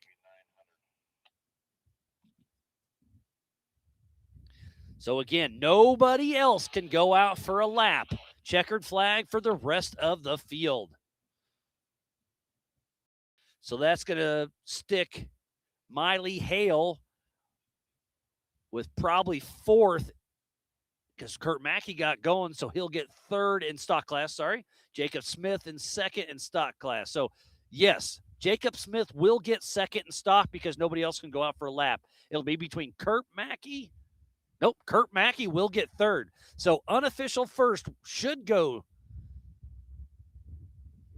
to Eric Gilbert in the tire spine stock class. Then second should go to Jake Smith. Third will go to Kurt Mackey because of the Grand Prix finish. They cannot make other laps or ahead of the other competitors. So 1, 2, 3 in stock classes, Eric Gilbert, Jacob Smith, and Kurt Mackey. In the open class, unofficial winner is Josh Smith. And then it'll be between Travis Zollinger, Cole Clark, and Cody Willenborg. And possibly Dustin Robbins if somebody has an issue out on course.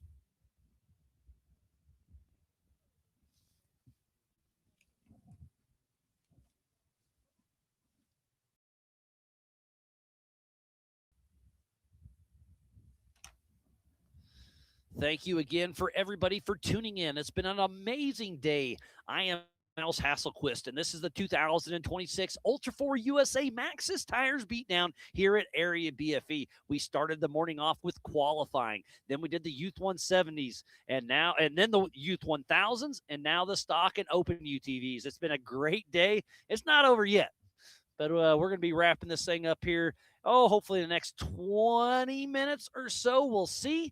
Then give away some of that Creative House hardware and get ready. Tomorrow's going to be an early day, 7 a.m. Mountain Standard Time start.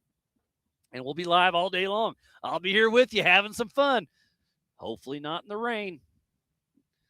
So I hope to be set up here, but if we get here in the morning, it's raining, we can't have all this computer getting wet, so we'll have to put the cameras under this canopy, and I'll be up under the Ultra 4 USA awning on our semi, and it'll still be a fun show. And the drone, he said he can fly if it's moderate rain, so we'll just kind of see what happens.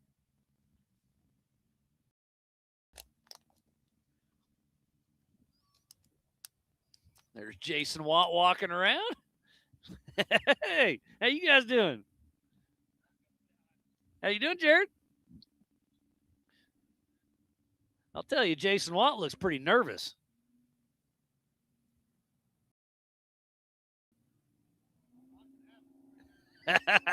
he saw me. Yep, he's thinking through all the strategies. You want to come over and say, hey? Are you too nervous? Just don't break my camera, all right, buddy? All right, and I hear a siren down there, and I see Travis Zollinger was chasing somebody in the dust. So I got Jason Watt here in the Big B studio, and I'm sure you're probably rooting on Kurt Mackey, right? Well, Eric Gilbert, too. Oh, Eric Gilbert, yep. Eric Gilbert and Kurt Mackey. So and Eric Gilbert's in the lead in the stock class. Yep, so. And Kurt Mackey's, what was he, second or third? Third, I think. Yes, Jacob Smith's in second, Mackey's in third. Yep. So Mackey was stopped for a while. You know what happened? I don't know. Their guys were saying that the car just shut off. Okay, so and it came back. something? Yeah, something came. So, what wire didn't you tighten all the way? That wasn't me this time, unfortunately. Yeah. I'm just giving you. Yeah, I know. No, Kurt's got a pretty good program going this year too. We're still helping him a little bit. So, he had me for hammers. We won hammers. Yeah, so that was won good. the class. Yep. So. But yeah, it's been a great day. The weather's been a little spicy today. The wind's been blowing, but it's still a great week out here. Out on the track, I think they're thankful for it. They're loving it. Yeah, we're not so much. Yeah, exactly. And then we'll see if that rain comes through. Yeah. We'll see. Man, you're watching your clock. Keep looking. You got that nervous tick. A lot can happen between there and that checkered flag. 100%. To finish first, you must finish. You ever heard that? Oh, yeah. I had that playing in my head at hammers when I broke a steering rack. Yeah, exactly. All right. I'm going to jump off here, All guys. right. My boy's coming in. Hey, good times, buddy. Thanks for everything, Jason. And here we go. Here comes Eric Gilbert, and hot on his heels is Travis Zollinger. But they're in different classes. Doesn't matter. So it looks like winning the tire spine stock class is going to be Eric Gilbert and Joe Fabrizio, followed closely by Travis Zollinger, P2 in the All Things UTV Open class.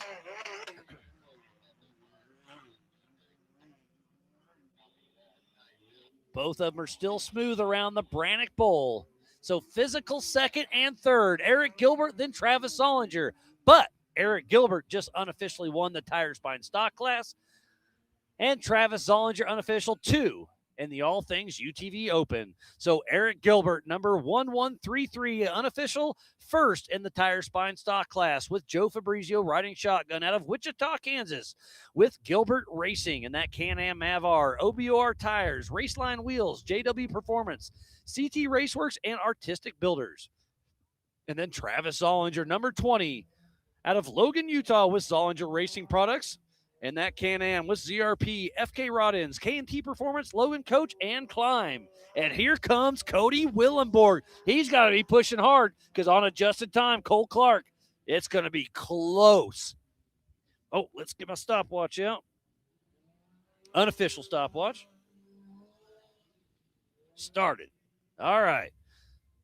Do I have start list? I've got an email.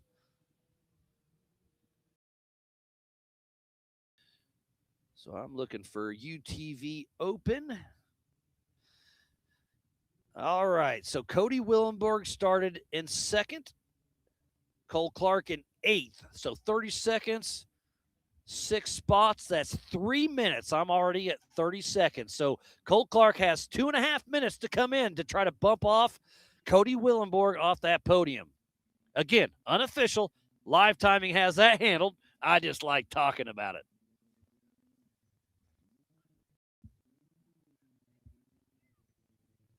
Let me see if I can find Cole on Racing Tracks. Looks like he is stopped at race mile 2, and that is 1 minute ago. So Cole Clark, I believe, is stopped on course at race mile 2. So I think Cody Willenborg has it locked in the bag.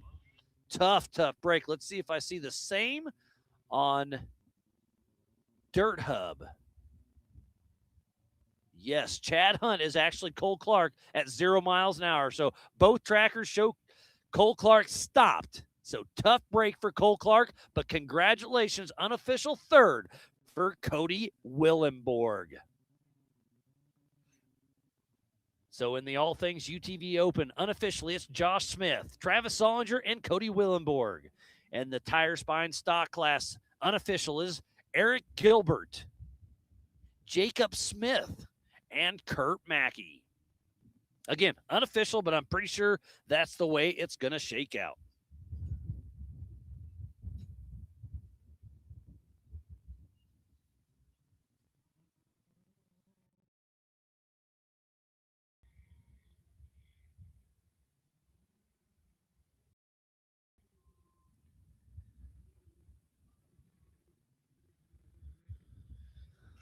All right. Sounds like we had a little tech issues on MOAB John's camera out there, but he did a quick restart, and we got it back.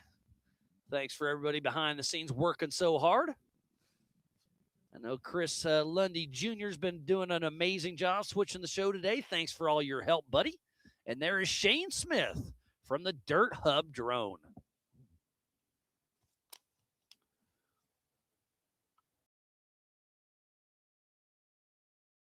And I think I just had a physical look at Miley Hale. Let's see.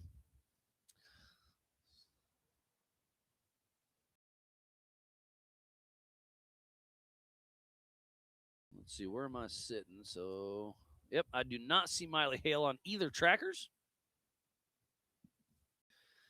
But I believe she'll be our next competitor in.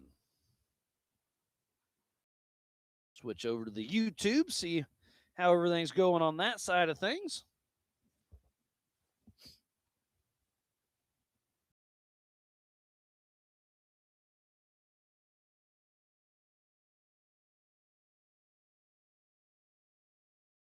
I missed a lot. Sorry.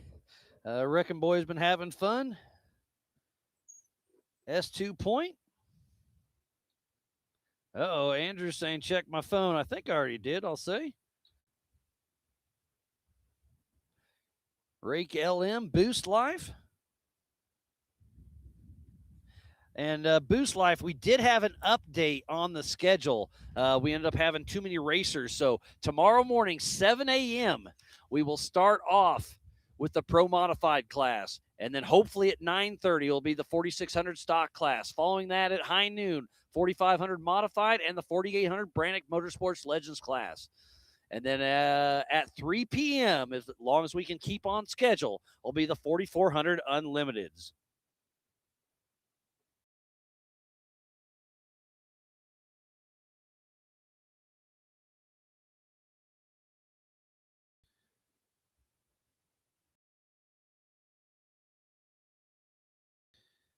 Cole Buckland's having some fun. And I see a pass in the wash. Thanks, RDP. Looks like it's a dark car. And here comes Miley Hale getting ready to drop down. I believe that's going to put her in unofficial 4th in the tire spine stock class. Yes, it will. So great run for her.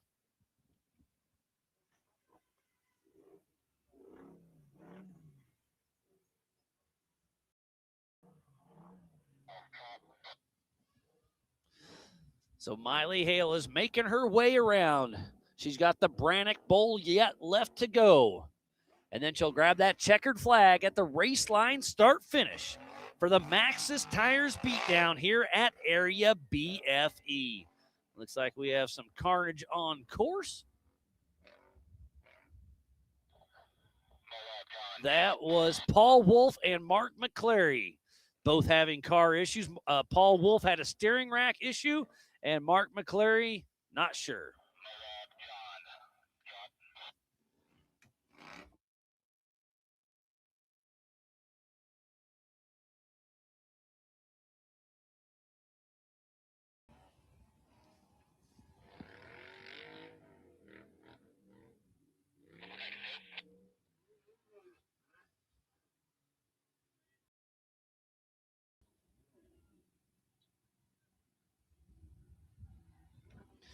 And I hear somebody behind me, and this is none other than the 311 of Dustin Robbins out of Decatur, Alabama, with all things UTV and his Can-Am Mavar with OBR tires, Super ATV, all geared up UTV, Optima batteries, Wayland Speed, and PPEI. So what's that going to put Dustin Robbins? I believe that's going to put him 4th in the all things UTV open class. Great run by all.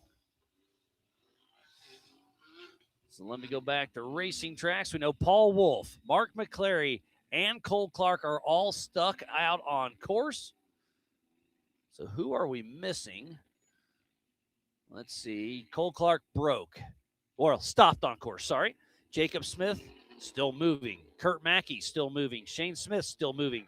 Miley Hale just finished. Paul Wolf broke on course. Mark McClary. So we're back to Shane Smith, Kurt Mackey, Jacob Smith still moving. And here comes Kurt Mackey. This will be, what's this going to be? This will be unofficial 3rd for the Tire Spine stock class because he was stopped on course for a bit. So Jacob Smith is up on a lap. So that'll be unofficial 3rd for the number 64 of Kurt the Rocket Mackey out of Omaha, Nebraska with Mackey Racing and that Can-Am Mavar with Mackey Construction, Raceline Wheels, and CT Raceworks. Again, never give up. The race isn't over until it's over. He had some issues, figured something out. I'm curious to see what that was. And, hey, he made it here to the finish line, unofficial 3rd, Kurt Mackey. Oh, and before the finish line, the car dies again. You can't help but laugh. Cody, keep waving it, buddy.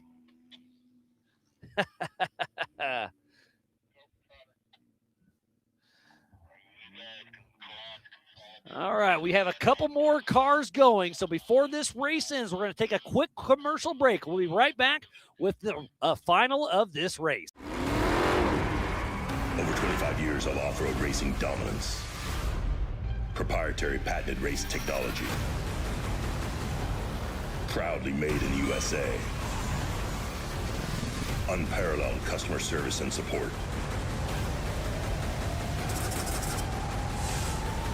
The choice of champions. King Shocks, the leader in off-road shock technology. We don't take these lightly. They're not practiced or anything like that. We're here to try to win. You know, we're getting bigger car counts. It's a new track. It's a cool venue, and it's a different change of scenery. That's what Ultra 4 is. But then when the green flag drops, it's all out battle. Mad Max and Thunderdome.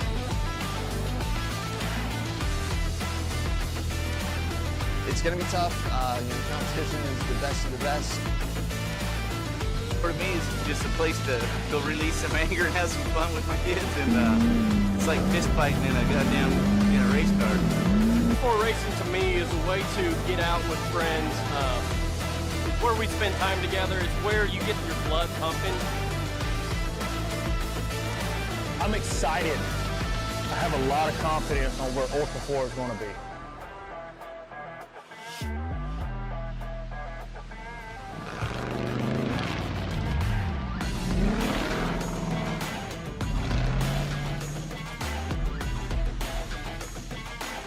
Ultra 4 is awesome. It's so much fun because you're just wheel to wheel with the guy next to you, and especially in short course. And what an opportunity to be able to race side by side with like pro level drivers that have won K8 previously, OG drivers that have been in this for 10 plus years.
PCI Race Radios, the leader in off-road communications since 1972. Our equipment was developed for racing in Baja, perfected for enjoying the weekend with family and friends. PCI has the highest quality communications, navigation, and safety equipment, backed by the best support in the industry. Find us at hundreds of events each year, supporting our equipment on site and providing the PCI Weatherman Relay. See you in the desert.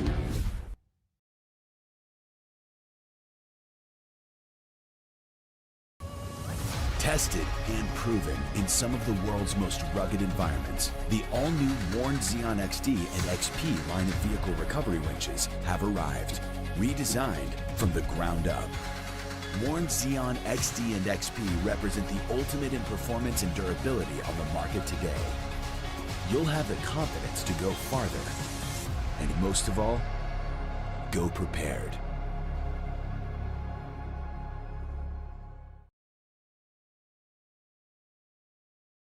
Welcome back to the 2026 Ultra 4 USA Beatdown here at Area BFE, presented by Maxxis Tires. I am Miles Hasselquist, live from the Big B studio, presented by Take It Live. And I believe we should have Shane Smith coming across the line here momentarily.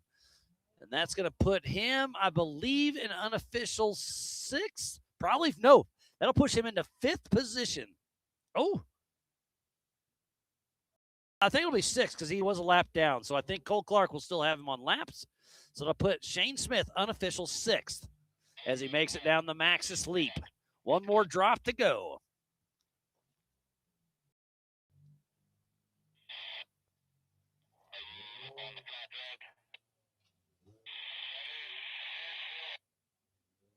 So Shane Smith, number 223. With Ryan Rupick riding shotgun out of Lotus, California with Chupacabra Racing.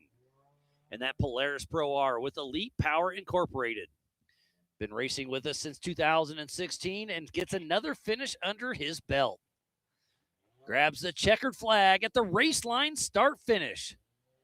His day is done. I'm sure he had a lot of fun, but I'll bet you he was excited to see that checkered flag.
Sounds like we have our last competitor probably within 3 to 4 minutes. in here. So I hear Trotter on the PCI Race Radio clearing out recovery, giving them an all clear because we about have a cold course. And then we got a few recoveries yet to do. And then we'll close this thing out tonight, give away some of that creative house hardware, and get ready for tomorrow for a 7 a.m. Mountain Standard Time start. There's our last car right here, heading on in. Should be Jake Smith.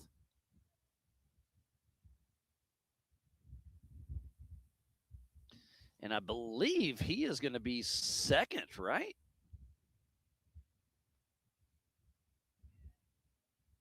Yeah, that'll put him in second place in the tire spine stock class. So he'll be extremely excited as he pops onto the qualifying course right now where they qualified. So we are 1 minute away from a cold course.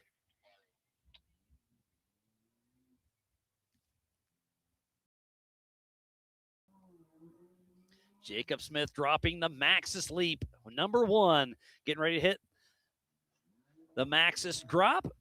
Smooth and steady, and physical second position will be here in town. Hitting the horn for the crowd here. Another great day of racing. Number 900 of Jake Smith and Dylan Trent out of Shepherd, Montana with AJ Racing. And a Can-Am Mavar with MD Tools, KDM Shock Technology, Method Race Wheels, Evolution Power Sports, and Lone Star Racing.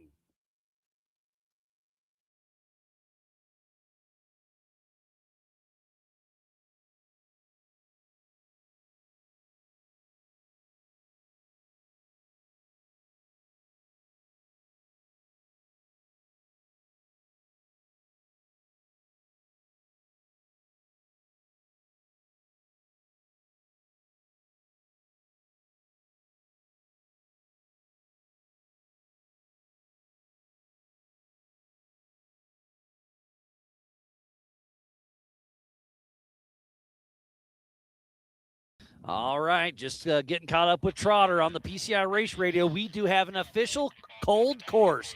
We are waiting on recovery for Paul Wolf, Mark McClary, and Cole Clark. It's been a great day of racing. Let me see if I can pull this one up again.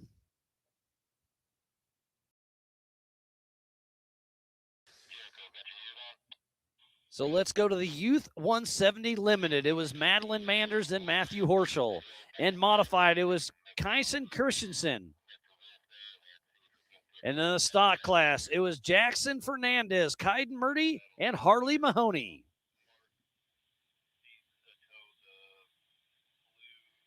And in the Youth 1K, it was Tice Healey, Mason Dowker, and Cash Barrett. Again, everything is unofficial till we get everything checked, but that's what we're getting from timing. And then here in the tire spine stock class, it's going to be Eric Gilbert, Jacob Smith, and then Kurt Mackey. But winning overall and in the All Things UTV Open class is Josh Smith, Travis Zollinger, and Cody Willenborg, unofficial 1, 2, 3. What a great day of qualifying. What a great day of racing it has been. Remember, tune in tomorrow morning at 7 a.m., and that is Mountain Standard Time. It's going to be another great show. We'll see what the weather does tonight. So thank you for tuning in to the 2026 Maxxis Tires Beatdown here at Area BFE. So it's been a great day. So from the entire broadcast crew here at Ultra 4 USA, I am Miles Hasquist. Thanks, and we'll see you tomorrow morning, 7 a.m. sharp. Have a good one.